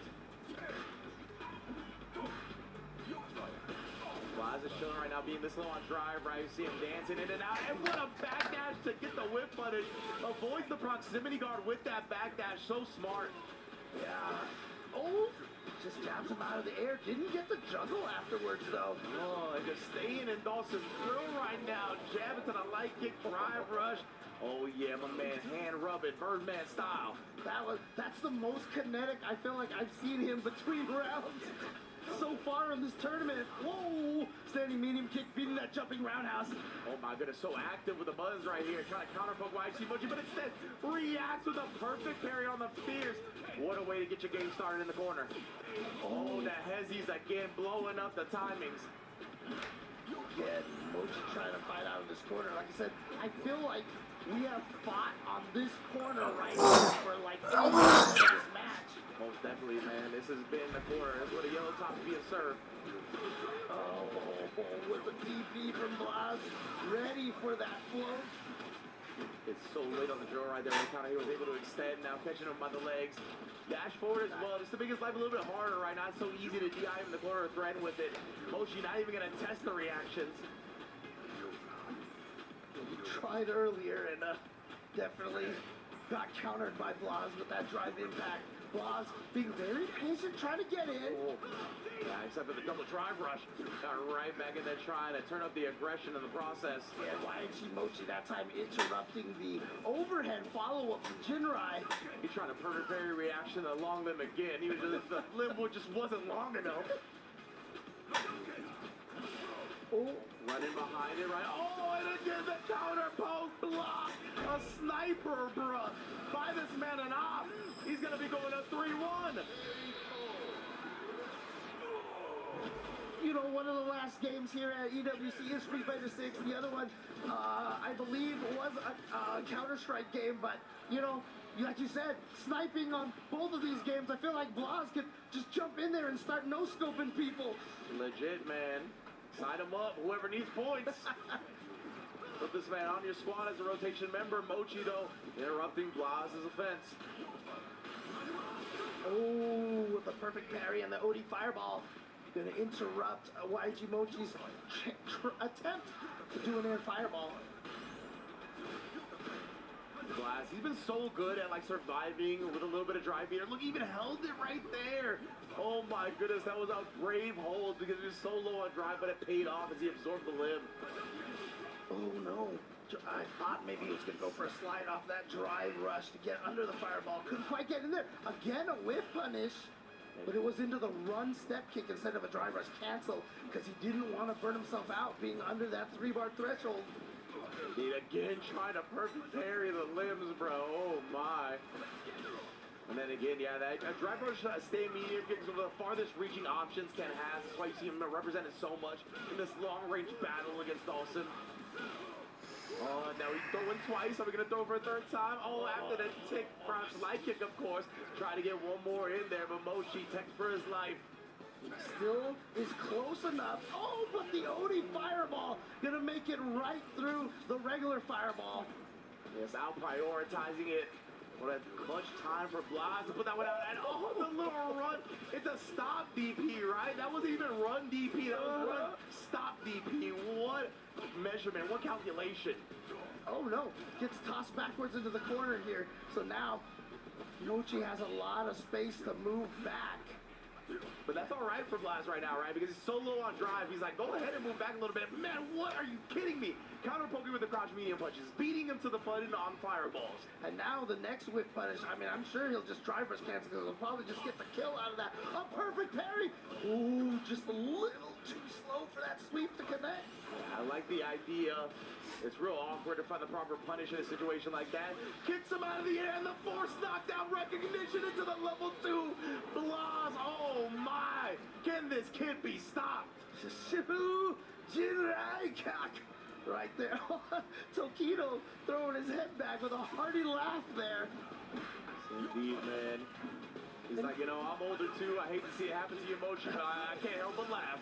It's crazy too, because Mochi's been so consistent with his anti-airs, you know. His defense has been solid, but Blas always just finds a way in at one point. Yeah, a lot of it, he's been counter-poking the limbs super well. Oh my, the imperfect parry right there. Probably expecting a standing heavy punch. Oh, the DP again, bruh. Ooh. Oh my, the quick reactions, right? Even with the crouch medium punch being pressed after the DI startup, like that late into it, I should say, still was ready with the counter. Oh, just a little bit late on the fierce though. And there's the proper perfect parry he was looking for here. Let's go to the OD. I think that was a stored input error, but nonetheless, he's gonna manage the offense. Oh, the reactions against the yoga plate. Are you kidding me? Don't put any gaps in your block strings. I'll get right through there, and then the perfect parry. Blas is just one round away from getting into the top 4. He's looking to establish the throws. Mochi taking for his life right now. He knows he needs to stem the bleeding. As this man Blas right now, he smells the blood on the battlefield. He knows he's one round away from getting into the semifinals. The top 4 placing. OD again. We've seen that before, the perfect parry to the OD. Oh my, with a stand medium punch, bro. Dude, how many times has he whip punished these limbs? And the scary thing is that if you're Mochi, you get whip punished, but if you get closer, then he perfect parries. Oh, and there it is again, bro. From point blank range. And now he's got one significant strike away. Mochi does press the back medium kick and wants the CA. He's going to take 2 drive bars off of Blas's gauge as well. That's right. And so YG Mochi with a chance here. But look at this, still after that combo, Blas would still have this. And another perfect parry. victory. Stuffs Mochi's approach. The young phenom puts away one of the old guard and will move on to semifinals. Peace now. When you're out of the range for your buttons, he whiff punishes them. When you're in the range of the buttons, he perfect parries them. It just seemed like there was no answer for Mochi at all. Legit, man. Busted out the Ken in the process. Just incredible performances non-stop from Blas. Like, he has truly been, I think, one of everybody's favorite players to watch since bursting onto the scene. Yeah, this one with the Oh my dude. He just, I don't know how he processed everything so quickly. Like, he countered every single one of those instances so well, right? Run DP, then he lands, parry, backdash your attempt at whatever the follow-up was going to be after parrying the fireball. My goodness, bro. Like, just a monster. Legitimately. I mean, look, they always say, you know, learning a new language is easiest when you're a child because the brain can process a lot of information. Well, you know what? Fighting games is a language in itself, and if you've been playing fighting games for this long, since you're a child, you're gonna pick up on all these crazy little cues that I feel like that, you know, that other players who pick it up later won't get. Absolutely, man. Yeah, the crowd definitely happy to see Blas continuing to roll along, man. That's a tough break for YHC Mochi, of course, but let's hear from that young phenom and our host right now on stage. Ladies and gentlemen, the prodigy of the hour, Blas! What an incredible win that we just watched you hand against YHC Mochi. Now, a couple questions here. How do you deal with playing with players or against players that are so much older and experienced? How do you keep checking them constantly for wins? Básicamente, Miros pregunta cómo se siente jugar contra gente de mayor edad que tú y cómo seguís ganándoles a pesar de su edad, o sea, sorprendentemente. Bueno, para mí la edad solo es un número. Yo estudié mucho a Mochi, yo lo tenía estudiado de antes, de hecho, porque jugué contra él en el Evo Japón. Age is only a number. I have studied my enemies and my opponents, sorry. I'm just doing my best. I mean, you're doing your best. It's great. Next up, though, in the semi, it would either be Lashar or Fudo. Who would you choose to play against and why? Me gustaría jugar contra Fudo, pero creo que va a ser Lechar. He prefers Fudo, but he thinks he will not have as many luck to play on this game. Fair enough. And final thing, anything you'd like to say to the Chilean and LATAM community to cheer you on for your semifinal? Gracias por apoyarme, por verme, por decir comentarios buenos, bonitos. Y eso. Thank you everyone who is supporting me back home, and thank you for your support. Super helpful. Thank you very much. And applause, victorious one more time and on to the semifinals. Please, you may go to our crusher and crush your opponent's key. Ay, ay, ay, we're getting deep into the night. One of my favorite things about the FGC is just how global it is. And with the Capcom Cup being able to, you know, reward players in all these different regions, allowed Blas to travel to Capcom Cup, make a name for himself, and now he is taking names all year round here, getting into the top 4 of Esports World Cup. Indeed, man. Incredible performance. Blas, what a showing from start to finish so far here at EWC. 5-0 Itabashi Zengi. It is a complete domination over YHC Mochi as well. 2 legends of the Japanese fighting game community that have been around for so long, right? And another key crush. Man, oh man, this kid, I don't know if he can be stopped today, bro. He has just been looking like a complete lunatic when it comes to the in-game reactions and decisions. But of course, that's another key in the books. And now we got to find out who his opponent is going to be in our remaining semifinals. Lashar stepping up to the plate. You heard Punk. He's probably the hottest, most dominant player in this season of Street Fighter 6. And he's going to be going up against one of the other hottest players coming off of a Blink Respawn victory, a Topanga victory, a top 8 showing at EVO and Fudo. Both of these players are at the top of their game. Let's see what our hosts have to say about these 2 phenomenons. Despite the trash talk on the other side, it's Blas that took it. The young Blas moving on to the semi-finals, but we still don't know who he's going to face later on. We definitely don't know yet. It's amazing that these young guys can be that strong, only 24 years of age. But of course, he is trying to become a legend. This next player is already atop the mountain. Put your hands together for Fudo! This man has been putting belt to since 2003. Thank you, Belosh, for the censorship. This man has been slaying his opponents with Fei Long, Rainbow Mika, and now Ed and DJ. No matter who the character is, he displays the same skill. This is dedication. This is mastery. This is Fudo. Fudo, of course, no slouch in his own right, but his opponent has got a lot coming up. Ladies and gentlemen, join me in welcoming CEO and Combo Breaker champion, LaShar! Yes, ladies and gentlemen, you heard it right. This man has been on an absolute tear this year. Having moved to the S-tier region of Japan to hone his skills, he also mastered the Japanese language and the language of kicking butt on stage. He's been squeaky clean in EWC, and it doesn't look like he's stopping anytime soon. Okay, well, it's about that time. LaShar, Fudo, please meet us center stage for our final face-off. Someone has to go. Okay, I'll try this one time. Fudo, do you have anything to say to your opponent? Okay. Anything to say back? You're my Japanese expert. Gentlemen, All right. please. You guys can go ahead and take your seats. I definitely am a Japanese expert, and what they were just saying right there was crazy. I can't believe we even allowed to show that. I should have been bleeping that one. I'm not going to lie to you. Come on. So, actually, in this match, I'm going to put you on the spot. Do you have LaShar or Fudo, Milosh? I'm looking out for LaShar. I need him to win one more set of gold. Okay, it's definitely a possibility. Can he keep it going? We're about to find out. Life is not fair. I'm not giving you guys a pick. It is about that time for LaShar versus Fudo. Let's send things over to our commentators. Jeez. My goodness, we're going to have to put the parental advisory sticker on the stream after that exchange. But of course, these two guys have plenty of respect for each other, obviously very familiar with each other.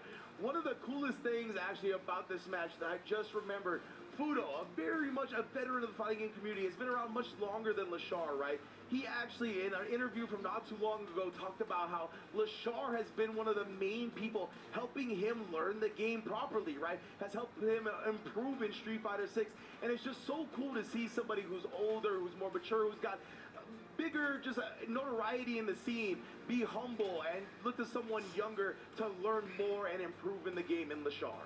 Yeah, and the interesting thing about it is that Fudo, back in the Virtua Fighter days, there was always these gods of Virtua Fighter, and most of the time when they trained somebody new, the person that they trained couldn't ever beat the person who trained them because, you know, they crafted them essentially. Fudo was one of the only ones that eventually started surpassing the master. And so I wonder if he could do the same thing here against LaShar.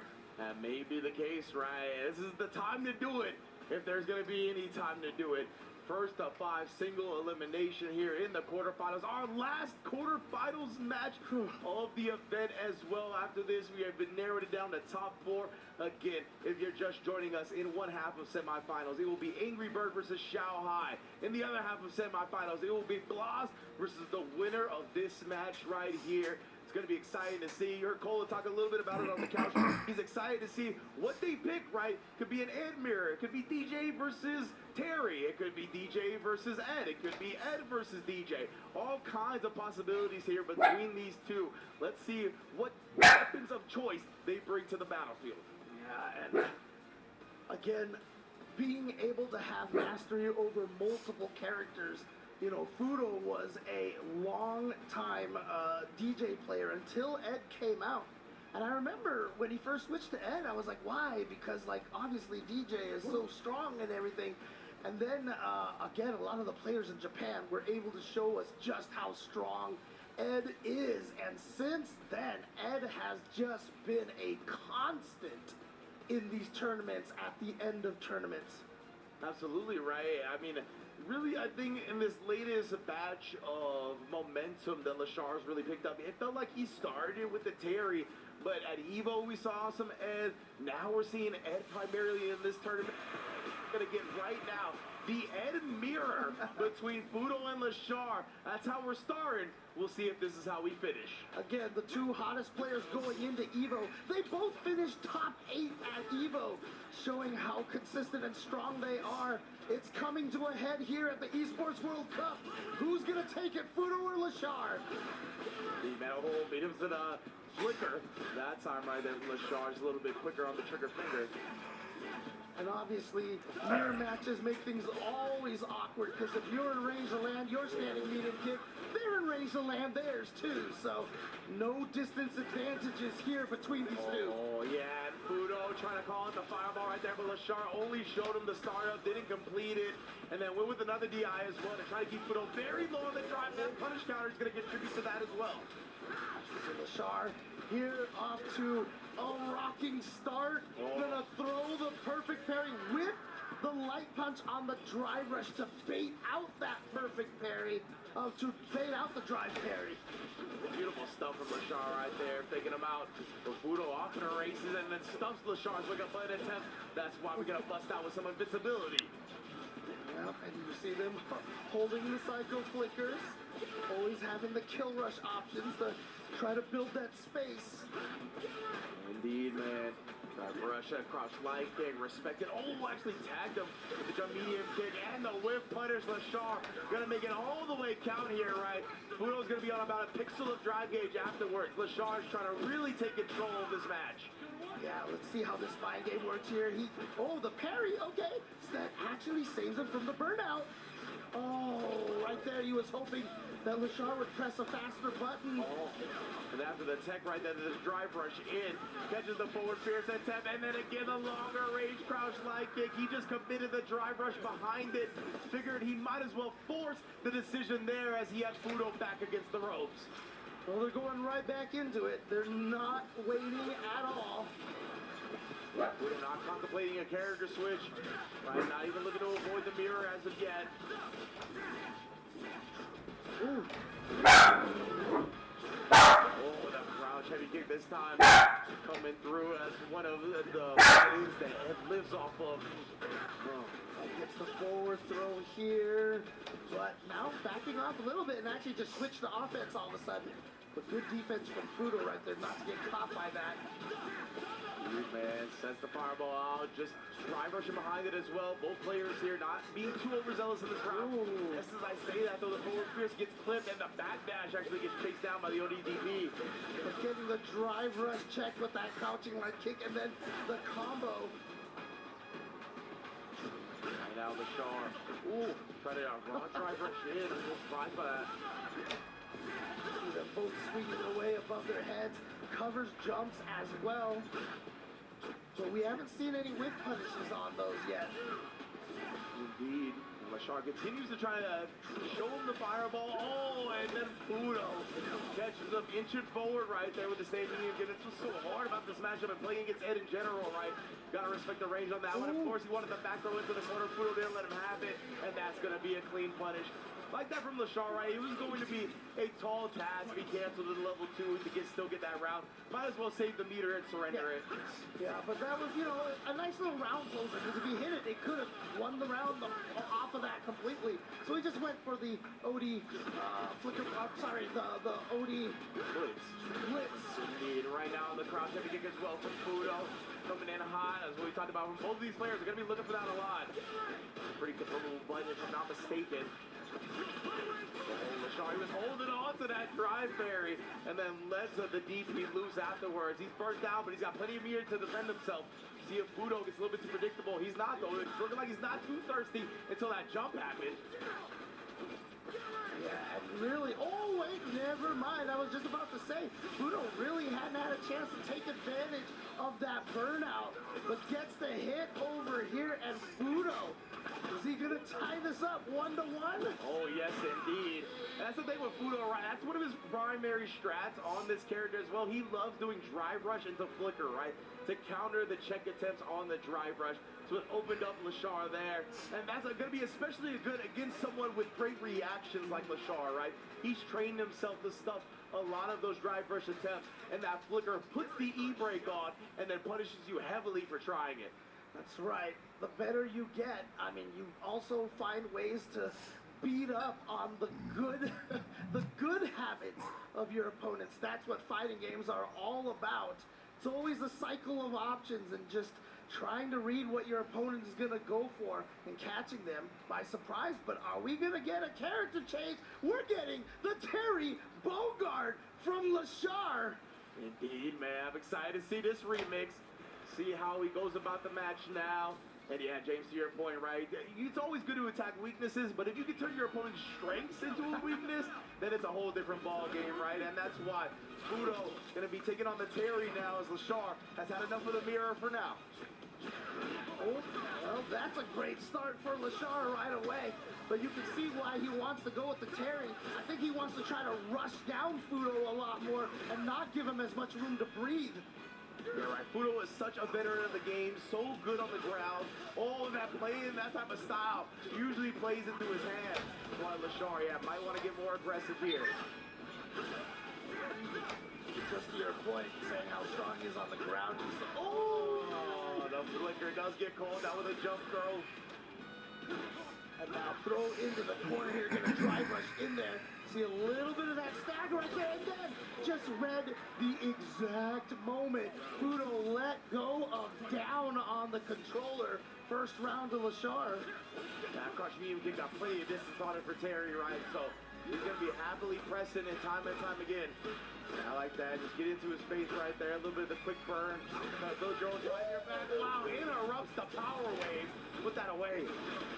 And now Lashar just busting out with the ODDP, but you know, if you're Fudo, not necessarily terrible because that's putting Lashar at that 1 bar, and you should be able to drain all of that here with the level 2.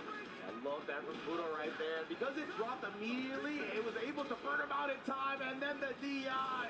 Lashar not responding to it, and we're going to a round 3.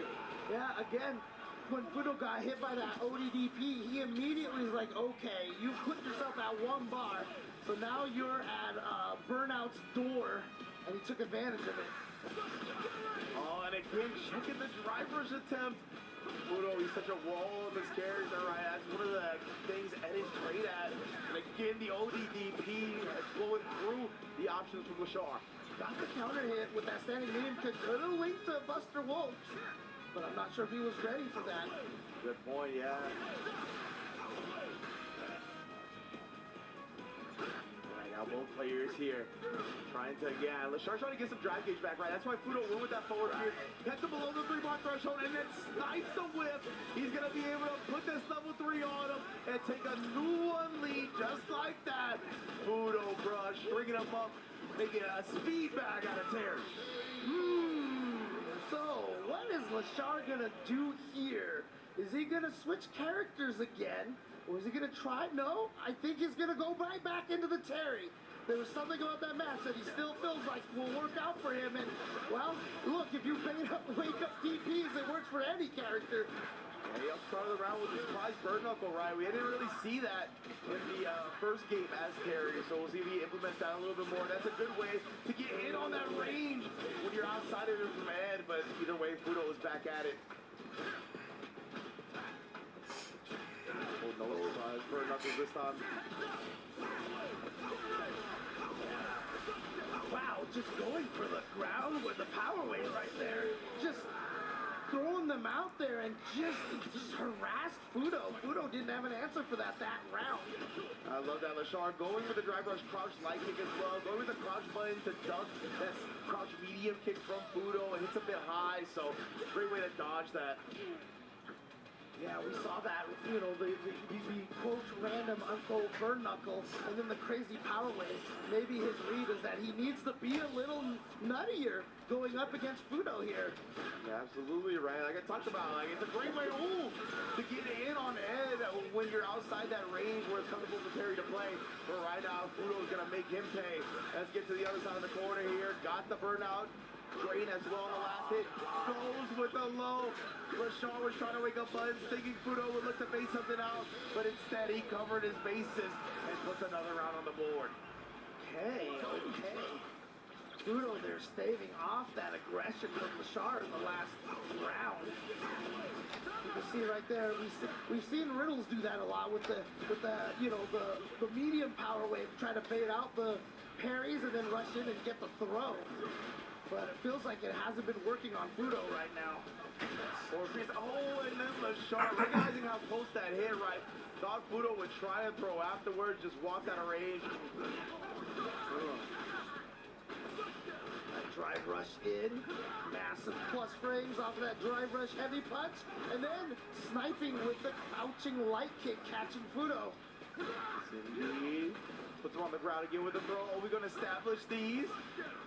Oh, he waited with the delay tech that time just in case Fudo woke up with something. And there it is. He baits out the ODDP. What a move from Lashar. But yeah, you see that plenty nowadays, right? Especially in this patch now, where the person who techs second on the throw gets that meter. Whole lot of delay techs coming out to both bait reversals and then potentially get the meter if your opponent immediately throws. Oh my. Just to go through the fireball. Oh, he's holding. South of the border standoff. Exactly. Oh, now Fudo at a very dangerous level of drive gauge right now. However, getting that throw here in the corner and checking. Getting the check as well. And you see, trying to be aggressive, trying to keep Lashar, perhaps trying to get him under that 3-bar threshold. But Lashar fights his way out. Indeed, Lashar trying to chase him down. Big throw tech from Fudo though. So I thought about right to see how much bar that ended up giving Fudo here. He's very healthy in the situation now. But Lashar snipes the crouch medium kick. And luckily for him, it connected so he didn't have to confirm into the drive rush cancel. And now, both sitting on level 2s, any clean hit for either of them will win the round, but a bad throw. What's a counter hit? Oh, did he block? Oh, the ODDP. Fudo hadn't committed to anything. And that is slow startup, but it's got a whole lot of invincibility frames. Well done. Oh, man. Oh, the jump in. He punch is going to hit. Yeah. Beats the drive rush attempt right there from Lashar. Surprise bird knuckle again, trying to catch Fudo off guard. It was just a little too close to get those plus frames. Lashar knew it. Oh, but there's the whip punish from Fudo. Is he going to spend? He is. He's going to get the burnout from here. So, of course, you spend the meter. Indeed here. Lashar's in a rough position. He's only got 1 bar to his name as well. I wouldn't be mad at Fudo just continuing to put the gas to the floor at this point. Oh, but instead it brings him in with the flicker and then just walks away. Lashar, a strike or throw was going to kill, so he had to commit. And unfortunately for him, he was very wrong on the situation. Yeah, are we actually going to get another 5-2 here? Are going to Lashar figure some things out? Oh, man, still catching the recovery of parry as well. Yeah, Lashar held off of that a little bit too long. But that is a good message to send for Fudo. What a whip punish with a forward heavy punch. Oh, man, it's a little bit outside the range that time. You see Lashar, he did press into the fireball that time, so Fudo's idea definitely working out well. Wow. Fudo starting off strong here. Oh, man, and then pressing back. Seems like Fudo's caught onto the rhythm here. You even saw a little bit of a head shake from Lashar before we cut to the crowd. I think the frustration may be mounting. Yeah, which is very odd because, you know, Lashar usually a very calm, cool, and collected player. There it is again. South of the border standoffs. Yeah, Fudo, I think he's just expecting Lashar to cancel the drive rush or parry into the drive rush. That's why he's not going for a kill rush to get a throw punish or anything. Okay, good check right there from Lashar. And so now he's got to get some offense going here. you mentioned the wall that Fudo is and his defense. Nice, just kind of slipping right under the jump attack with that drive rush crouch light kick, but then... Oh my goodness, the crouch heavy kick confirmed real fast after the flicker. Fudo here, he's going to be so healthy on drive while Lashar is hurting for any resource besides super meter. Yeah, it's a terrifying situation. Oh my, and once again, just lures Lashar into teching. Fudo up 4-2 here, one game away from getting into semifinals. Like I said, Fudo, just such a strong fighting game background, the pedigree of players he's trained with. One of the only players who's able to defeat his master. Oh my, the overhead though, caught Fudo. Was pressing buttons, just on the counter hit, and then beats him on the forward fierce attempt. Oh, baits it out as well. He does the quick burn, leaves him standing. And wow, Lashar, 19-second round. That's a good round for Lashar right there. Getting the reads on Fudo, and there it is again. That neutral skip burn knuckle, hoping that your opponent just walks into it. Indeed, or spaced properly right. He could get the plus frames on it as well. True. Oh my, the big whip punish on the crouch heavy kick. Power dunk. Oh no, you just ate that standing heavy punch, and now we're going coast to coast. Indeed, looking strong with it, great damage, and now we're on the other side of the corner. Establishes one throw, establishes two. What are we gonna do from here? Just tried to blow up Lashar, teching right there. What was the normal this time? Oh, nice. Got in there and gets the back throw, but it did cause him. He had to burn himself out to do it too close for the burn knuckle. And you see how landing that dream combo just changes the complete outlook of a round so quickly. Indeed, here, Fudo 1 round away from getting into semifinals. Lashar starting to look for some haymakers with that heavy kick. I don't know if he's going to find any. Fudo is just playing too compact and too careful to give him big openings. It's extremely tough to open his man up.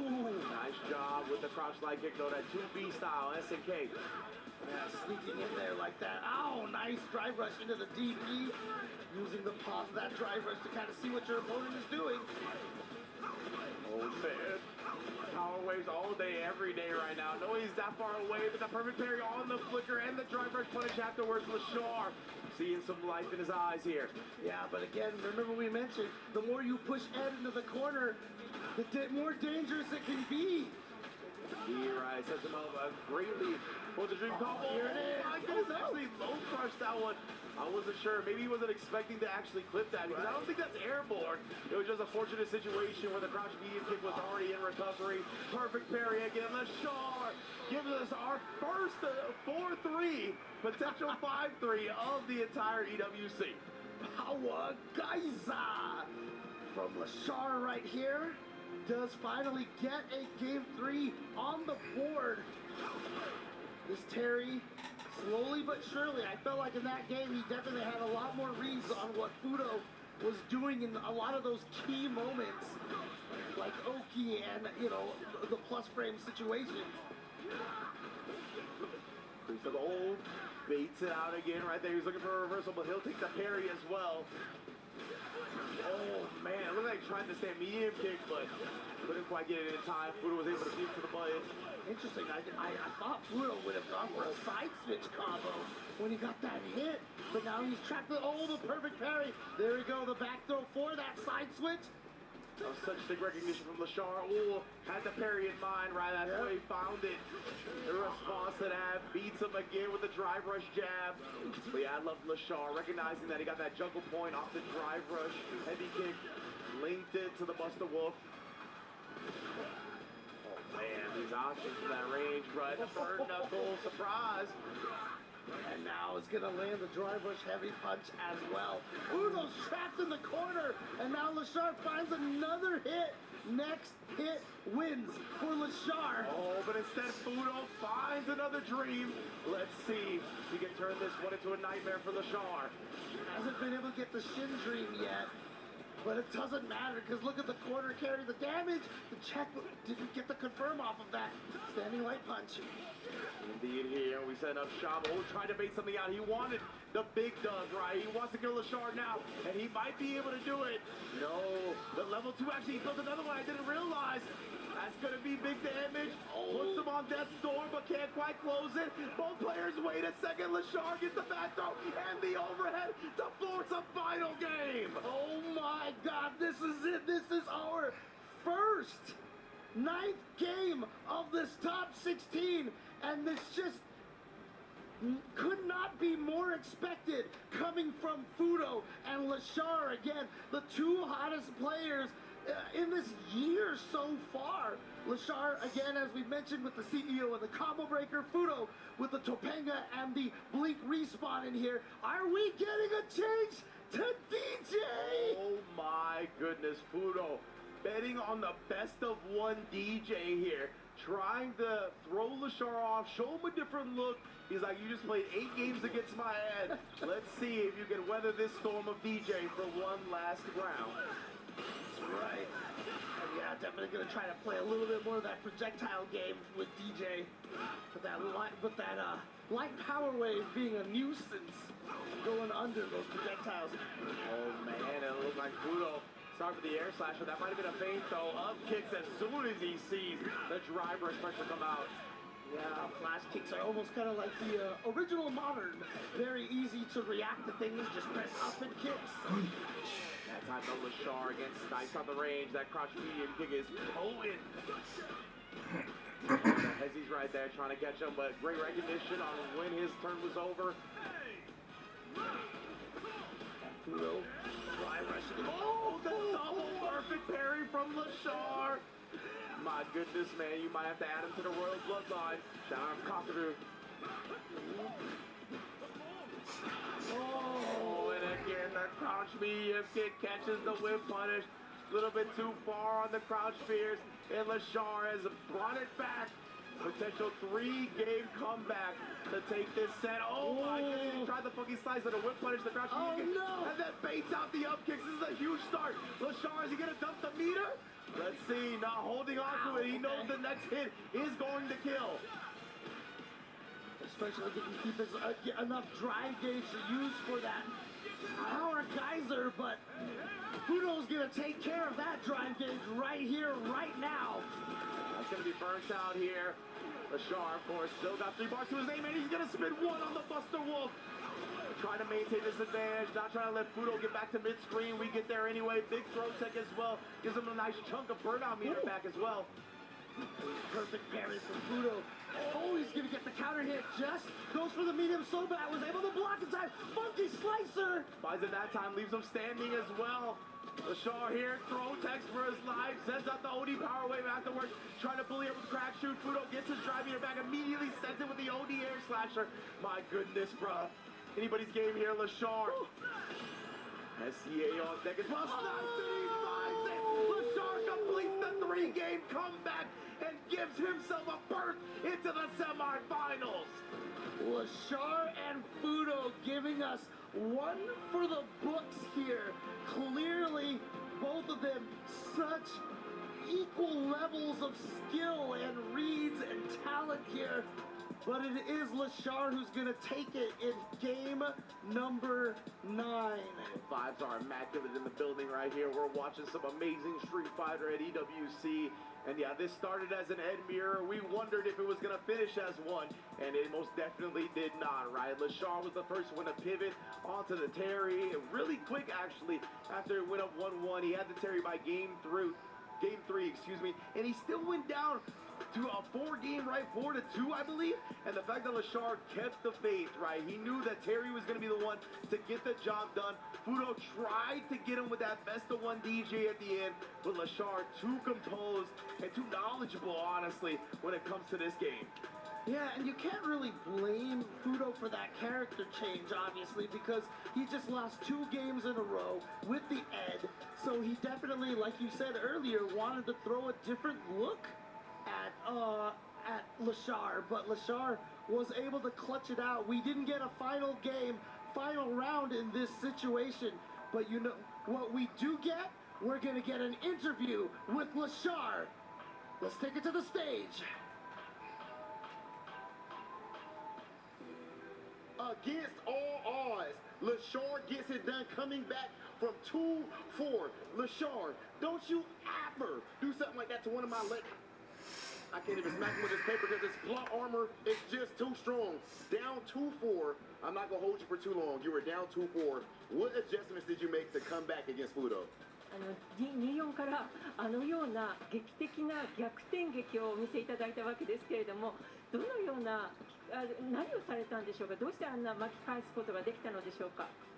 なんか普段その日本で不動産と一緒に練習して、今回はなんか結構負けてますけど、そのプレーをじゃなくて結構やってないプレーをしたら、いけるかなと思ってやりました。Well, I often actually play against Fudo-san in Japan, and I was learning his, skills and strategies, and I just did something that, we don't do, and I just happened to think that, it may work out, and it really worked out. This is the definition of save it for nationals. It is official. Lashar kicks the door down and walks into the top 4 of EWC for Street Fighter 6. Lashar, go ahead and crush your opponent's key.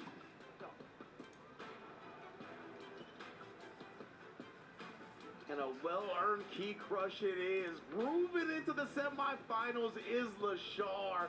What a way to go about it, too. Down 4-2. Dug deep into the bag and was able to bring those 3 games straight. What composure from Lashar. Very young man as well, right? Early 20s, fighting game career just really getting started. And he has the composure and calmness of a veteran. It's just been amazing to watch this guy blossom, and I can't wait to watch him for many years to come. And you know what? His next opponent is Blas.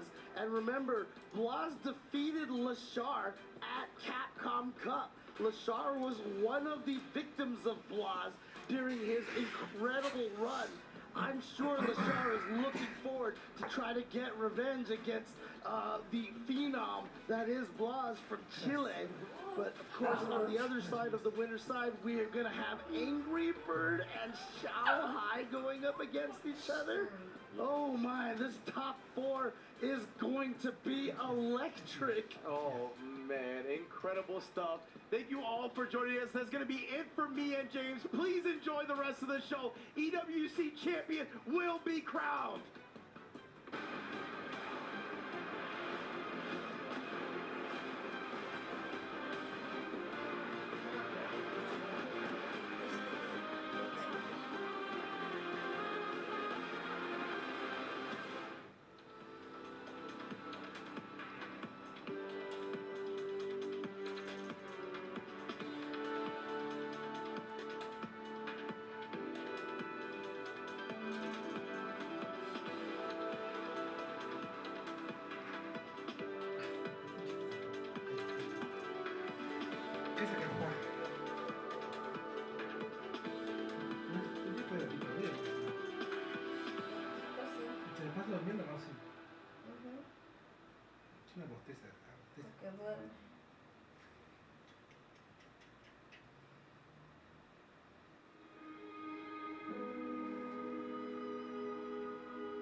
Welcome back to the studio. It's the Esports World Cup 2025 Street Fighter 6 Finals Day.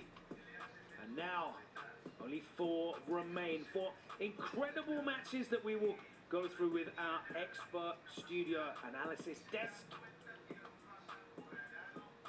And now we look ahead to the semi-finals. And guys, the dream is on. Xiaohai still in contention to retain his title, and you know, whilst people from the outside might think that that is very normal, the depth of the competition here, it's an incredible feat to even get this far and still remain in contention, isn't it? Yeah, I really like that match, Xiaohai versus Goichi, just because it's cinema, people want it a lot. But the thing is, me and James were talking about it. It feels like Goichi lost because his defense is too good from all these other games, and defense sometimes in Street Fighter 6 is overrated, especially against Xiaohai's character Bison, who attacks the drive gauge.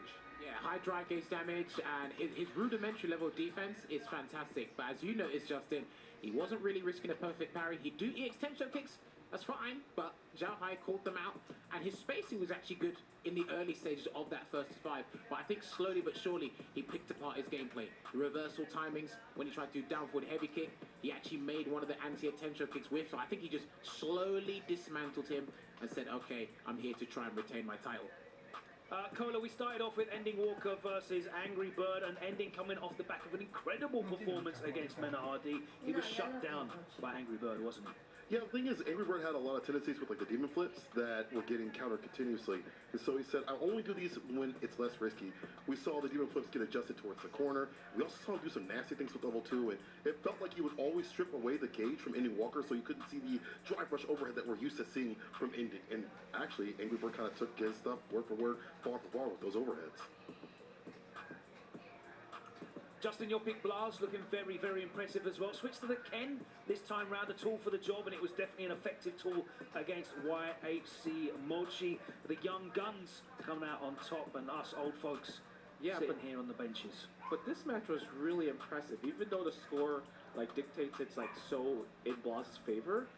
He's 15 years old, and it feels like he's playing 30 years of Street Fighter experience, because there's not many people out there that has a really foolproof anti-sim strategy, and the fact that Blas was able to perform it consistently with Ken using kind of like crouching medium punch buffers to run into the uppercut, and a lot of times we were like wondering, why is he ending stuff with like OD Tatsu, maybe for like a frame kill for advantage, but usually it's always for a corner carry and works out in his favor so many times.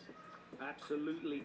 Let's hear from one of the players eliminated from that bracket in the semi-finals, and unfortunately, it's our boy from the UK, Mouse Sports' own Ending Walker. Ending Walker, absolutely phenomenal run from you. Edge of the seat matches all the time. That run against, all the way up to this point, but that match against Mena, really, really, really impressive. Everyone here was blown away. I could tell by their reaction. That last set now, it was going your way in the beginning, and then somehow he was able to sort of steal the tide from you. What do you feel the turning point of that set was? He introduced a lot of very strong mini games in the neutral, which like correctly. So like Demon Flip, EXFI will drive rush, Adamant Flame, things like this. And maybe hesitant on certain things, and then he introduced the DP earlier, started baiting too much. So things like this, he had good conditioning. Now, you're obviously a very technical player, you know your details, everything like that. Looking back at it, you've only had a few moments to reflect, but is there something you would have done differently? In the match? Yeah, like looking back at what happened with that information, what do you feel you could have done that might have changed the course of time? I think I maybe pressed a little bit too much on wake up, and in neutral I should have committed a bit more. Outside of that, he played good. Like, not really much I can Like, definitively so. Yeah, that is the case. Sometimes the guy just played really good. This case being one of them. Thank you so much, Andy Walker. Always a pleasure. Sick Ryu. Great stuff from you, man. Look forward to watching you play next time. So yeah, that's it here on the interview floor. We'll see you later. Thanks very much, Ryan, hearing from Andy Walker directly, and I think that definitely lines up with what we saw. You know, the looks that Angry Bird was throwing at him. He mentioned the drive rush Adamant Flame, the mix-ups from the Demon Flip when he started introducing the late dive kicks, and it started to make him a little, you know, more reticent to try and anti-air DP them as well. And you can see that he kind of shrunk in on himself during that set. It was a fantastic display from Angry Bird of psychology, which is so important in Street Fighter 6, isn't it? Yeah, I think I've noted this before, and we actually mentioned this when Angry Bird joined us for SFL EU. I think his player psychology is a cut above most players in our international scene. But what I was actually saying to Justin in college a minute ago is what Angry Bird did in that set was he actually set up scenarios where if you mess up the defensive answer, you're going to lose minimum 40%, which that's what actually allowed Andy Walker kind of withdraw and kind of doubt himself. And that's what built his, what I call the frustration meter, and then we saw it over time that it's starting to visibly show in his face now, Logan. Well, Angry Bird moves on to the semi-finals, where he is going to be facing the reigning defending champ, Zhao Hai. The dream is still on for him to retain. That is going to be an incredible semi-final. How do these guys' play styles match up, Justin, in terms of the head-to-head here? I think, like Jammer said, the player psychology of Angry Bird, I'm sure he's going to understand how Zhao Hai plays. Zhao Hai is another person that has really fast reactions. So I'm curious to see if he's going to use a similar strategy that he used on Andy Walker to Zhao Hai. But Zhao Hai is so adaptive and also so calm, because even if, when you look at the comeback that he made against Punk, he was ready for the drive reversal, he was ready for the anti-air, so I don't even think the demon flips are going to really be a problem in this match. It might be a back and forth, it could be a 5-4 to be honest. I think the scary thing about Street Fighter 6 is you can almost play on people's reactions. If you kind of predict what those reactions are going to be, there's so many options, especially a character like Akuma, that can bait out those reactions and make them be the wrong decision at that time. Cola, of course, you know, we've seen Zhao Hai win it all here on the big stage before. Before he took that EWC title, he wasn't really a name at the forefront of everyone's, you know, mind when it came to the greatest in this title. Do you think he deserves to be considered that now? 100%. I mean, what he's done even up to this point over at Capcom Cup, out here EWC, in his World Warriors with some of the strongest competition you could ever ask for, I think he definitely deserves that. Now, to get to this point to fight Angry Bird, it's going to be a real test of his skill, considering that Angry Bird is so much stronger. He has committed to a character that he really wants to put time into, Akuma, since actually EWC last year. So it's going to test the rotation of characters. Will he play the Bison? And will that explosive damage be effective against someone like Akuma or someone like Angry Bird? Will he get those chances? Or will he go to the Mai? Maybe he'll be a Mai guy for that matchup. Our second semi-final sees the young gun Blas, who has been so impressive. He's going to be going up against Lashar, who I think Ringe mentioned as a young talent. Well, he's got 11 years on Blas, only 15 years old. Lashar 26 in his prime esports age right now. How do you see these two going head-to-head, Justin? I mean, they did mention it on the commentary that Blas beats Lashar, good 3-0, very dominant. He had an amazing run. The way Blas is playing right now, it feels like Capcom Cup, to be honest. I can't even recall the other losses that he took besides that one game against Mochi, but it's going to be a tall order for Lashar. Lashar is going to be playing catch-up a lot most of the time. I mean, look, Blas is poised, he's nonchalant, but he seems to be having fun. That's the key thing here. And I see more facial expressions, more animation on Blas than I do Lashar. But we might see a bunch of character swaps, to be honest with you. We saw it with Lashar and Fudo, so I don't see why we wouldn't see it here. All right, it's time now to head over to the Amazon Esports Arena. Semi-finals are locked and loaded. 4 players remain. We must crown our Esports World Cup Street Fighter 6 champion after this short break. See you later.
This land is calling.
Level up your gaming experience with over 8 billion playlists, only on Spotify, the official audio streaming partner for the 2025 Esports World Cup.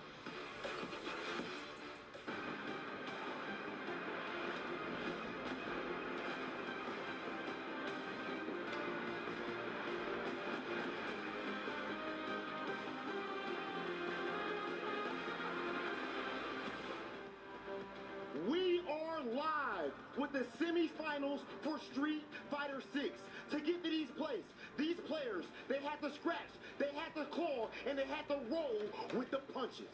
And with 44 players down and only 4 remaining from the semifinals onward, I tell you, there could be no dodging. These players have been through hell and back to get to this point, but the journey is far from over. The fight rages on. And in these 2 seats, only the greats can sit down and play for gold. You thought the stakes were high? They're about to get a whole lot higher. And that is exactly why this is a moment in time, a moment in history that will not be forgotten. Ladies and gentlemen, there is no time like showtime! Coming to the stage, fighting out of the Middle East, none other than Angry Bird!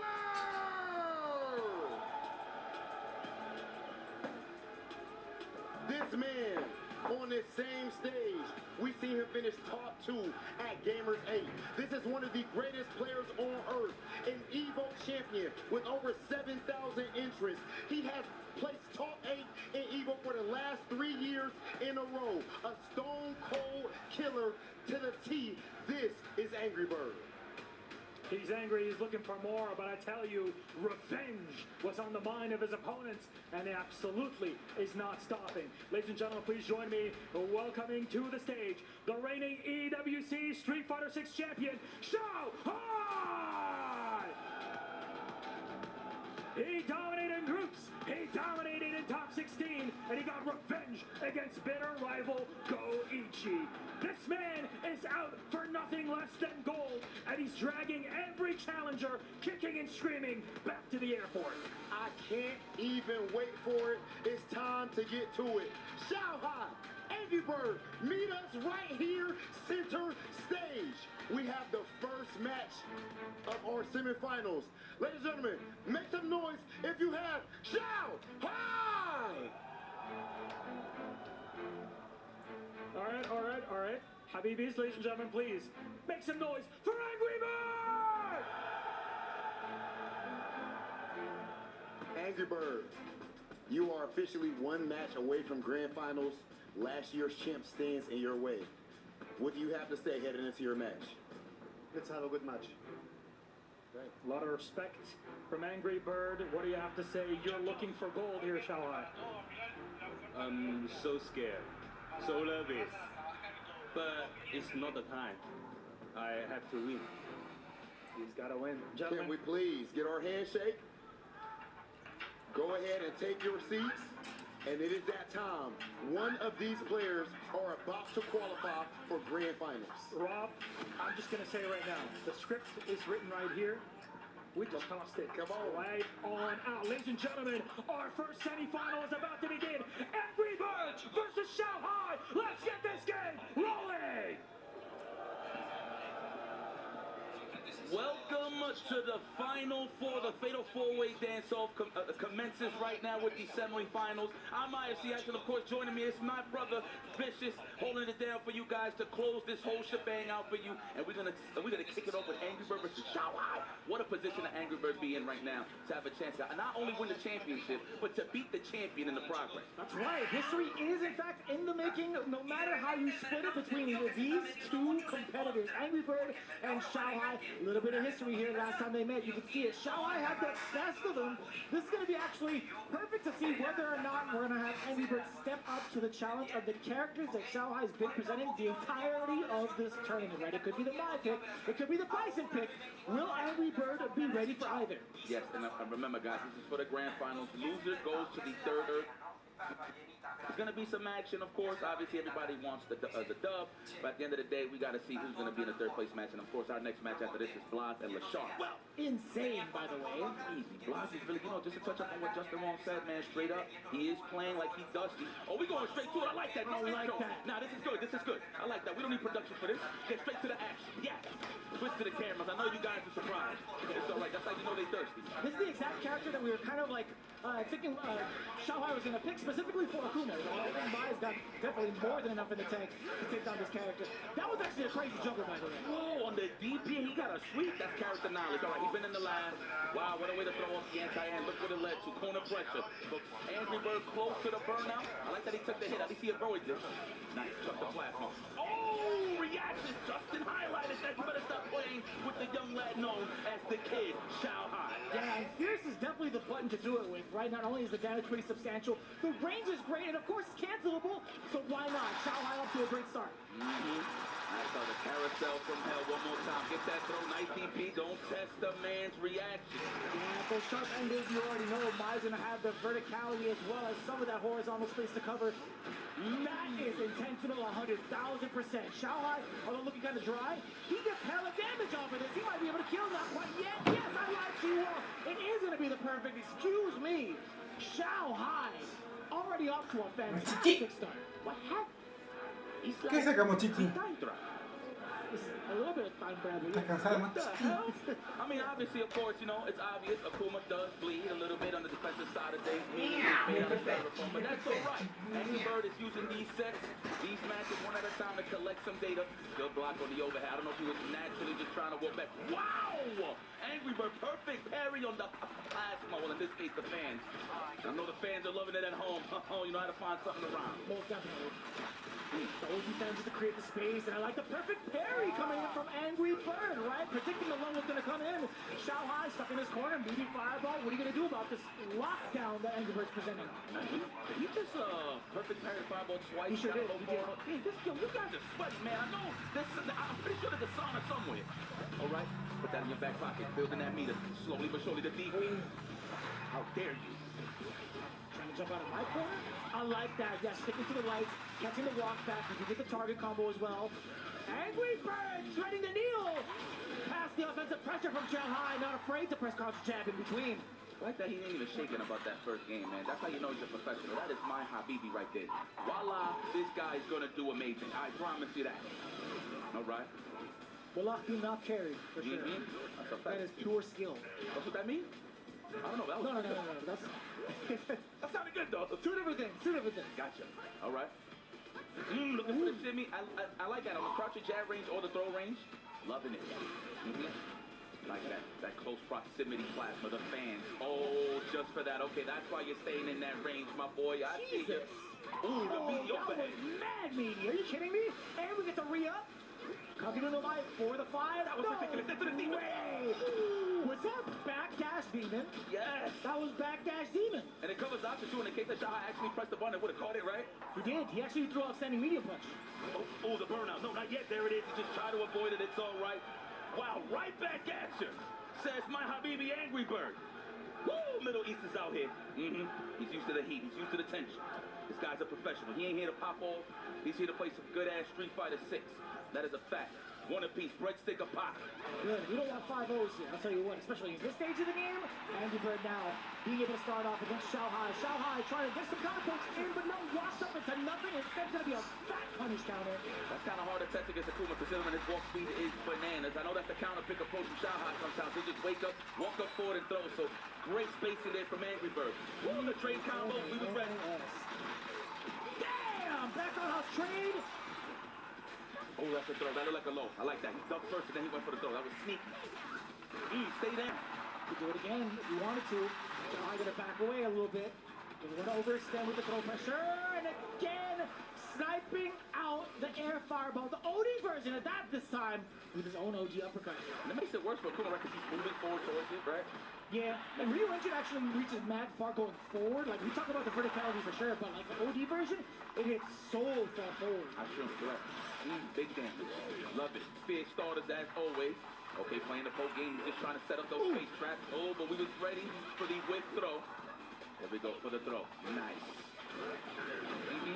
Every single time. Every single time. That's like 3/4 of the screen too. So Angry Bird cannot come in with that approach. It's been notified every single time thus far. Xiaohai letting the level 3 rock. The burnout is going to be successful. How do you chip this man out? Possibly with OD fan pressure that might be able to kill him. And it's fierce. That was going to be OD fans regardless, right? It was going to be fierce, OD fans, fierce, OD fans, etc. Mr. Lupix in full control right now. He took the momentum back in the blink of an eye. Xiaohai, the kid. Oh, the delay. I text. 100% I text. I love computers. Oh, wow. Can I get a quick throw here? Absolutely, but the delayed tech. Looks like he's trying to throw up the DP. That's why he did that delayed dodge kick, but at least he got out the corner nonetheless. Oh, damn, the fierce catches everybody, man. No matter what stage, no matter who it is, Mai's fierce will catch so many people off guard because of the speed and the range. The big 9. Big 9 frame stand fierce, yes. Let's go. Watch it. Ooh. Watch you walking back. I know you're worried about the overhead. I'm not gonna lie to you, I hate that it's 9 frames. That's crazy to me, man. It's all good. It's mad fun. Yeah. Oh, I'll give you that. I'll give you that. Negative 3 on block, not bad. All right. Ooh. Helicopter proper.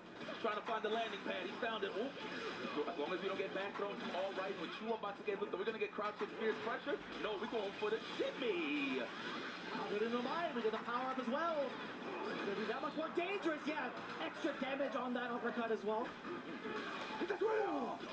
No way. You press the button? No. He was banking on the technical. Didn't work out this time. Ooh, Xiaohai's running away with this. 3-1 for the obvious. The kid, the reigning champion. Looks like he's poised to make another run for the finals, man. That's crazy. Good. But this is my Habibi right here, Angry Bird. If anybody could adapt this him, he's a superhero out here in the Middle East. Put that in your back pocket for the meter game. Love it. Yeah. Oh, yeah, I like that. Xiaohai not being able to get an enhanced fan. That fireball was everything for Angry Bird, at least in this moment, right? Now, Xiaohai, his defense has been impenetrable thus far. With some fans to back it out. Yeah, Angry Bird's forced to retreat because of that single fan. Yeah, I mean, he could kind of take the risk considering if he doesn't want to clash with the fireball, he could jab it, but who wants to take that risk and just get clipped off, right? So, right. I like to keep it solid with the plasma to just disintegrate those fans. Ooh. No proximity, but again, it's human error, I'd like to say. Yeah. Beast in, a couple times over for the corner carry behind it, back, roundhouse, Angry Bird just settling a little bit. Big trade-off into the overhead. Sometimes you blink, and then you get clipped. That's Xiaohai with the overhead. I wonder what Angry Bird is thinking, man. Will he lock in with Akuma in the case that he does lose this match? It's far from over, of course. 3-1, he could definitely make that stretch back. Oh, the stand fist. Did it confirm it to the target combo, unfortunately. It's so hard to keep Xiaohai sitting still, right? Like, Mai's walk speed actually isn't too far off from being a nuisance. But this is going to be mad damage, actually. I'll get to that point later. This damage is so substantial. I don't think he's going to kill him. Nah, but it's going to put him in a sticky situation. And mad real estate on the side of Xiaohai. He can just walk back and play the stand fist game. He got no bar though, so he's playing it careful. He knows that he's almost close for the drive gate, so he's going to be patient. Angry Bird on the prompt, but it's just not enough. Now, you got to think about it for a second. We're going to go to character select screen, get the freezer. Oh, we're gonna no. We're going straight to it. We're going right into it. I like that. Stay high. Essentially last game. He knows what he got to do in terms of the game plan. It's just how you gonna keep Shanghai still. Counter poke. I like that. Just for the space trap scenario. Damn, they're swinging. They're not even trying to get out of each other's ranges yet. They're not even playing pussy there. Well, too soon. There It was eventually going to happen. They were swinging for about, like, what, 18 seconds? Yep. Lord have mercy, not like this. That is a healthy Shanghai. Angry Bird is going to have to make some executive decisions here on defense. The DP, as always, he got those on standby. The man reacts to short hops. How is he so ready? Like, it's not even just reacting with the uppercut.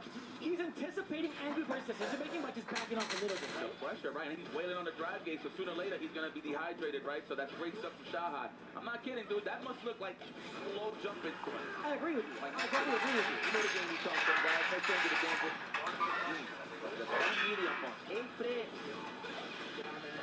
with the way he's fighting it out right now against Angry Bird, there's no way you could say, like, Shanghai had, like, a lucky passing from last year at EWC or anything involving a fluke, because he's playing out of his mind right now. Yeah, I love the aggression just to keep the pressure alive so the drive gate starts gaining some mileage. Here we go. I'm telling you, he's trying to confirm it to the target combo or a drive rush. He was ready. He knew there wasn't no real block Sunday. He could have even done a jab even. True. Oh my God, he does have a DP. He's gonna do a nice DP. He could have went to the level 3 just to close it out. On the wake up forward throw here for Shanghai. No. Oh no. You can do fierce in a super. Oh, yes, get into the super. Ladies and gentlemen, Shanghai yet again in grand final. Oh my God, did you call it? I didn't. No, I thought he was in again, you know, somewhere maybe in between. But he's here again, ladies and gentlemen. He's trying to cement himself into greatness yet again as champion. And he's one more step away from doing it. I look at it like this, Bishop. The fact it's just destiny. We saw the mishap from Punk, not to bring out old wounds, but it looked like he just deserves to be here. So it's a deity out there. I don't know what it is that the universe is talking, but Shanghai has just been on a burner ever since. Yep. I mean, sure, I've seen him come to the top 16, but actually with a chance to go back to the grand finals, this guy's phenomenal. When it comes to the words EWC, the letters, excuse me, and you put Shanghai's name next to it, that means he is a grand finalist no matter what, right? 2 years in a row in the grand final. Shanghai, you are a monster, my friend, but obviously back to the match. Feel like Angry Bird just couldn't get his spacing, man. I feel like he could have tried the Ken at least one time, just to see if you can actually like get something going, you know, with the longer low forward. Probably just more with the Dragon Lash side of things. Maybe some Jin Ryan. Make Shanghai think about it a little bit, but again, Shanghai, dude, he just had the game plan on Smash. The anti-air has just been solid. No, you're absolutely right in regards to calling out how Shanghai controlled the match majority of the time against Angry Bird. And also, you're thinking about the damage output that Mai does have against a character like Akuma. I wouldn't have minded the Ken pick just based off of that, but either way, Shanghai looking absolutely dominant, 5-1. Let's take a look at what he has to say after that match. Ladies and gentlemen, it's confirmed destiny about to be made. Shanghai in the grand final! What a moment now, Shanghai. You've been in this spot last year and you won EWC. You've been in this spot a few weeks ago and you made it but couldn't close it out. Now that you're here one more time on the final week of the Esports World Cup, how are you feeling heading into the final? 本来就是冠军，或者说总决赛这个舞台，你可能已经挺习惯它了。就是去年你已经走到这个舞台上了，但是几周前，你当时同样走到总决赛这个舞台上，但却是失利了。然后这次你又成功的走到了这个舞台上，想问你，你有什么感受？像你们所说的，刚刚还剩2局，现在只剩1局，但就算1局，可能赢的时候是天，输的时候是地。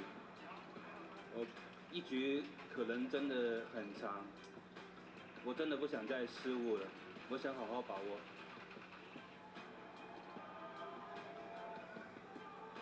In my last interview, I was 2 series away from the championship, and now I'm just 1 final series away.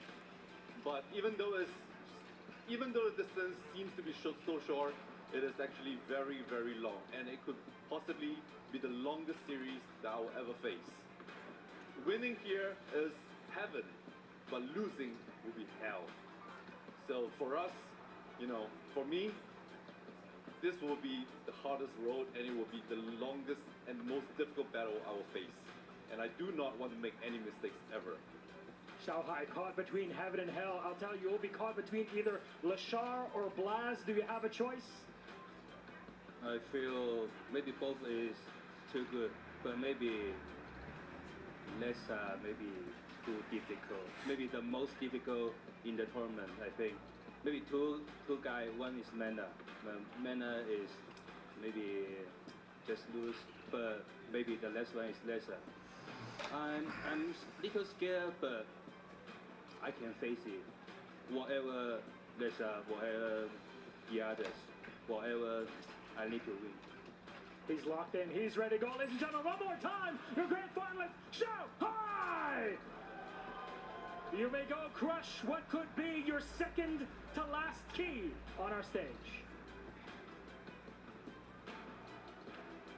Locked all the way in to the grand final seat, eliminating Angry Bird, stuck between heaven and hell, and ready to fight whoever comes his way between Lashar and Blaz. This is going to be kind of wild as we get ready for the key crush. Lashar and Blaz coming up next. It's Capcom Cup all over again, but also even CEO, they fought up against each other. Well, guys, if you're wondering what's next, it looks like Angry Bird's soul is about to get crushed. The key crusher is here. This is not what I wanted for my Habibi, but this takes nothing away. And mind you, Angry Bird is still here to play regardless. Angry Bird is still here to play regardless. He's going to have to play that third place match, so he's going to still be involved. Very nice. Wow, that is a Stone Cold Killer, bro. Really? I mean, you've been here before. How many of these have you crushed in the past 2 years? Jeez. You could say just based off of a single year, right? Because he was here for both Street Fighter 6 as well as Fatal Fury, and he made it all the way through. So it's like he went through key crush after key crush after key crush. Man, I ain't gonna lie. If I will grab all of those pieces of the keys and I'll make a toilet. I'm dead serious. A combination of all the keys in a toilet because I'm just pooping on the competition. Blaz going up against Lashar. This is going to be a banger of a match. We already know what time it is, as you mentioned, that you said at CEO and Capcom Cup. That's right, yeah. Okay. Obviously, he was the victor at Capcom Cup. What was the end result in CEO? Was it up? CEO was actually... Lashar ended up taking it, yeah. I'm tripping. I was commentating that, man. Am I getting that dusty? This is the white hairs on the side of my head. Thanks, Justin. You're a piece of... You already know. Thank you so much, everybody, for tuning in. You're about to see a banger. We are continuing on with the final four. Going to the other side of things, we're going to Blaz and Lashar. Let's go to the stage to see the players come in and get ready to compete. Ladies and gentlemen, one of our two grand finalists has been locked in, and that is the defending EWC champion, Shanghai. Rob, we're just living in his world. It's unbelievable. I'm going to keep it a buck. Some people last year thought that Shanghai might have actually ended up getting that on a little bit of a whim. They know, he's godlike, but it's not like he was necessarily the guy that people were expecting, and he came back to prove it again. Last year he said he proved himself. Well, I don't even know what we're calling it this time around. Well, he said he's caught between heaven and hell. I tell you, he's caught between one of our two next competitors. So let's welcome them to the stage. First up, it's Lashar! Fighting out of South Korea, it's DRX's own Lashar, with a record that would make any Street Fighter player blush. His 2025 has been on the up, and maybe the third up that he's looking for. Third gold here at the Esports World Cup. So close to glory, and yet so far away. But his opponent has been absolutely on fire in his young career, and especially in this tournament. Put your hands together for the pride of Chile, Blaz! This man is this young man, this kid even, is only 15 years old, but he plays as if he's been training for 30 years. It's somebody who is actually using straight fundamentals, but of course the pressure is insane as well, and the pressure that he is under right now cannot be understated, but he has shown us at Capcom Cup last year that he is built for the job. Looks like Blaz has been focused up in the hyperbolic time chamber for the past 20 years, locked in and just training for this very moment. So please Blas, Lashar, join us on the center stage. Okay. They got some words. We do know, a little bit closer. Come on. We do know that they are not going to be talking any trash, in my opinion. So what I will do instead is just please, can we get our handshake? Oh no, like bam, like this. There we go. Straight respect. Ladies and gentlemen, this player right here to my right hand side, they consider him the golden finger. He is the most consistent player on earth right now. If we're talking pure skill, no one is better. But the game is not played on paper. This player to my left hand side, Blas, 15 years old, already grand finals of Capcom Cup. Only one makes it to the end. Blas, Lashar, please go and take your seats. What a matchup this one is going to be, Rob, and it very much is lights on for our second semi-final. It's the young man versus the old school prodigy. Let's send it to our commentators to kick things off. You were going to be cooking on this one. I know Lashar left the oven on before he left home, man, because he's here to beat everybody in sight. He had a close one with Fudo. I thought Fudo was going to steal that a little bit. I'm not even going to front, but moving forward, as usual, Lashar clutch with the Terry Bogardian pick.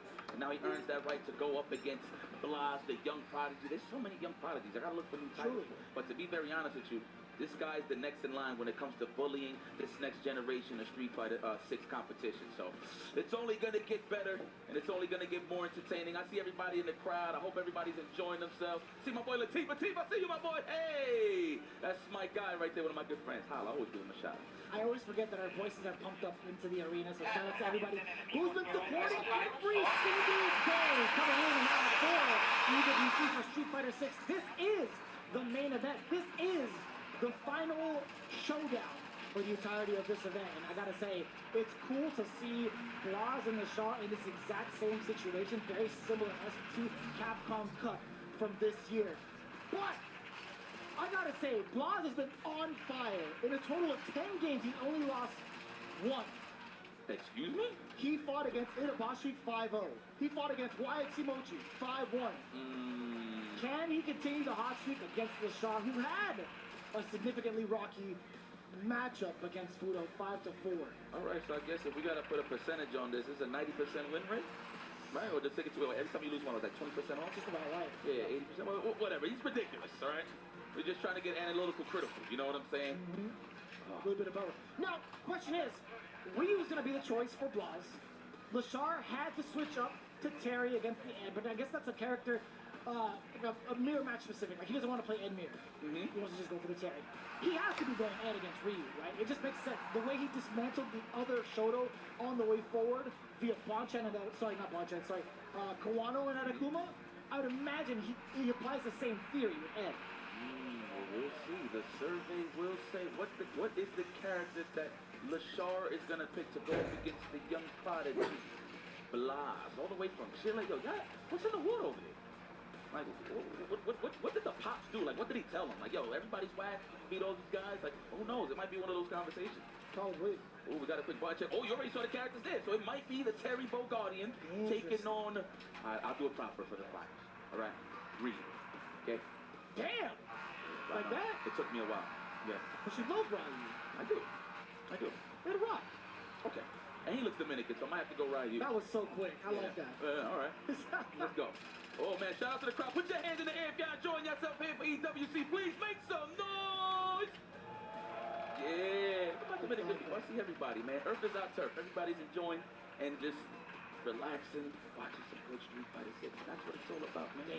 Because if you're not here, you probably would have been watching it on your couch back at home. And speaking of back at home, I hope everybody's enjoying themselves. Watching all this action, of course, IFC Exhibition's back on the scene.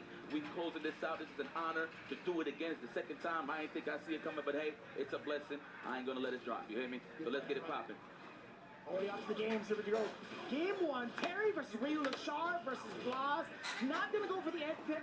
A little bit more aggression is going to be the choice from Lashar. With the way that Blas has been playing, he's been outspacing and pacing his opponents throughout numerous rounds, right? He's very, very much so an active person when it comes to moving around and outspacing you. Just like that, right? Getting the first punish counter on the sweep. And mind you, he was going for the drive. He was already bait and bunch, so that was a successful sweep. So I like how he hit the break. Now that was the next thing I was going to highlight. These guys are perfect parry monsters. So I wonder in the midst of all of their offense, it's going to be a lot of delays and stagger pressure. That way they can avoid the perfect parry scenario. But he ain't going to avoid this scenario. This is the DI. Let it charge? Yes, let them know that you hate them. Wow, there's still more? Of course. This is the logo right here, ladies and gentlemen. The protagonist. Ooh! You heard it. You heard the flash parry. Flaws. Rather simple with the throw. There you go. Yeah, I cannot believe I'm seeing this. Last time I seen this for real, CBS 2. Is that crazy? Yeah, it's kind of crazy. Seeing it right back here, 3, 5, 6. If we saw Mai versus a Kuma. That's kind of cool. That's pretty damn cool. Anyway. And the side switch. Woo! Perfection? Kurt Hennings, is that you? Throw the towel in the air. Perry, come on now. He's gonna kick you in the mouth? No, he's gonna punch your gut. What you eat today, Ryu? Pasta Lobo. Oh, stand fierce for the plus range. He's looking for that whip punch just to find that pocket to get out of there. No, looks like he's trying to walk up to a crosby strong, but got met with the low forward. The sketches is there. Excuse me, no, it's not first. Oh! I'm gonna wear sketches now. I'm so used to seeing my characters without any shoes. That's true. That's true. Oh my! That was actually kind of sick. A little delay there against the forward throw of the Shard. It's been rolled back and forth actually in regards to corner kick. Yeah. Oh, good carry. There you go. This is where you want to box him in. Terry, where you going? You got to make some decisions. That could have been an anti-jump throw. But again, that is a guess at the end of the day. Got to give him a different look, the burnout. Oh, we found the gap.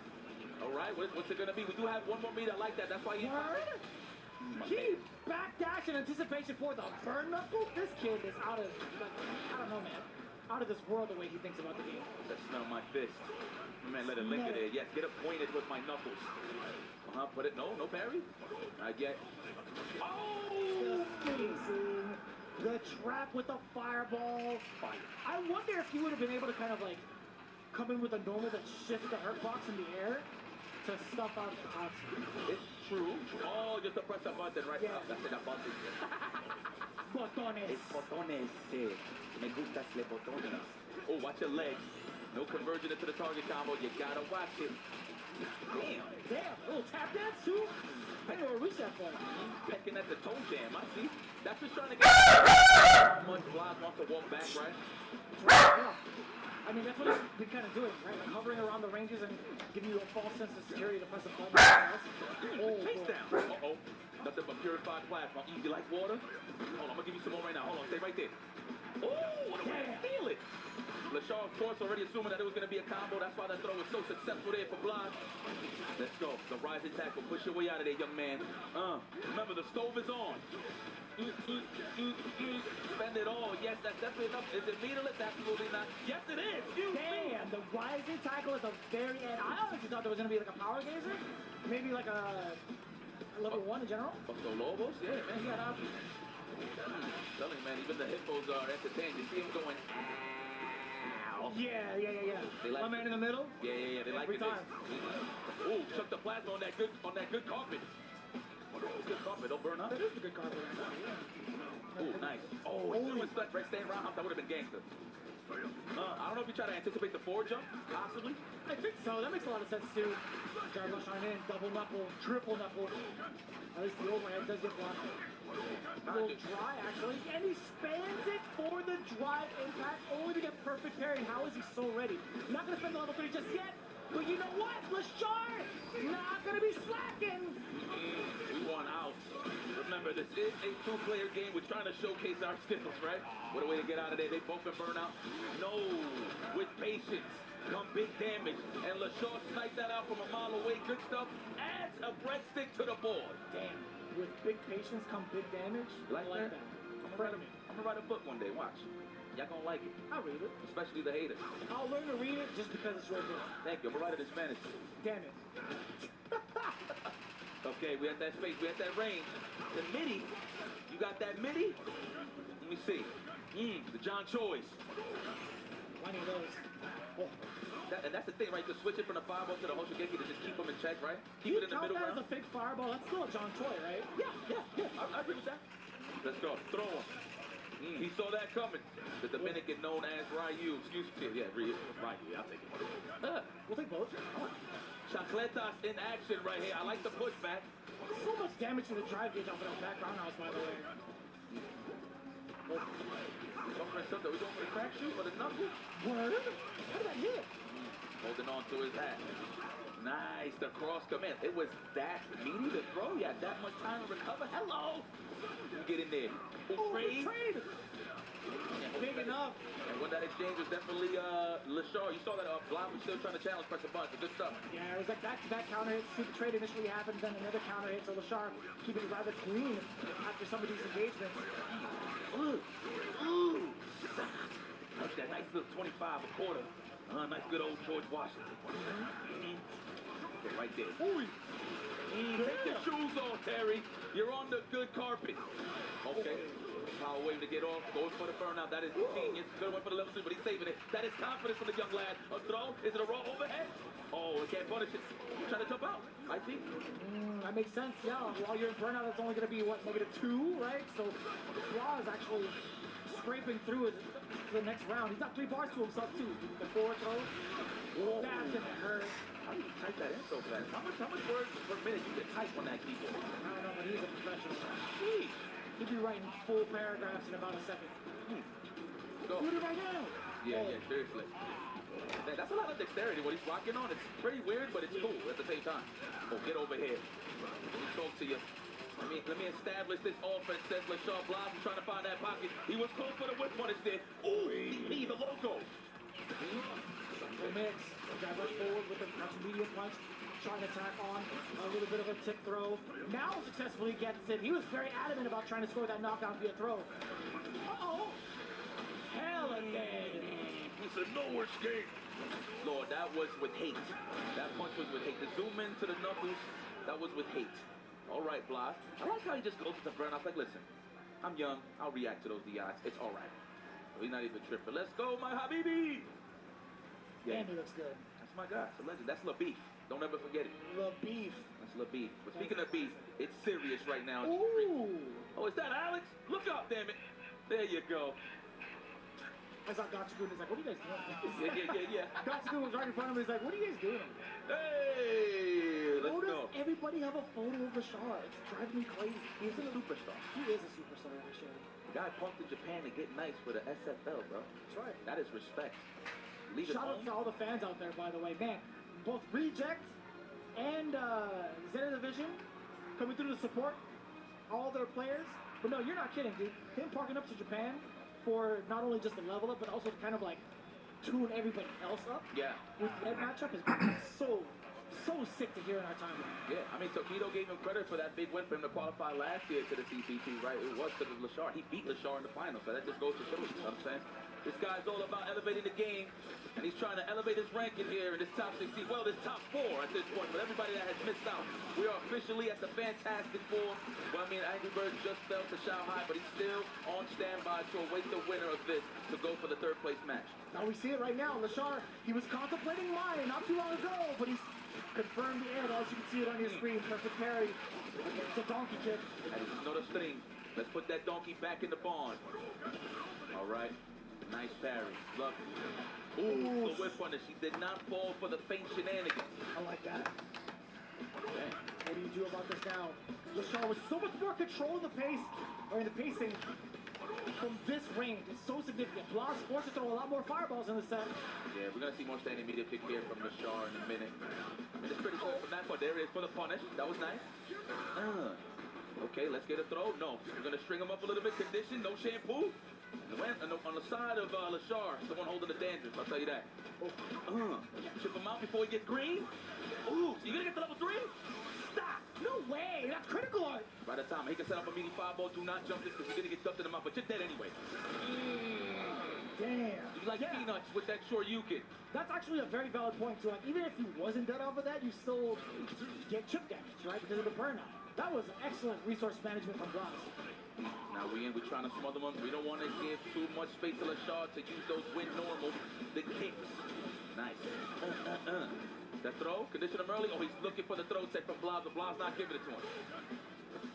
Oh, Ooh, that could have been a throw. Yes. Still a throw. Yep. And the recovery. Get off of me. Oh, the uppercut. Number one. Not parried. No counter hit. No nothing. He was trying to jump, perhaps. I couldn't tell you. Backdash, maybe trying to shoot the low forward or the throw tech. Who knows? But the logo, once again, the Shoryuken, the OD version. Come on over here. Oh, the magic. We go into Houston with this one. Coutinho, Mobley, Steve Francis, and Hakeem Olajuwon loves the dream. I mean, Hakeem is the dream. This is big damage. Level one for the burnout. No way you go for DI here. You just go for the chip sequence. Yes, sir. We get OD blitz after that if you wanted to. Oh my God, he got space. What are we gonna do? Woo! We gotta dodge there with the kill rush. I was so nervous for that because Rashad would normally go for the OD blitz ended to get the rest of that chip damage in. Wow! That was sick. Oh, two goals there. The bodega is that way. Oh, you're fat! The man said it with his heart. The Omega logo.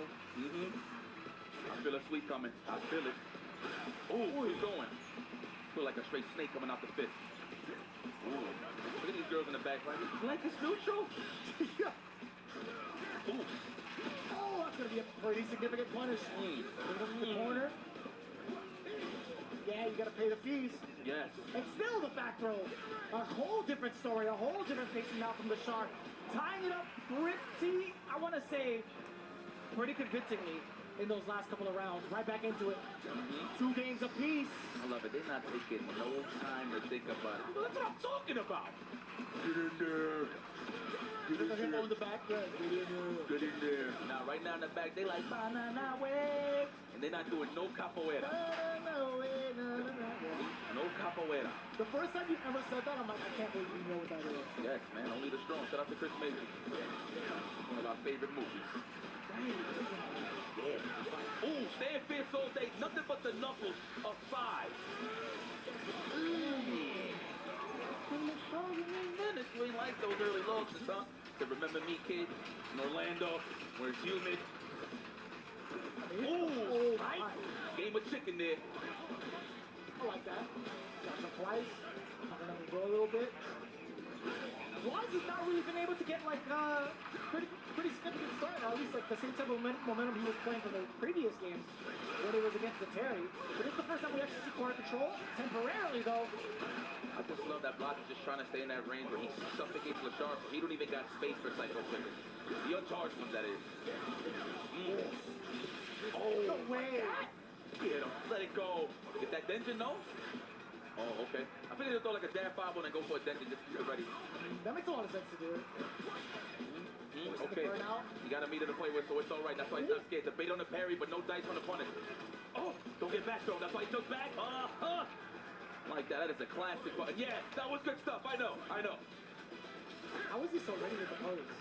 Hey, man. So close in touch, by the way. Both looking to get that third game. 2 bars from the side of Rashard.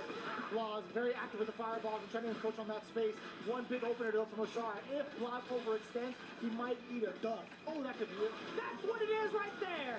The Fierce was coming in a mile away. Good call, my boy. We're going all the way to the side, on the right side. And look at all of this drive gauge just coming back. We're going to get a safe jump and we're going to spend cash. No safe jump all day. What's the meta hit? What's the Yomi, I should say? Oh, the background. I want to touch green too, says Blas. Lord have mercy, there's a lot of hate behind that. Right, you just can't hate it off. Right. Wow, look at that. He's trying to motivate LaShaw to fight back. Oh, no, off the range for the throw. Oh, the leg. Brother, he did not give a damn about how you were feeling after that level 3. And he's just sitting there like, yo, let me get to the next one. Yeah, but that was kind of crazy. They're like on hit, then drive rush. What's up? Was this not a hard read on the back dash? Possibly. Yeah, but the impressive part is we see the game plan, but he's reacting that fast to do it. Yeah, which is pretty dope. It feels like he's already made up his mind. Like 2 actions prior, no? Yeah. Look at that. Like that from Shaw. Good defense. He found the flow. Takes it to the throw. The jazz, that is. Looking for that counter hit. There it is. Blas fighting back. It must be the jeans. Oh my. He got no meter. He took that hit. He could react in time right here. I like that LaShaw recognized if he went for a string, he was going to give him the ball. That was nice. Ooh, that's hella smart. The Blas spinning it anyway. Yeah, LaShaw was actually going to trying to take his turn rather quickly. Hence why the counter hit even happened. As soon as he saw 0 on the bar. He's like, you know what? I have to press the button soon so I can get this DI happening. Correct.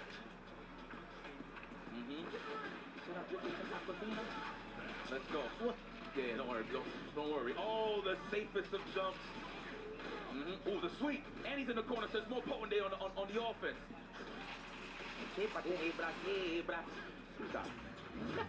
Oh, come here. I thought it was going to be a okay, but he's low on the drive gauge. I understand. Can't really drive rush into anything at this point, right? From blocks. Maybe a DI, try reversal to kind of get the shot off him and reset at least the spacing, but not going to be quite it yet, actually. He's been so passive, right? He's just waiting to get to that 3-bar threshold. Yep. There it is. Oh, Mr. Stand Jab for the connection. It's okay. He got enough ball, and he put himself in the burnout. You know what? I like that. Now he's going to get that space where he can actually get some flicker action here. He's going to call his bluff. Is he going to feint the flicker back dash, get up on us? Let's see what happens here. Or it's just stand fierce pressure nonetheless. Let's see. No, even better. Level 3, we got it. You're not going to do it. Oh, my! I thought that was going to be, that was the thing I was looking for. Imagine if he baited that. Imagine if he went in for a meaty, like a light meaty. He would have avoided that uppercut the whole way through. Yeah. Agreed, my friend. Let's go. I stand in medium kick, boy. Man, so much damage to the drive gauge already, right? If you already noticed, like, the theme here, like, Blas is so reluctant to go in if he does not have enough drive unit behind him. He'll do drive rush raw if he thinks you're far enough, but man, he's paying off a lot of this drive gauge minutes. In the benefit of Lashar. We're going to get this burnout real soon. Oh, no parry. It's out of the option. No, he actually got a little bit of the drive gauge back. He can't parry. Oh, my God. Is it a perfection, though? I feel like he's going to be clutch. Oh, he tried to right there to double. He tried to double it and maybe a level 3 afterwards. Wow, the wake-up throw. Try to get the back throw. Couldn't take care of Lashar. Oh, come here. Whoa, he got it. Oh, it's a reset. Oh, my God. What? Raw damage? There's no way he's dead. He's laughing, yo. He is laughing at him. Oh, my God. Unscaled. My guy, Blas, as soon as the overhead clipped him, he was laughing, bro. That is evil. Oh, my God. I like that. Lord. Wow. On a drive rush punish on the stand. Medium kick. Really? My man said, I can't believe you got hit with that. He said, hold these whole 18 frames to think about this whip punish. Love it. Okay, we had to. Yeah. Pressure bust pipes. I understand. The pipe burst. Stand immediate kick again. He's trying to get it. And I like that. Lashar sometimes he just whips it just to whip it. Obviously, it's -5, but from far, you can't really get anything on it. Oh. Nope. Counter hits. He's about the same. Ooh, and he still clips down below. Just within that range of that crouching medium punch. He ain't like that little smile you put there, bro. It was funny, but it wasn't that funny. Not to Lashar, at least. That was hilarious. Ooh. Back up. Back. Oh, the Superman punch trade. I like how it's not an air reset off of the Superman punch, by the way. Cobra! Let's go. Ooh, Shoryuken, the logo. Yes. I want to tattoo the Shoryuken on me. Oh, my God. Right. One more sequence. Ooh, that's fine. That's definitely fine for Lashar. Blas, not even close to that burnout. Oh, you got it. He's gonna land right on it. And then the heavy to follow suit. Brilliant. Absolutely brilliant. Wow. You say you like throwing fireballs? I got you one. Expedite. Wow. That was a visa to a loss. Yeah. He hit the spark at the right time. Yep. He recognizes he's a path to let this level 2 with this heavy version rock. Win normal, standing medium kick. What is he throwing out there? Actual win. Perfect parry, nice check. Oh, you're talking about it? Yeah, the standing medium kick. Yeah, it's just that fast of a punch, I guess. I gave you that animation. Yeah, that makes sense. Okay. Oh, and he calls you a loser. My man, loser. Keep it in the mid-range, okay? He has to. He just waited until he was short. I'm pretty sure. Wow. Free damage. I figured Lashar was just going to set that up to get space and then start walking forward. That way he could build the gauge a little faster. Wow, he just stood there, stayed in position, and chucked some plasma. That's what we do. Dude, he was building mad meter off of that, by the way. To get himself out of burnout. Damn. String. Geppetto. Nah. He's taking so much bar away from Lashar. Are we waiting for the drive impact? I don't think Lashard's just going to let you have it like that. One Punish City is what he's going to give you. You better close that window. I feel like a little draft here. Ooh, perfect parry against the spark. Wow. Lashard, you are out. Can I get a blood test? Sheesh. Over the Tracy. That's what I don't get. They're so good, even in the midst of getting hit. Oh, speaking of getting hit. That was critical art, by the way. Damn, you think you would be dead with a black and white? All right. Oh, DB. Overhead. Oh, we waiting for it. Wow, just to walk up stand fast to catch up the tech or the crouch is short. Wow, he recovered. Yeah. Mad smart. He's like, I see game plan initiation. And that would have been fine just for him, too, because he's still within range for a tech throw. Or a tick throw, excuse me. Oh, no, great start for Blas. The cross up into the throw like that tick throw shenanigans. That is classic. You sure this kid is young? That was looking real ST-like. I don't know, man. Put that in your back Apparently pocket. he's 15. Man. Affection parry. I like how as soon as LaShaw recognized the perfect parry, he just chilled, right? The flicker. Ooh. Yeah, you are able to do that. You kind of treat it like Guile Sonic played, right? Exact same concept. That. Oh, the overhead landed. He got all the bar in the world. This should be enough. No, not yet. Oh, no, he can't punish it, though. Oh, my God. And Blas advances to the grand finale. Chili's own is in the building. Listen, like I said, this is that new age bully that I'm talking about. You seen it at Capcom Cup, made it to the finals, and once again, makes it to the finals with another chance to close it out this time. This is going to be spectacular for everybody that's a Blas fan at home and everybody that's right here in this arena. This is theater. If you're not a Blas fan, you gotta get yourself checked, because this guy's playing out of his mind.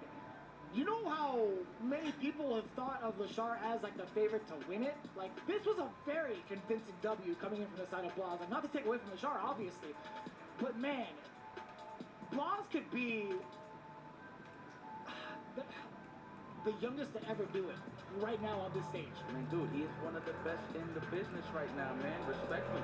Like, let's not even take it away from Blas, dude. He has done his homework. You could tell that he is well prepared. He knows the ranges he want to be at, obviously, to set those offensive sequences and defensive when it comes to actually, like, looking for the perfect parry or that proper whiff punish.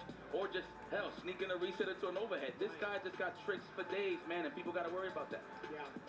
Really solid understanding of how his players operate, and real good understanding of the matchups as well, man. It's quite a surprise to find out that he was born in 2009. Ain't that crazy?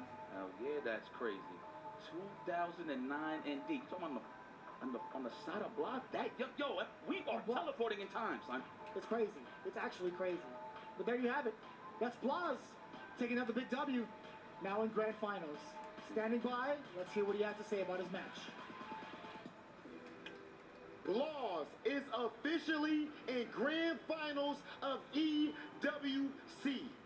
Blas, the first thing I gotta ask you, you're always up there on stage laughing, and even right now, it seems like everything's a big joke, you're just having fun. Why are you always laughing while your opponent is nervous? Básicamente te pregunta cómo es que mantienes la compostura y seguís riéndote a pesar del momento y la situación que estás atravesando. Es porque he entrenado mucho, yo estoy muy preparado y cuando uno está preparado mucho no hay por qué ponerse nervioso y sabe lo que puedes hacer y eso. I have trained so much that at this moment I'm not nervous. I know what I have to do and I will try to do my best.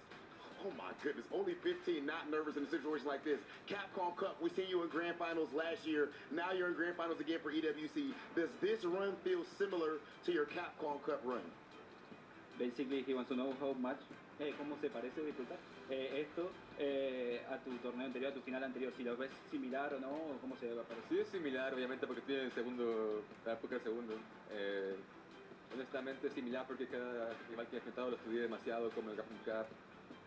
En torneos pequeños como Majors no puedo hacer eso porque me quedé enterrando. Basically, he says that since this is a big tournament, he has time to train and study each one of his opponents. He's super prepared and he feels like he has everything needed to be a champion. Grand Finals is officially set and it will feature Chile's young prodigy, Blas. Go ahead and crush your opponent's key. Wow, Blas Blaz is another one that's ready to create a toilet with nothing but keys. I'll be honest with you. And I'm pretty sure this is not going to be the last time we see Blaz crushing keys, because I tell you what, this guy, like I said before, like he just said in his interview before this question right here, that he is well prepared, and it just shows, dude. It's all about scenarios. Like, obviously, sometimes you can come to a tournament unprepared, right, and still kind of get the same result just playing super solid, right? But when it comes to really picking up off an opponent, and mind you, in this stature right here in the top 16, to have all this information, doing homework against all of your opponents, and then you just see it in every match that he has a game plan. Like, for example, against Mochi, he did standing medium kick, counter hit, level 2, like little things like that is what's really showcasing what's Blaz about when it comes to prep time. So what happens here now? Like, against someone like Xiaohai who's playing rather aggressively, do you think he's going to have enough time to even make those adjustments, or do you think this is something he's already plotted a while ago, right? Do you think he's the type to kind of go through the entire pathing from the top 16 and study for each and every one of the players? I think so. I mean, even at this point, he's probably going to watch a little bit of this match, but he's probably going to kick back, probably going to talk to his pops real quick. But you know what? We're not even going to get to that point yet. We still got to find out who is our third place winner. And guys, this ain't your regular old. Remember, this is single elimination, okay? So unfortunately, whoever wins here cannot move forward. But at the end of the day, we're going to have a great show. And obviously, we're still tallying up the points, right? Little by little, slowly but surely, regardless, even though Team Falcons won already. But we still got some more to reach out and stuff like that. I don't know if it's going to be meaningful in terms of what we're going to do, get in the bag with the points. Right. But in terms of getting the bag, it's meaningful. So let's see who's going to get third place. I believe, what's third place? Production, can you tell me what's third place real quick? I just want to know what these. I can double check, but in the meantime, it is going to be a pretty significant deal, like going into like the top 4 placements for at least some of these clubs, right? Yeah, man. This is fantastic, dude. Top level, high level Street Fighter. And I'm gonna be honest with you. Anybody that made this top 16 right here today, well, I mean, throughout this whole week, you look at the caliber of competition right here, you see no complaints. Really look at it. Everybody's locked in to really study the game and just get better, and that's that. Yeah, so look at the spread, too. Obviously, with the club championships being 7 mil, second is 4 mil, third is 3 mil, fourth and fifth, 2.25. Shoot. So a pretty significant amount of money in regards to like the club placements. This is going to be pretty important going into it. Let's see. Team Rejects on Angry Bird. Going up against Yeah. I should clarify. Going into the like 8th place to 24th place in regards to the money spread. So it could vary. Either way. Okay. Let's get that throw. No. I hope Angry Bird didn't lose some steam. I mean, he was watching for a bit. He opening him up. Can you imagine? This is like a sneak peek if this was the grand finals, right? If you really look at it, right? So let's see what we do here. Is that you, Leon Kennedy? No, that's Terry Bogard. That's crazy. What a fool me. Yeah, seriously. Damn. Yeah, okay. Oh, trying to bait out the parry. Angry Bird did not fall for it. You already saw LaShaw Thirsty trying to get some damage in on the bait on the parry. A little bit too sharp of an angle. Can't get the rising tackle. Angry Bird draining a ton of life and also causing the burnout. Dropping the overhead. Successful. Damn. That's target combo city. He's looking for it. Oh, the deep. Hey. Yeah. Hit him on the cage. Ooh. Yes. I like that. Go. I had to see it coming. Do you think, I mean, spending the critical art there would have been like a significant difference for LaShaw? Because he had full bar, right? True. He made sure he finished the job. What? Okay. Why did that fireball move in that way? I know, huh? It's kind of weird. I thought we were going to get like a full juggle. Man, he's been doing triple shorts all day. We really trying to catch people walking back or to see to fill out how they like counter poking right in between the strings. So I see what you're doing, LaShaw. Conditioning well. Pop out on the DP right there. No. Oh my God. Dude, he was walking forward. How fast was that ankle? Dude, he was already ahead of the game knowing that LaShaw was thirsty for the burnout. Oh, he tried to check. That's why you see the counter hit. Unfortunate hit for Angry Bird. He doesn't have a meter to play with. How close in the corner he is after this? Let me see. I thought he was like good screen, right? Oh, they missed it. Okay. Oh, he's going to walk him down with the crack shoot. Oh, delayed. At least he got 1 meter. Is he going to react in time? No, he's going to go for the chip out. He ain't even going to play no game. That's so smart. So smart, too, to start it off with the power wave. Okay. There it is. First blood here for LaShaw. Off for me, please. Crash you for the space out, okay.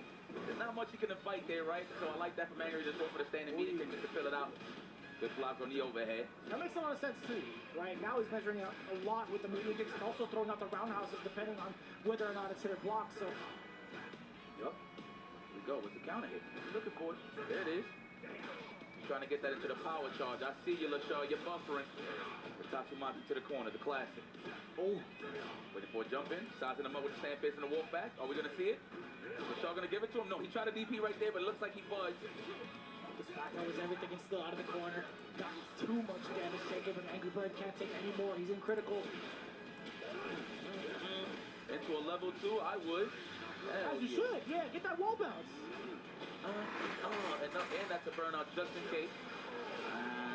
Maybe I'm lying. Maybe I'm lying. My mistake. You good? But that's what we thought it would lead to. I mean, that's usually the case, right? You're good. Wow, that combo? Nice. I like how the immediate reaction was, oh, wow, it hit. Sweet. Overhead. Bottom break.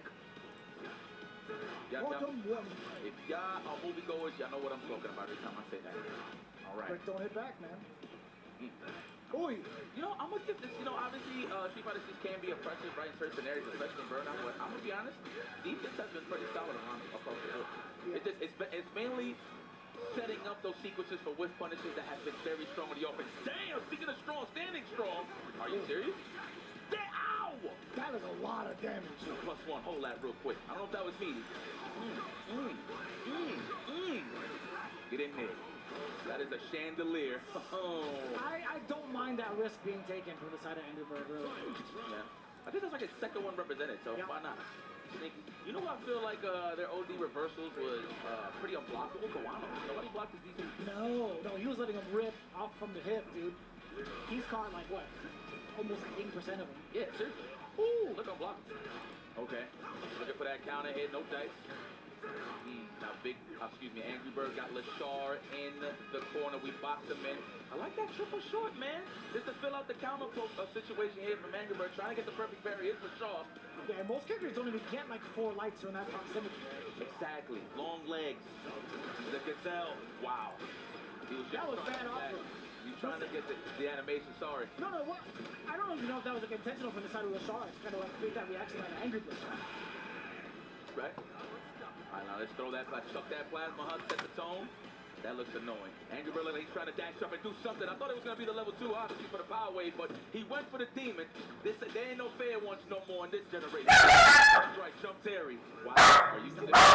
Back, says Akuma. I like that right now from Angry Bird.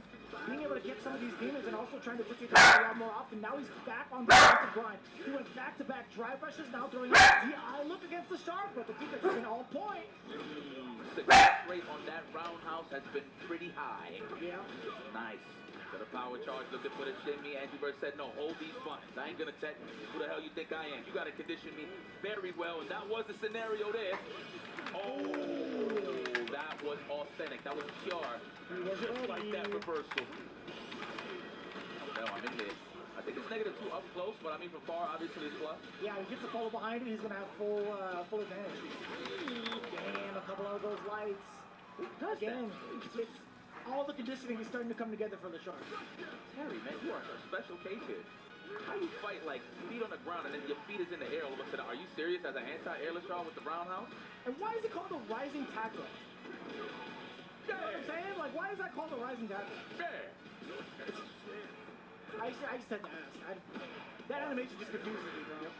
Expose the tap parry, but we right back in there with the demon flip dive kick.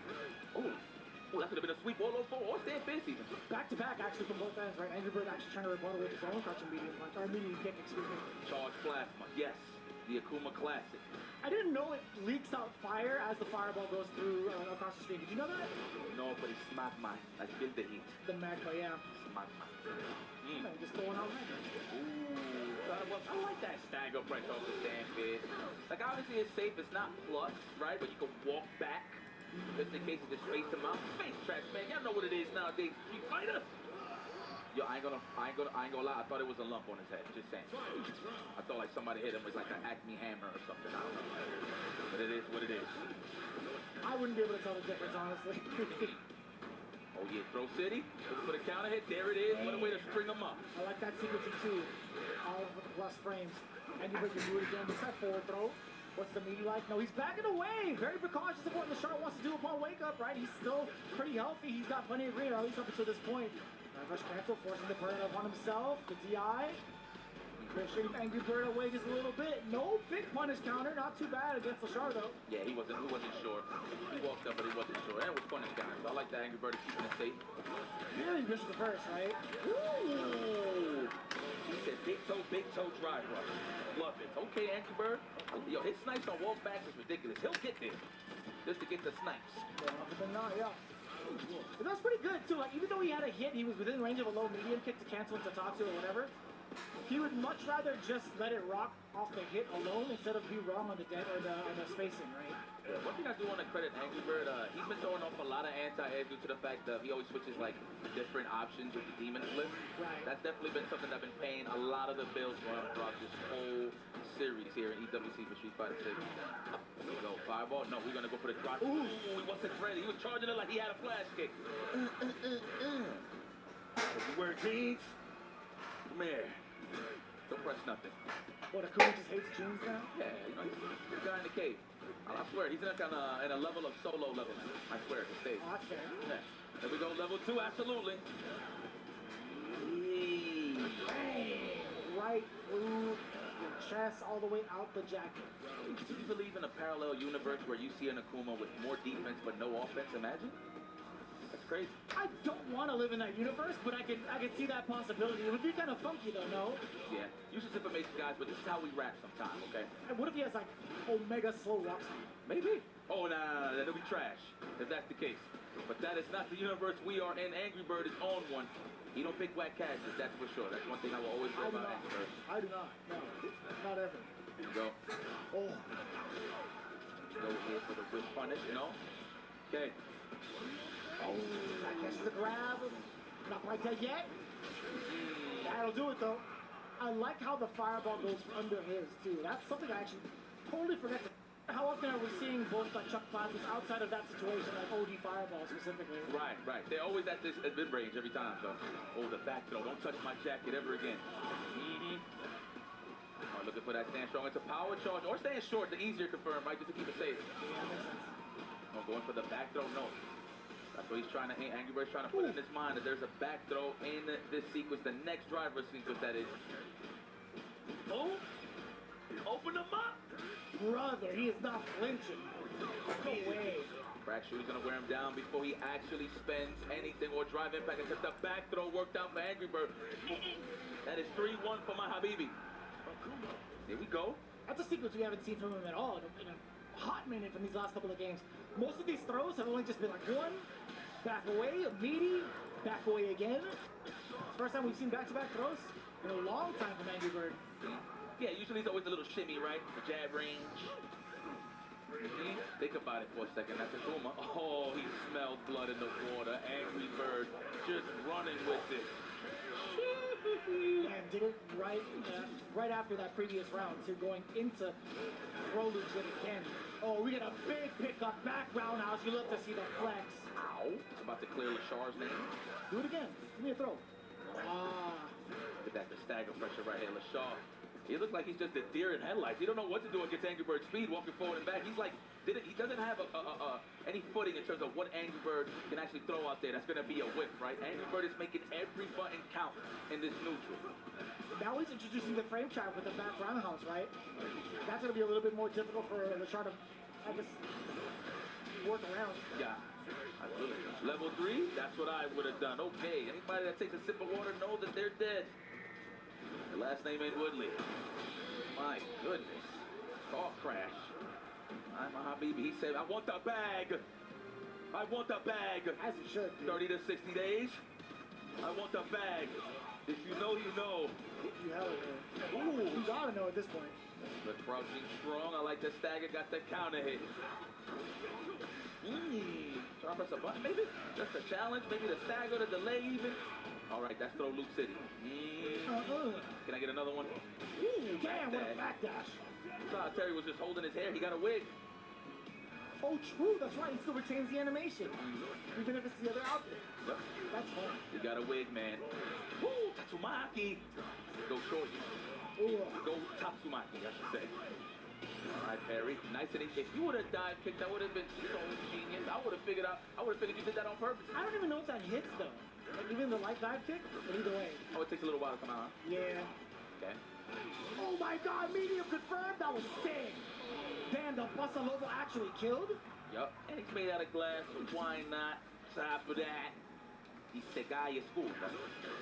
Hey guys, look, this is unfortunate that we have two of the greatest players on earth today out of this tournament just fighting for the third place match so they can leave with their head held up high. Yeah, man, this is a 30K money match, by the way. Love it. Difference between 75 and 45.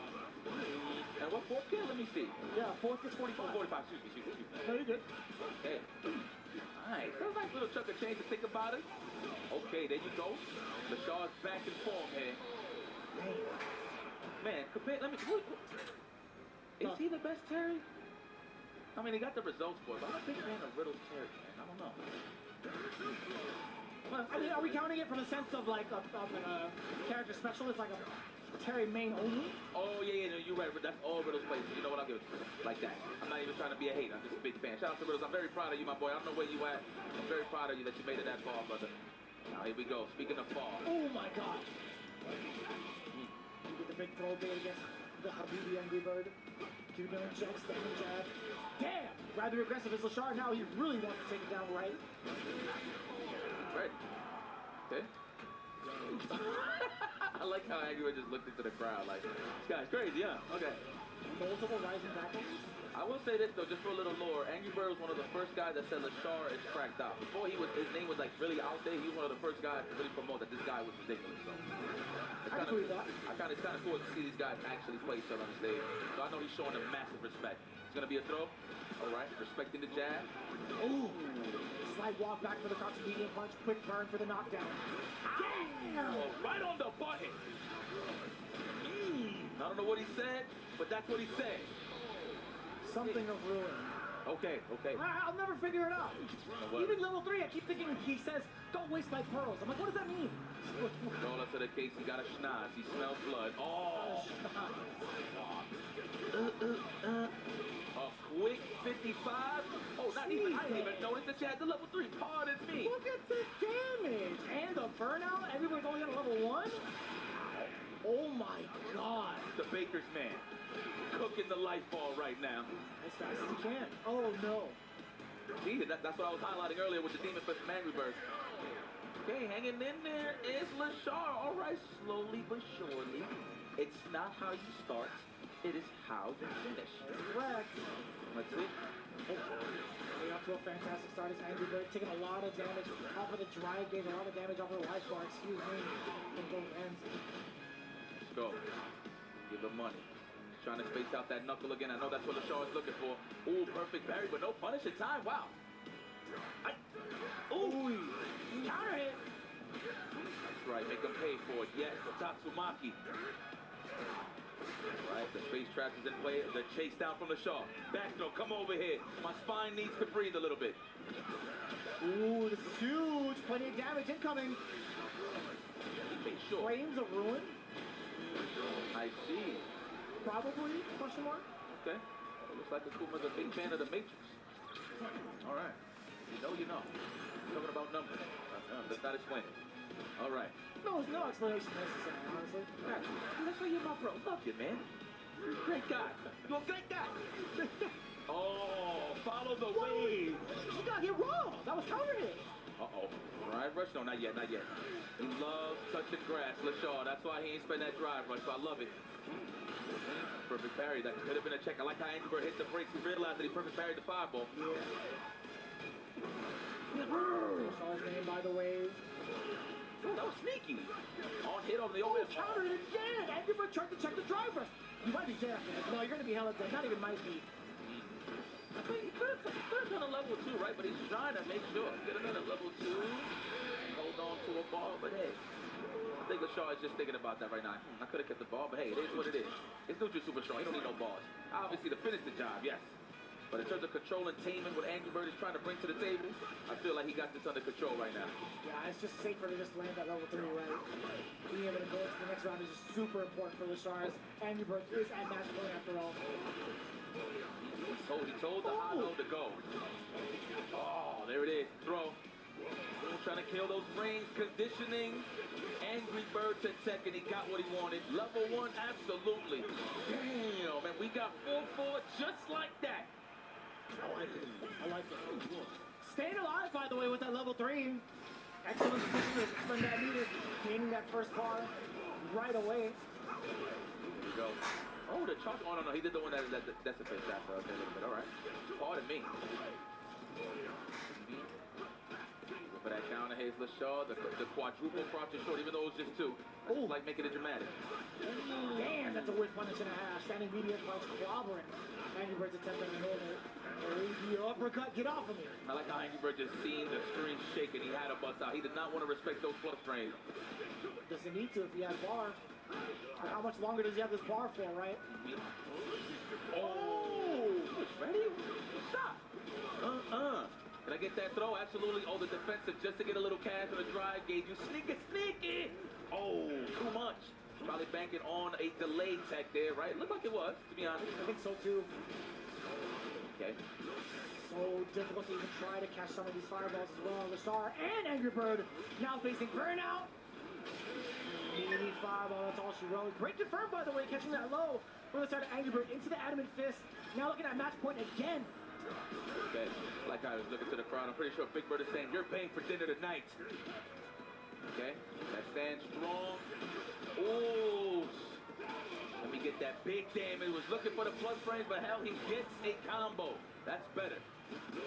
That's better. Trying to roll back, look for the shimmy, but he called it out with the crouch strong. This man, Lashaw's a genius. Angry Bird in trouble. He's up around. Of course, Lashaw's trying to go for the tie, and it looks like that's going to be the scenario here. Okay, Angry Bird fighting back. He's going to react to the drive impact. Okay, trying to bait that out for the big punish. Maybe an adamant flame was incoming. And that did whip. What's crazy about that is he didn't go for DI right off the rip. He didn't want to force Angry Bird to spin his own meter. He was building his own bar for the next round, right? Okay. Just going for that sequence over and over and over. He's already at 2 bars. Going to be pretty significant if he gets one fat hit into a driver's cancel into level 3. Speaking of fat hits, there it is. That's the first one. Next hit Wednesday for Lashaw. Any combo here is going to lead possibly. Oh, the technical actually helped. He got ball from the tech. No way. That was mad disrespectful. Put it all out on the line and woke up with the power geyser. Am I saying that right? Yeah. Good stuff there. And a hug from both of these veterans of the game. Seasoned vets, that is. 2 of the best to ever do it in Street Fighter 6. Angry Bird, I love you, my brother. But it's time for you to set your weapon straight, put it to the side. Your march is over, my friend. Kick back and relax with your boys. You did a great job. What a call out, too, to let that level 2 rock in that exact moment against Angry Bird. To just wake up with the highest risk you could think of. Granted, he had some pretty decent life going into that final round. But it's still, man, like, how do you know that Angry Bird was going to come up to your grill like that? You know, we're a game where a lot of people complain that 50-50s is pretty tough. You know, they got a reason to complain. But to be honest with you, this is what separates the boys from the men, man. To be real, like, they accept what's going on in face value, and they just play the game at the highest level possible, man. Credit to these guys. These guys had an amazing run throughout the whole tournament. Remember, guys, that was a 3rd place match. Unfortunately, this first to 5 portion of the tournament in top 16, it is single elimination. So that means both of these guys are going to kick back and rest. Despite not getting into the grand final seed, I'm sure 3rd is still just as good. We're going to find out how Lashar feels about this W, standing by with our hosts.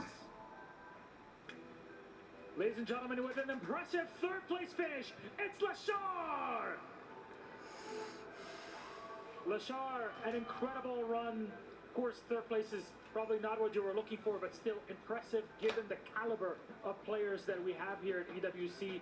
What do you feel you've learned so far from your experience over the past week here? この EWC において大活躍をされているわけですけれども、この何週間の間でどのようなことをご自分は学ばれたと思われますか？まず嬉しいですね。嬉しいらしい。すみません。正直言うがちょっと Your わか special. んない。So, ここでどんなことを学んだ？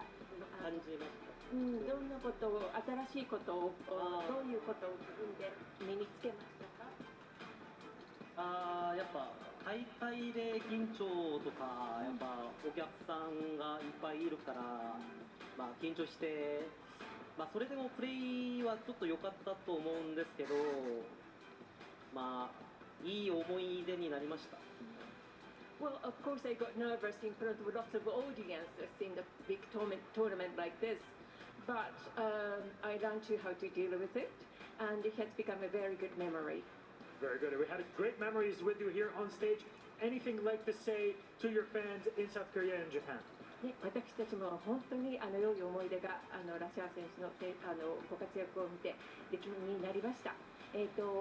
こちらのファンの方たちに何か、韓国のファン、そして世界中のファンの方に一言ありますか？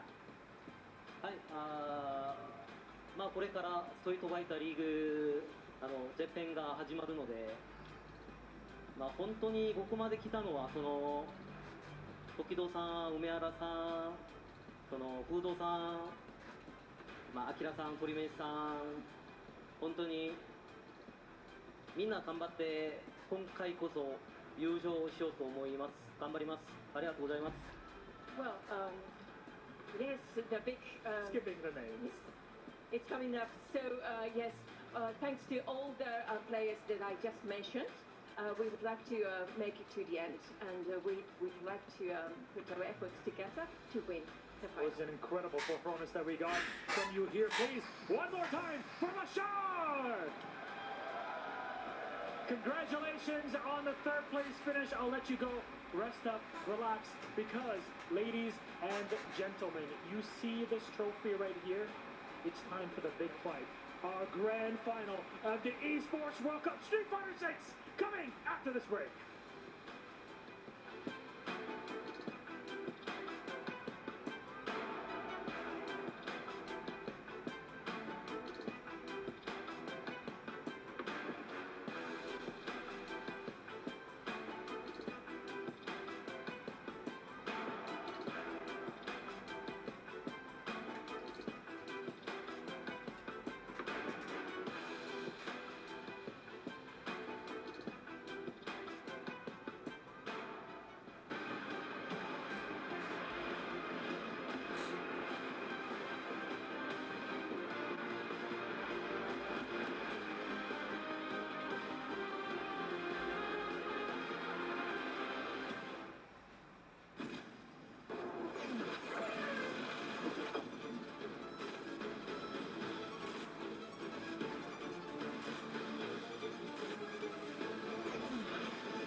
Reach your impossible, Lenovo Legion.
Welcome back to the Esports World Cup 2025 Street Fighter 6 playoffs.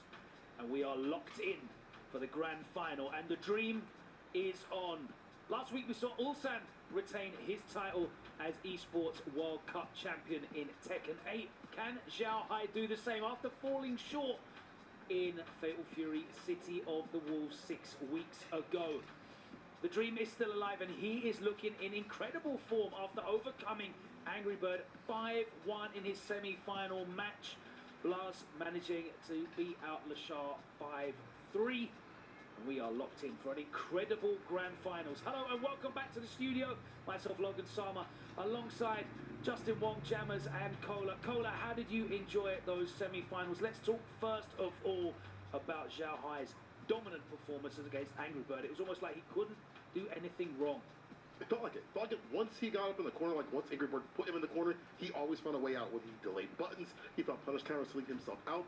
It was like he had that domain expansion and said, "Get out of my face." So Zhao Hai, with some great defense and greater offense to annoy Angry Bird, took that game pretty dominantly.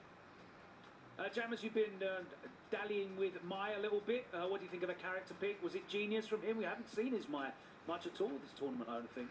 Yeah, pretty much genius, and I think it goes to show just the strength of the character. Every time she knocks you down, she's always in throw range. You're very fearful of that throw range. When you're in the corner, she's got a throw loop. You have to really be conscious of your decision making as well. And again, anytime she activates level 1, everything becomes enhanced, and she becomes a threat from pretty much anywhere on screen. So it was very unfortunate Angry Bird couldn't adapt to Zhao Hai's dominance. Justin, I have to hail you up here in the studio amongst the broadcast team. We had a sweepstake where we both picked 2 players as our picks to win the tournament. Justin Wong, which 2 players did you pick to win the tournament? I picked Zhao Hai and Blas. So, I don't know, maybe... Truly a genius. There's a reason why you're here in the first position on the couch.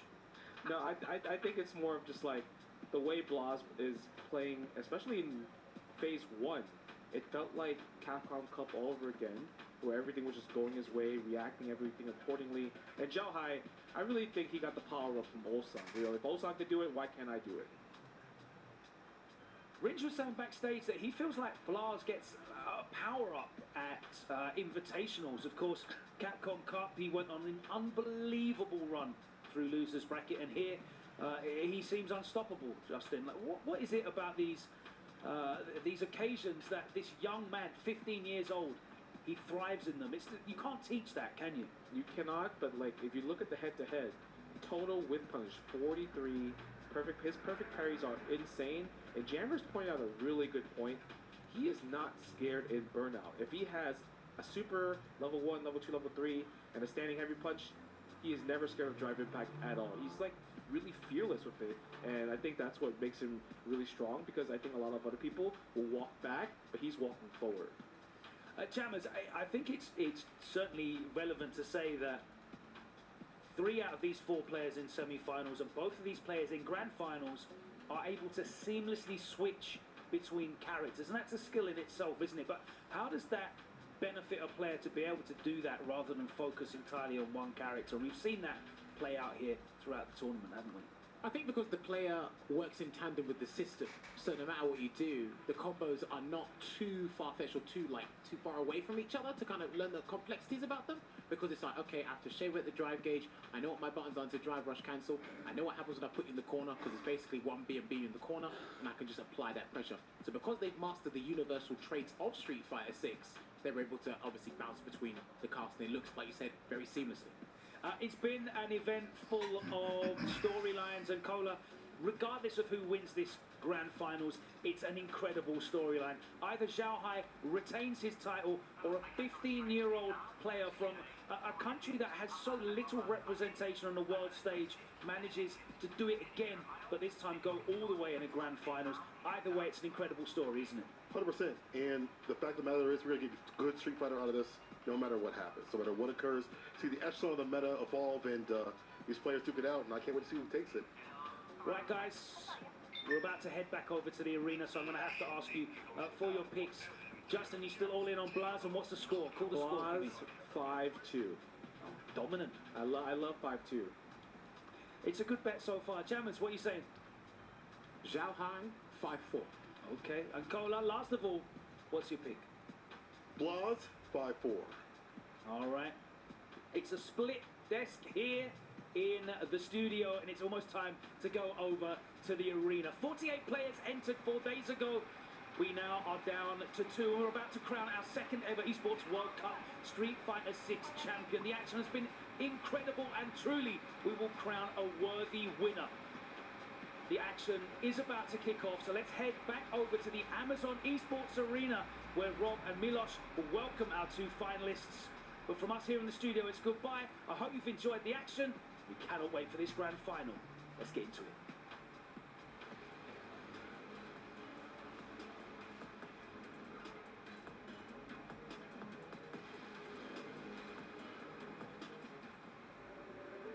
Usually it's all about pride, but with everything at stake here, it will change somebody's mind.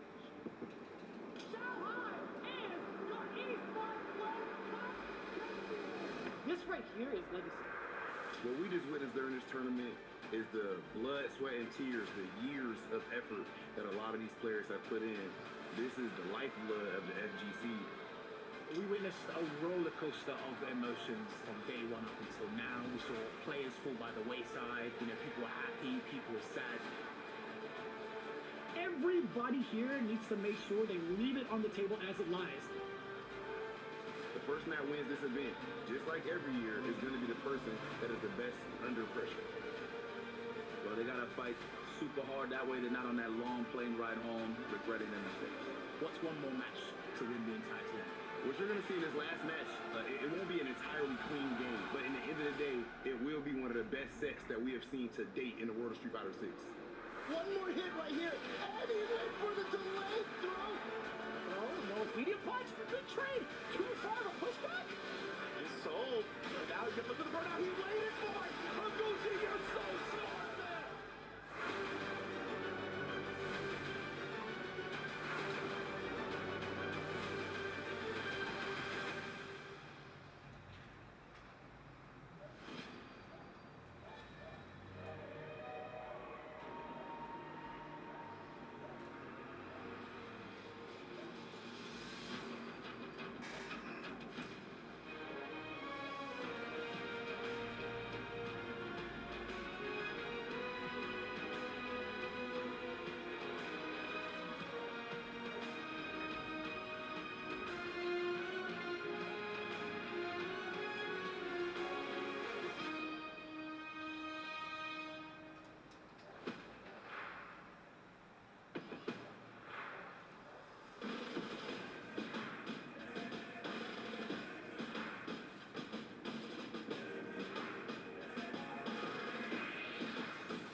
You are about to witness exactly what the FGC is all about. In this grand finals, we have 2 players with different backgrounds, different countries, different ages, but in the end of the day, they have the same passion, they have the same goal, and that is to become the EWC World Champion. Milos, we are about to witness history, and I'm not gonna lie to you, I cannot wait. Ladies and gentlemen, it is time for grand finals. Are you ready? Rob, this is why we do it. I tell you, the players here, they're looking for glory. We talked about this, the pedigree, the prestige of being EWC champion in the FGC is on another level. One player looking to be back-to-back. Another one at 15 is looking to make history as one of the youngest to ever do it in this game's history. We are on the cusp of greatness, and we're so proud to have you by our side tonight. That's it. It is about that time to get into it. It is time to make history, Milos. Coming to the stage, fighting out of Chile. Put your hands together for Blas. This kid, let it be known, going into this grand finals, that he has absolutely no fear. We see him laughing, we see him smiling, but when you see that positivity, please know that even in his young age, skill does not come easy. He built it through hours, through months, years of hard work, blood, sweat, and tears, and now he is trying to make his mark in history at only 15 years old. This is the thing, you don't get to the stage without having spent a big portion of your life competing and playing to get to this moment. And on the other side, ladies and gentlemen, please, a big, big, big, loud audience for us here. Our grand finalist and EWC Street Fighter 6 defending champion, Xiao Hai! You want to talk legacy? You want to talk pedigree? This man has got it in spades. A trophy cabinet like no other. He's got one of these trophies. Hell, his language is written all over it as he won it, lifted it here in Riyadh a year ago. This challenge does not stop until you can do it twice. Hell, even more if you can. And this man will not stop until he's got gold in his hands. We are about to find out who is going to walk away as our champion of this year. Xiao Hai, Blas, meet us one more time in the center of this stage. First, before we get into our interview, of course, we have to make sure we ask and get a little bit closer. Get a little bit closer. Don't be shy. Ladies and gentlemen, make some noise if you have Blas! What about for our defending champion, Xiao Hai? Blas, do you have any last word for your opponent? I don't have any words, but just have fun. Have fun, have fun. Look, you've been here multiple times, including in this year, Xiao Hai. This is a young man that's against you, the future of Street Fighter. What do you have to say to him? So young. Wow. And he win last year. Wow.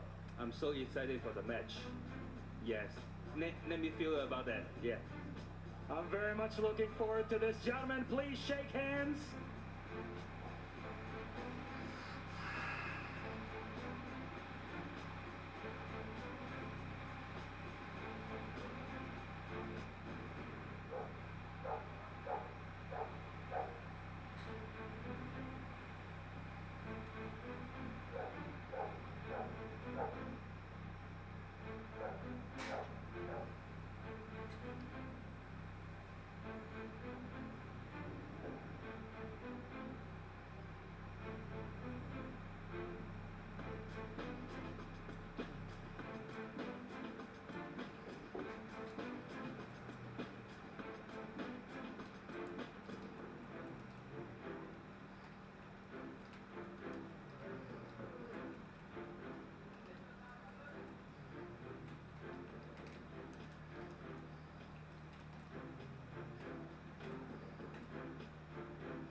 Welcome back, ladies and gentlemen. That was a great, excellent intro from our host, but now we are here to the curtain call. We finally made it. Grand finals. Xiao Hai versus Blas.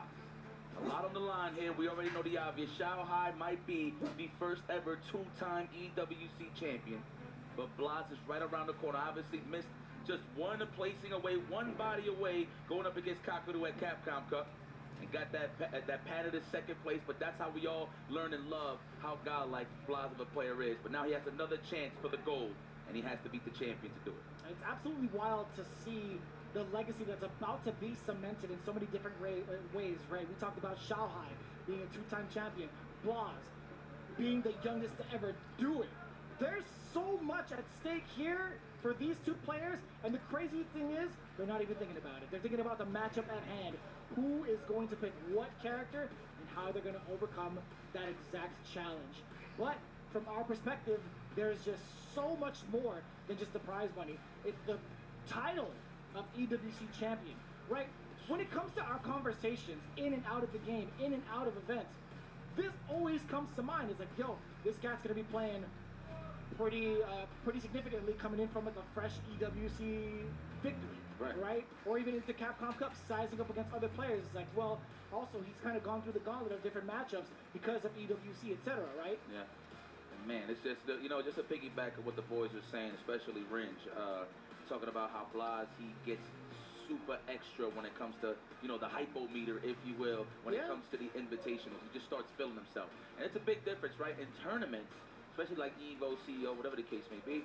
Long tournaments, obviously, it has to come down to, good rest, good preparation, because you're dealing with so many players. In an invitational, you got all the time in the world to just focus on specific players. Right. So it makes it a little more difficult. I'm going to get to see that from Blas. He's kind of like the prep time Batman, to be very honest with you. So for him to be here in center stage in the grand finals, going up against the defending champion, this speaks volumes, dude. And this is Xiaohai, when he looked at Blas, he looked at him and said, wow, he's so young. I'm pretty sure as soon as he seen those lines, he probably had some flashbacks of him being a kid as well, facing older opponents, right? So now he's in that position, and now, you know what I'm saying? Now, is Blas gonna take the torch? Is the question. Is he gonna take the gold plate away from Xiaohai? Is the question. Let's just take a look real quick as to how they got here in the first place, right? Xiaohai has actually gone through most of these players with a pretty significant W, but Blas also in that same exact regard. Is that gonna repeat those kind of results going forward? We'll find out. But either way, we're gonna set ourselves up for this matchup with just a little bit of a break. When we come back, we have grand finals action coming right at you.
My time, I've been dreaming, whispering.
This is it, ladies and gentlemen, the moment you've all been waiting for. It's grand finals at the final event of EWC for Street Fighter 6. This is going to be history in the making. Before we start and get into it, obviously, had to take a little bit of a break. We had a little bit of a technical difficulty. We do apologize for that one, but your patience will be rewarded as we have Blas going up against Xiaohai in the grand finals. You see everyone getting extremely hyped, and if not, you damn well should be. This is going to be one hell of a match. It's going to be one of the greatest grand finals. I could already smell it. The first of 5. Now, mind you, back in the day, we was doing 4 out of 7. That's what I'm talking about, Vicious. What the hell was I talking about? Guys, you don't see the other prompter. We was trying to guess to see who Xiaohai was going to pick. We was calling him mine. Obviously, personally, I wanted to see the Bison, and he looks like he goes back to his championship pick that won it all last year for him. That's bars. That is boss. And here we go, ladies and gentlemen, in the crowd, please, make some noise! And shout out to my man Tasty Steve. I had to jack that because, like, that's the best liner to open up with. Like, it's too broken. That's kind of cheap. Let's chuck that, Steve. Come on now. Game number 1 already commencing. Blas versus Xiaohai. Ryu versus Bison. Good choice, and already a lot of respect being shown, just trying to measure that with our medium. Blas navigating around it, getting the big knockdown. Watch out, that NB kick actually got a little bit of a change there where the hurt box is actually a little more extended, so you'll see more easier whiff punishes against it. So Xiaohai got to be careful, but he's a footsie monster. That's why he's sizing him up with the stand medium kick. Wow, he made it. Nice. Into the target combo, into the bomb. Yes. A lot of people catch a brain fart there and they actually use their OD early and they put them in a closer burnout situation. Like that, taking the punish counter on the scissors. Right back into the swing of things with an OD Psycho Crusher, but Xiaohai now in really, really big danger, actually death. Closing the gap like that, leaving yourself at what, negative? It's going to be so problematic, especially when you're in burnout. Oh, what are we talking about the stand medium kick? Have to let it linger, huh? You gotta watch out. You gotta have purpose behind the stand medium, man. Wow. If you were sure you couldn't after that, what an option just to stop him from the shadow rise. That was so clean. Quick punish. Back fist. What's it gonna be on the drive rush? Looking for the shimmy. We're gonna let it pop and then we're gonna advance for more offense. Damn.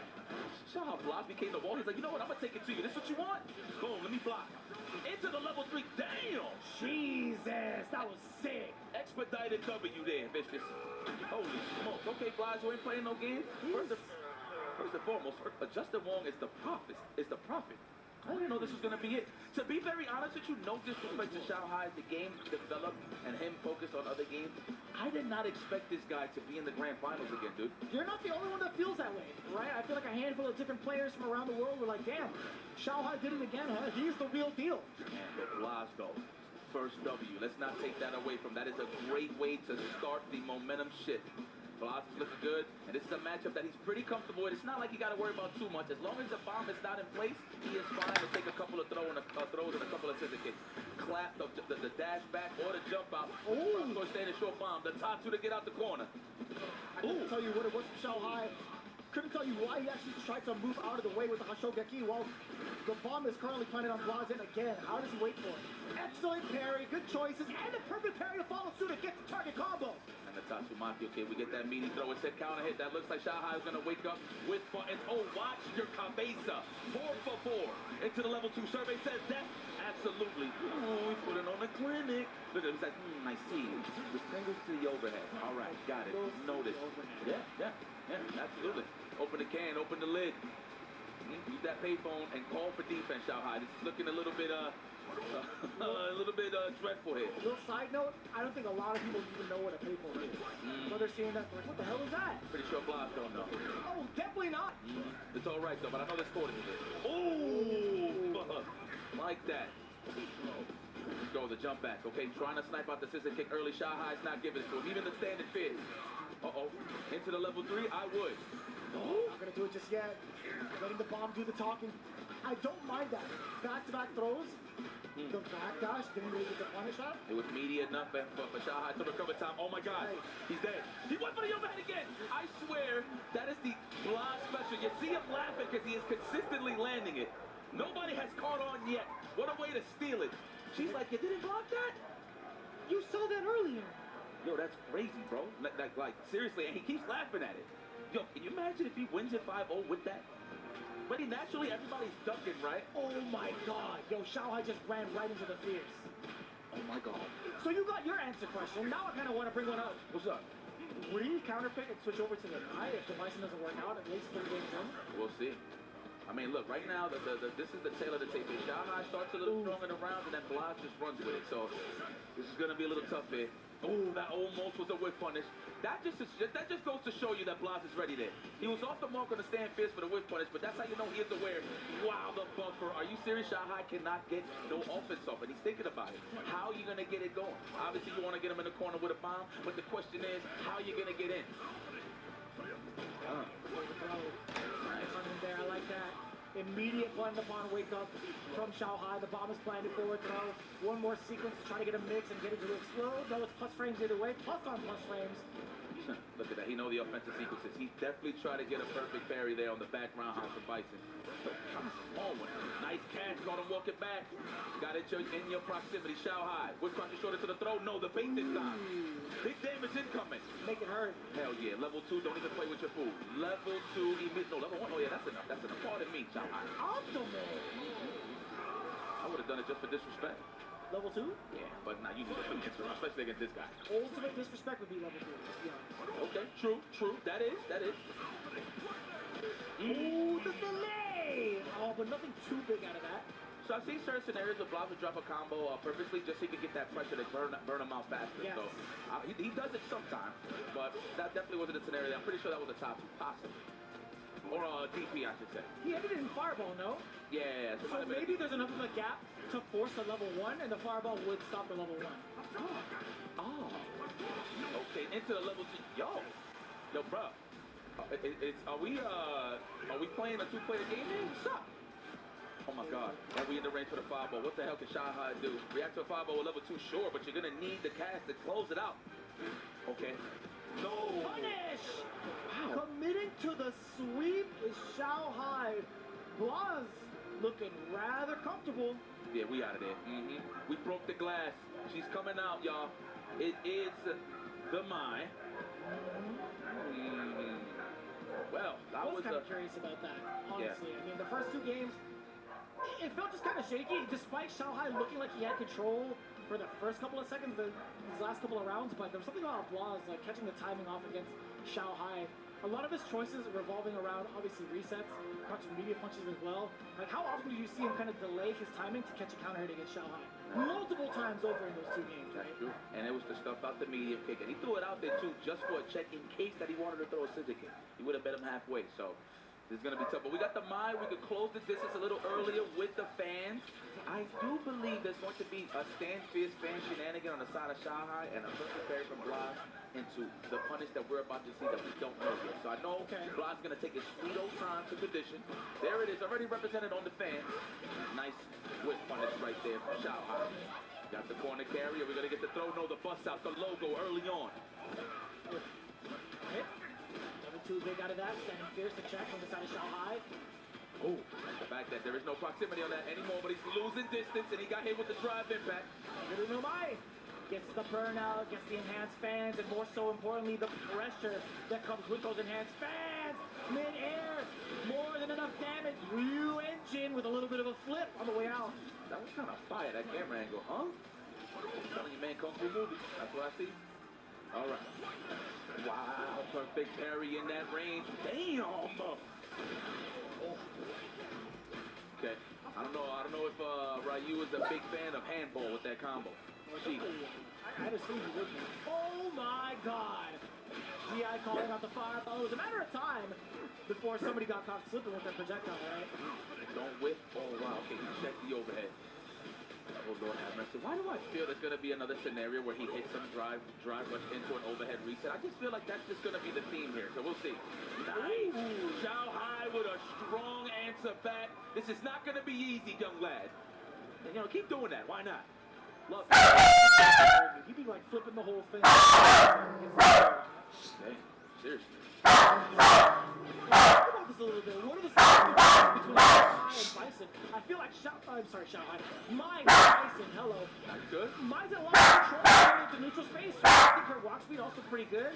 Her limbs, spears specifically, phenomenal to control with, but also the fans, right? The fans are certainly a factor. And it gives Blas something else to look at due to the fact that she does have a reversal, right? So to slow down, to wake up, depending on what Blas is thinking of. I see, there it is. As soon as I speak on it, there goes the reversal. Such a big deal as well, right? You have to kind of second guess your approach. Sweet, easy to catch up. The good sandals, the house sandals right here, both of these folks. Uh-oh. Good punish. They missed a little bit. That's all right. Trying to walk back and got clipped with the layered offense that Mai is known for. Mai is catching momentum. Second win with Mai. We'll see. We're getting started. Wasn't the Denji. Maybe the Denji would have made it in time for sure. Denji would 100% make it for sure. Yeah. Definitely seen that type of punish before. But it wasn't too bad to kind of experiment with. Damn! Counter hit on the last hit of the last part of the solar plexus. Blas is just a Shotokan wolf, huh? And I'm only saying that because if Blas loses this, I wonder if the Ken is coming. But I feel like Ryu is definitely the answer for mine. Definitely should have switched. Shanghai right now looking very comfortable. Put him in the corner. Another throw. Are we gonna do a reversal? A backdash? Well, there it is. Reversal. Damn! Get off of me. Purified plasma. Okay, we buffering the crouch strong. Shanghai takes notice of that, so we're gonna reset the scenario. Wow! I reached! It just happened so fast. You think you're gonna walk back? How often do you get to see that, by the way? How often do people commit to doing a standing light normal and then just cancel into DRC for that offense? It's so expensive. Yeah. Fake out. That's how you know he wants in, man. Look at that, hitting those fake buttons. He's fighting buttons from Shanghai, but I like that he's just throwing raw fans, throw him off a little bit. Into the level 3, I agree, I concur. Put him in that burnout state immediately. So we're gonna get a range in that Stand Fierce. Let's see. Nice and patient, nice and easy. There it is. And the immediate perfect in rebuttal from Blas. Doesn't want to get him burnout yet, but he's about to be. Hence why he's jumping around the fans. He's gonna be taking a lot of damage. No, he actually gets the burnout. Shanghai seals game number 2 on his side. I like how you got an evil doer like Bison. You say, hey, I'm gonna go with the graceful and known as. Tú hacia afuera. It's like watching a favorite soap opera that's just getting Te to the vas, climax. And I just called that. I wondered if he was going to pick Ken if he lost one game against mine, and he does so. Ken Masters is in the building. I think Crime actually thought the exact same thing. He saw him kind of get ready, like the look on his face made me feel like he was getting hyped for something specific. Yeah. And you did call it correctly. Ken Masters. So the difference here is the EX Fireball, right, on the fan will crash right through, and that's a free drive rush in, right? So that's definitely something that you got looking forward to. And you got access to the run DP, and of course the run toss with shenanigans that get you to the corner super fast for the mix-up game. Yeah. Very, very similar in regards to the opponent carry both have, the presence they have with their fireballs. So we'll see.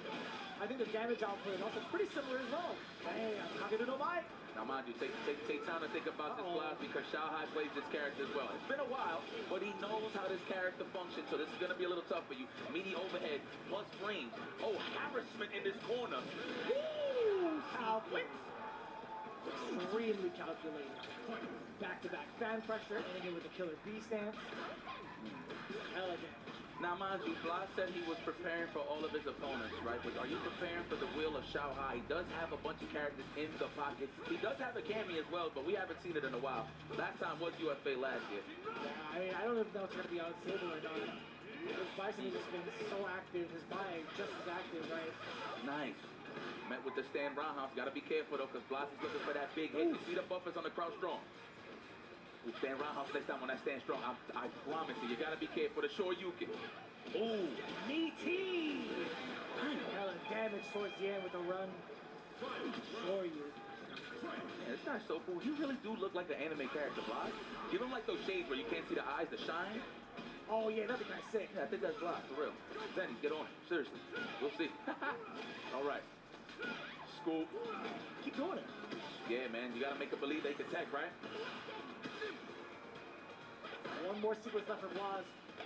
Could be the big opener down below. It could have been it, right? He could have tried to rush forward off of that OD fireball. Yeah. Oh my God. Slowly but surely.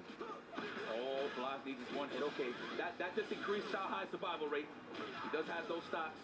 Oh, nice whip on his third. Back to back. There you no go. way. You're not taking this. Not at all, but you know what? We get a nice lead to do so. Wow. I couldn't tell you what the hell that was. Not gonna lie. But what we do know is it's a tie game. Look at this excellence from both of these guys. They got characters to pick. Yo, Blas, if you got the Mahomes Malone, you know you got one-eyed Willie. You know he just came out like, oh, okay. Random question. So, Xiaohai was at a pixel left of death, or a pixel left of drive game, right? Yeah. No, not drive game, but just life in general. I think so. So I think maybe the jump short, or sorry, the jump jab, whatever that was from Blogs, was maybe trying to catch Xiaohai with the front, walking forward, perhaps? Yeah, it wasn't jump strong, so I don't know if it was just a hard assumption that he was just trying to jump back and get like a bait or something. I don't know. I might have blinked. I couldn't tell what the animation was. That happens to me all the time. Very interesting, yeah. But that's basically what was the idea for sure as well. Oh, nice. Damn! Okay, into the drive impact, no bar. I didn't even realize that. Holy smokes. Blas trying to get this lead immediately. That's one on the board, and I'm talking about rounds. Getting closer and closer to that 4-3 situation. Very aggressive, and now catching him down below. Xiaohai stuck in the corner, yet again with enhanced toxic behind it. Lulu City, once again, we love this cereal. Look like Blas eat it with no milk. That's right. Wow, the DP, what an answer. Defensive options, we need that. We got to keep Blas on. Wow, trying to back that the chase down. Xiaohai, thirsty. That's commitment too, by the way. Rushing forward with that. Oh my God. Loops, and he got the level 3 forward into the DP. Optimal stuff. This is a burnout guarantee, and it does give Blas the drive gauge lead on the recovery side. Oh no. We're going to just do light kick, dragon lash. We're looking for it. Light kick, dragon lash. He's going to get thirsty for it. No, he's going to take his sweet old time. He wants to creep. Wow. And we get the lead. Well, almost. Gets some big damage, though, at least. Xiaohai got to worry about this. He's still in burnout. He can get tipped out.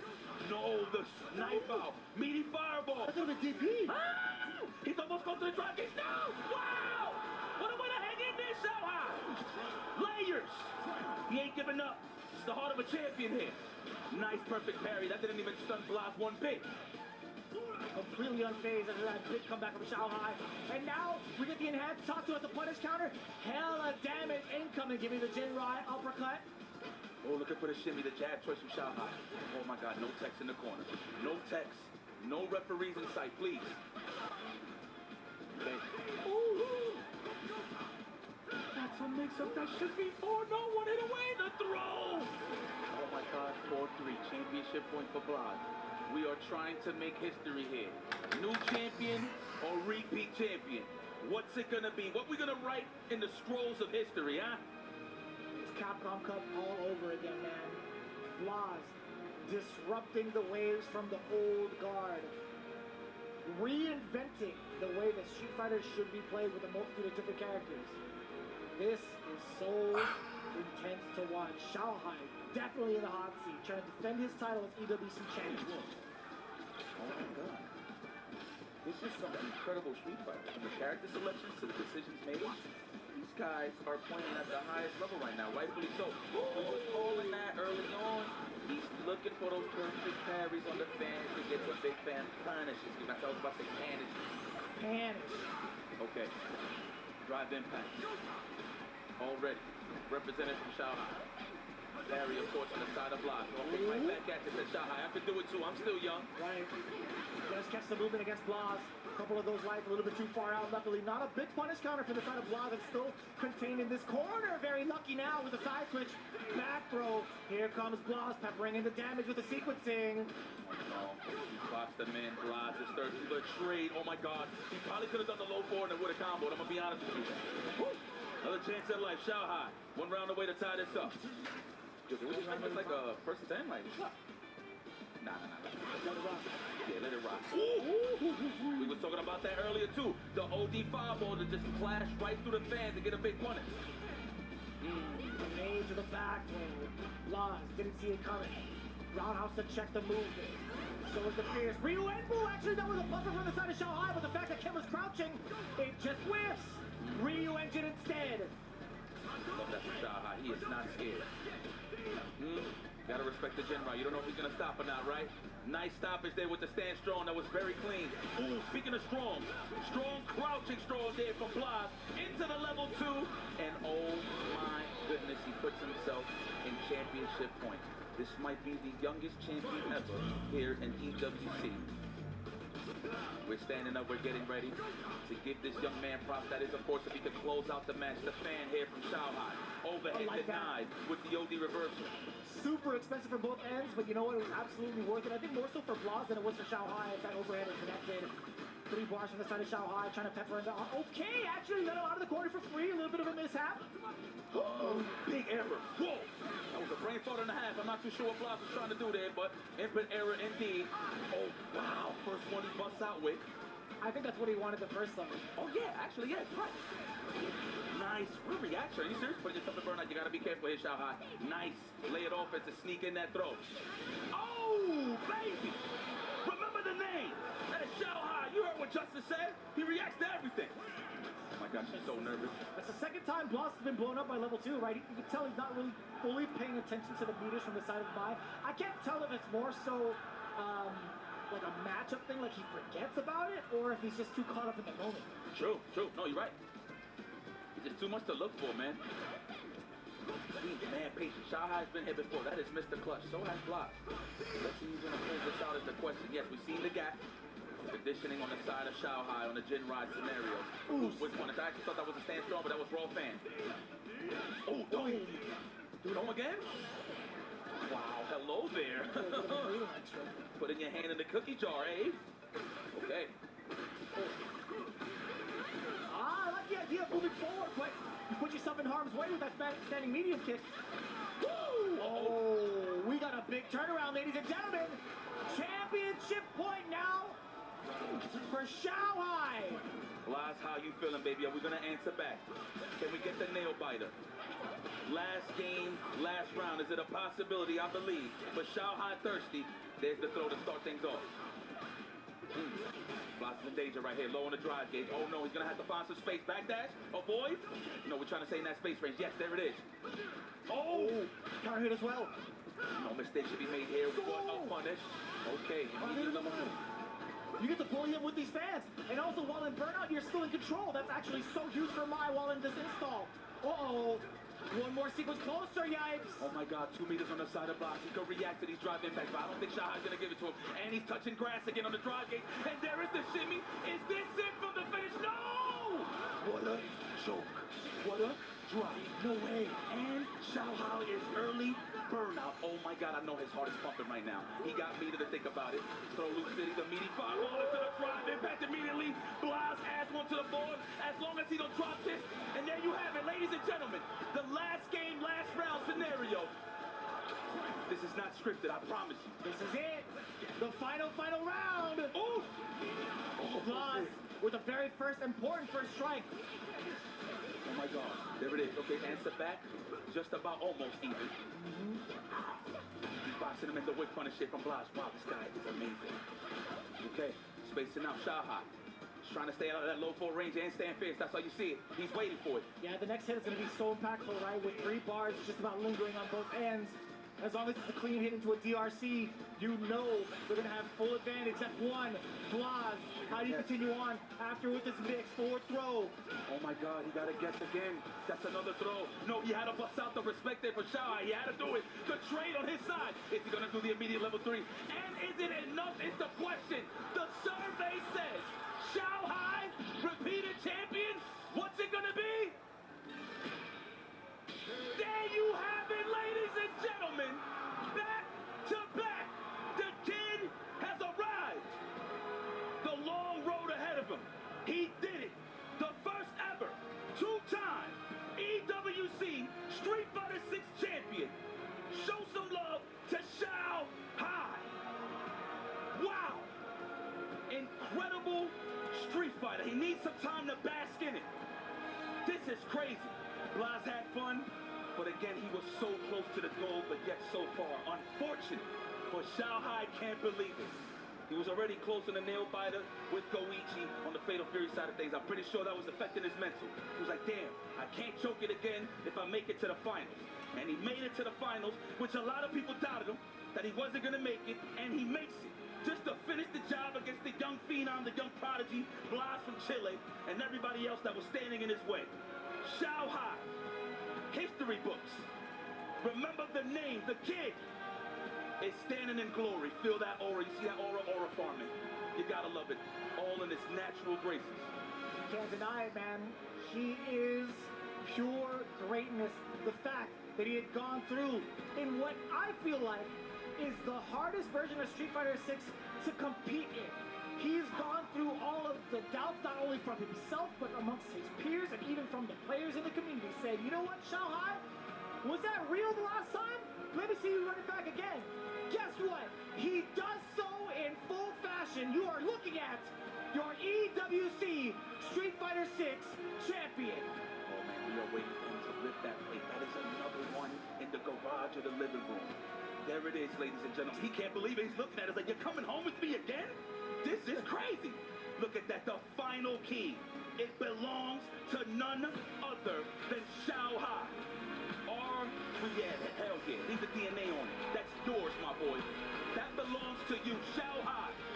Ready to lift that trophy. Look, he's still basking it. I would too. This is crazy. Are you serious? History has been made. At the end of the day, it's about pride. Of course, big bank on the side of things when it comes to the money. But dude, this is your champion. Once again, it's about pain, time, and glory, and Shahai represents that all too well. Lord, he just needs some time to bask in, and I know we're waiting for him to raise it. Let's see. And there it is, ladies and gentlemen. Give it up for Shahai!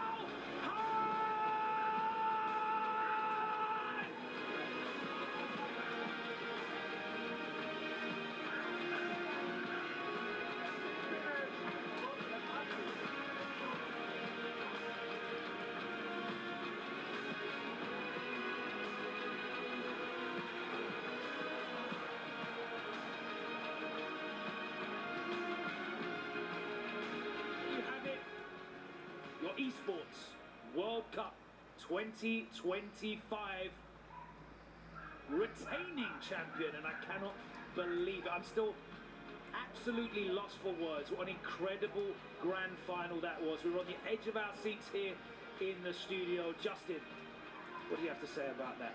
I think that right there was experience plus instincts.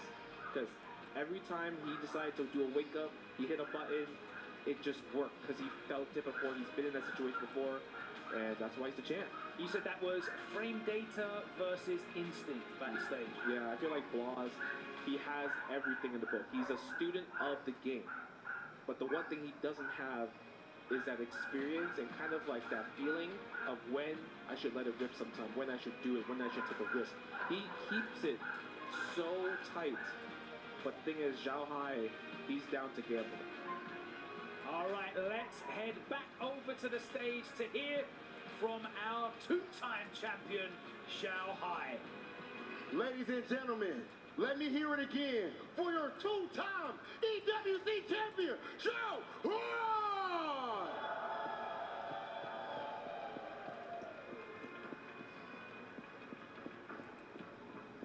Zhao Hai, at this point, you've done it again. You were down 0-3, came all the way back. Please tell us what you're feeling in this amazing moment.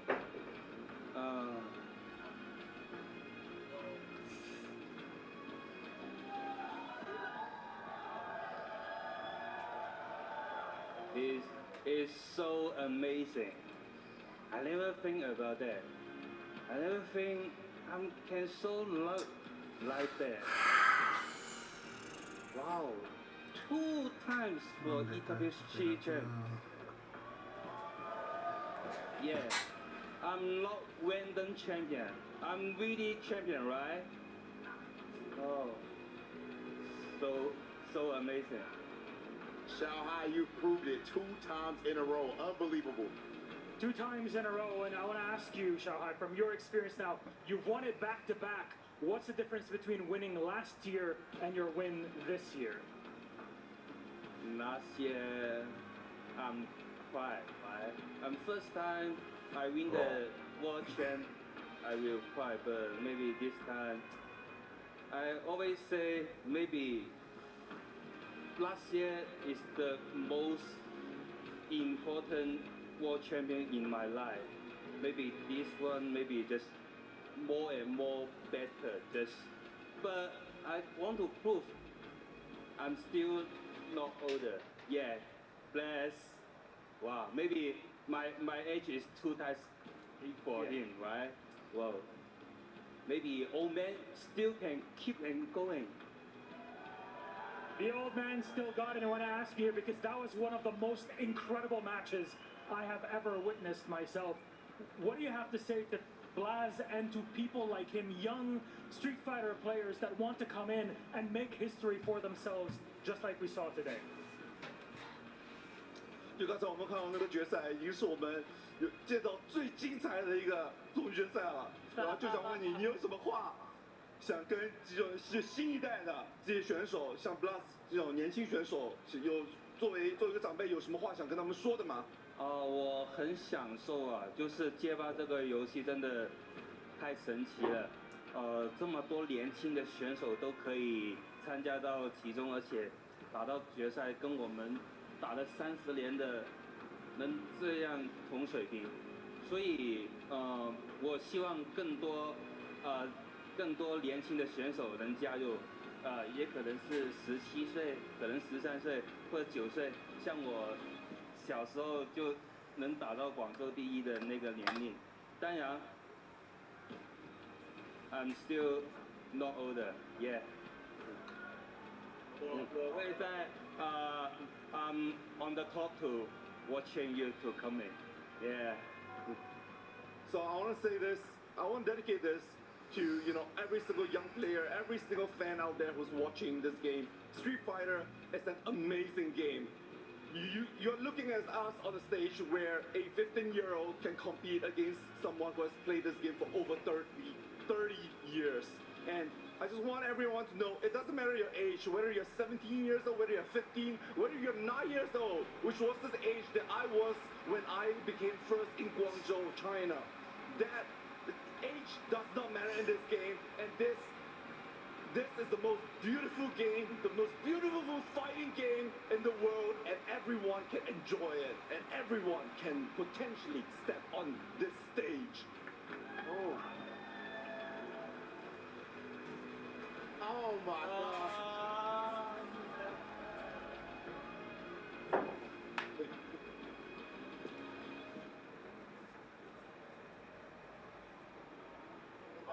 Xiaohai, actually my last question for you was, this is actually perfect. Do you have any message for, of course, your wife who's been supporting you through all of this?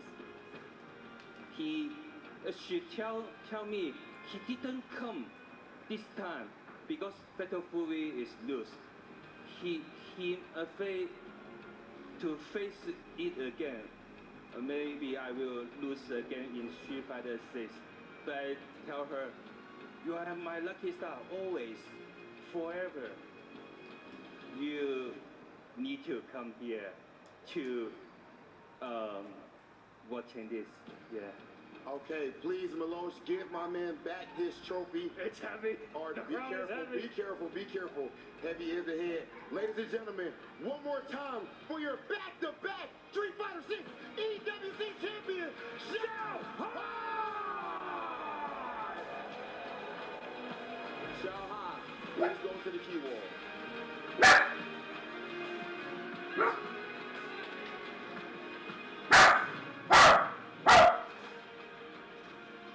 What an incredible achievement. Back-to-back titles.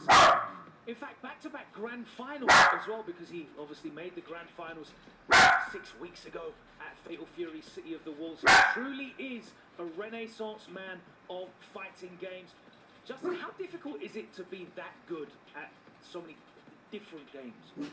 I would say it's pretty hard, but the thing is now everyone is sharing information with the world.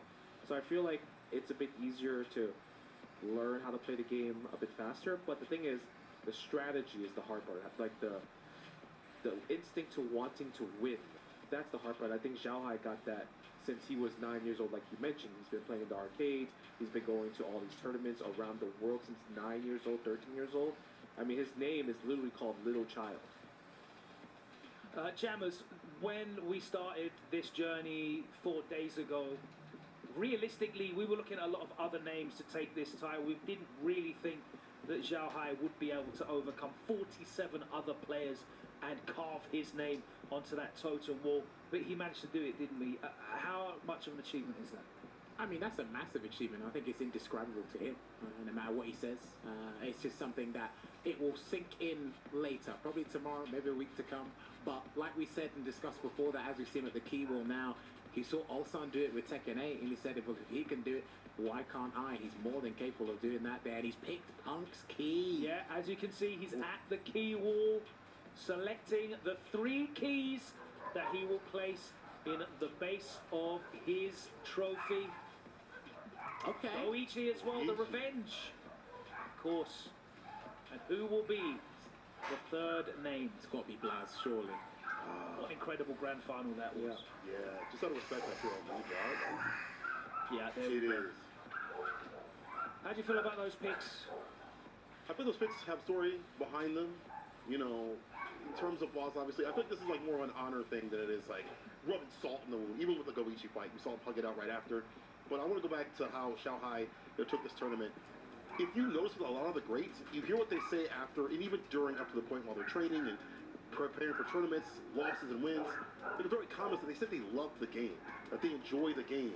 Menardi, Xiaohai, Kakaru. You know what Kakaru did after he won Capcom Cup? He booted up his stream and played right after.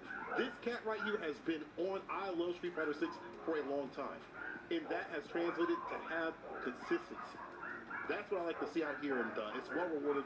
Congratulations to him, and man, this has just been a fantastic tournament all the way through, even beyond Xiaohai's, trials and tribulations, the other players too as well.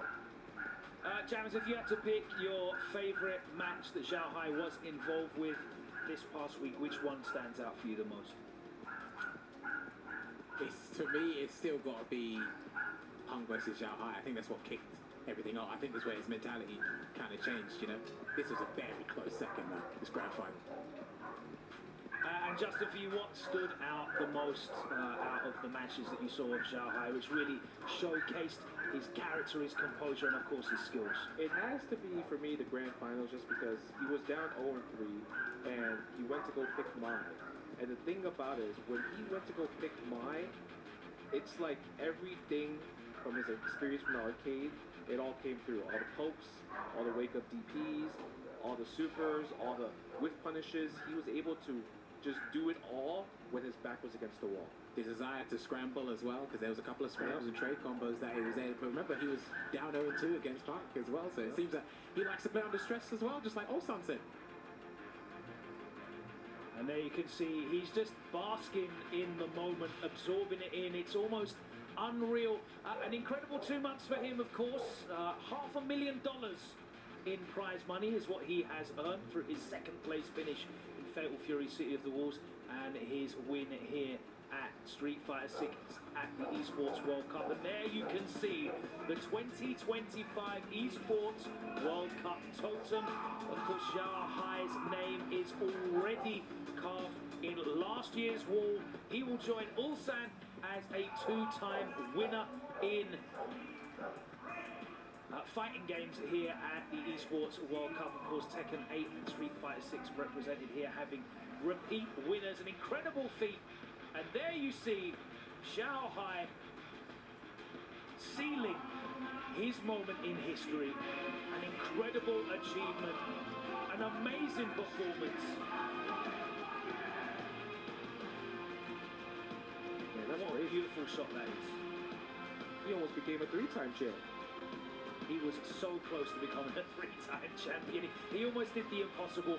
But truly, one of the greats of all time when it comes to fighting games. A worthy champion, our champion here at the Esports World Cup 2025. Street Fighter 6, it's Xiao Hai doing it again. Cannot believe that he was able to repeat a fantastic performance from him. And it bodes so well for the future. The likes of Blaz, the likes of Crymate. It's looking bright, but right now the light is shining on Xiao Hai, our champion once again. Thank you so much for joining us these past 4 days, and in fact these past 7 weeks of the Esports World Cup. Xiao Hai receiving his medal. There you can see it. Thank you so much for joining us. It's been an absolute pleasure. We'll see you next time around. Take care.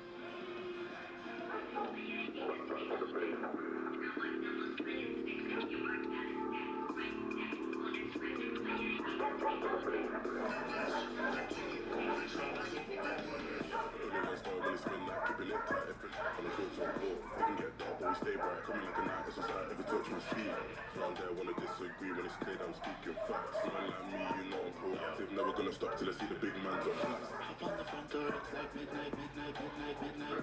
Don't lose your grip, cause you might fall out again. Off white whip, need for speed. I'm not switching the lane. Pick up the pace. Bro like that, and we're back to the base.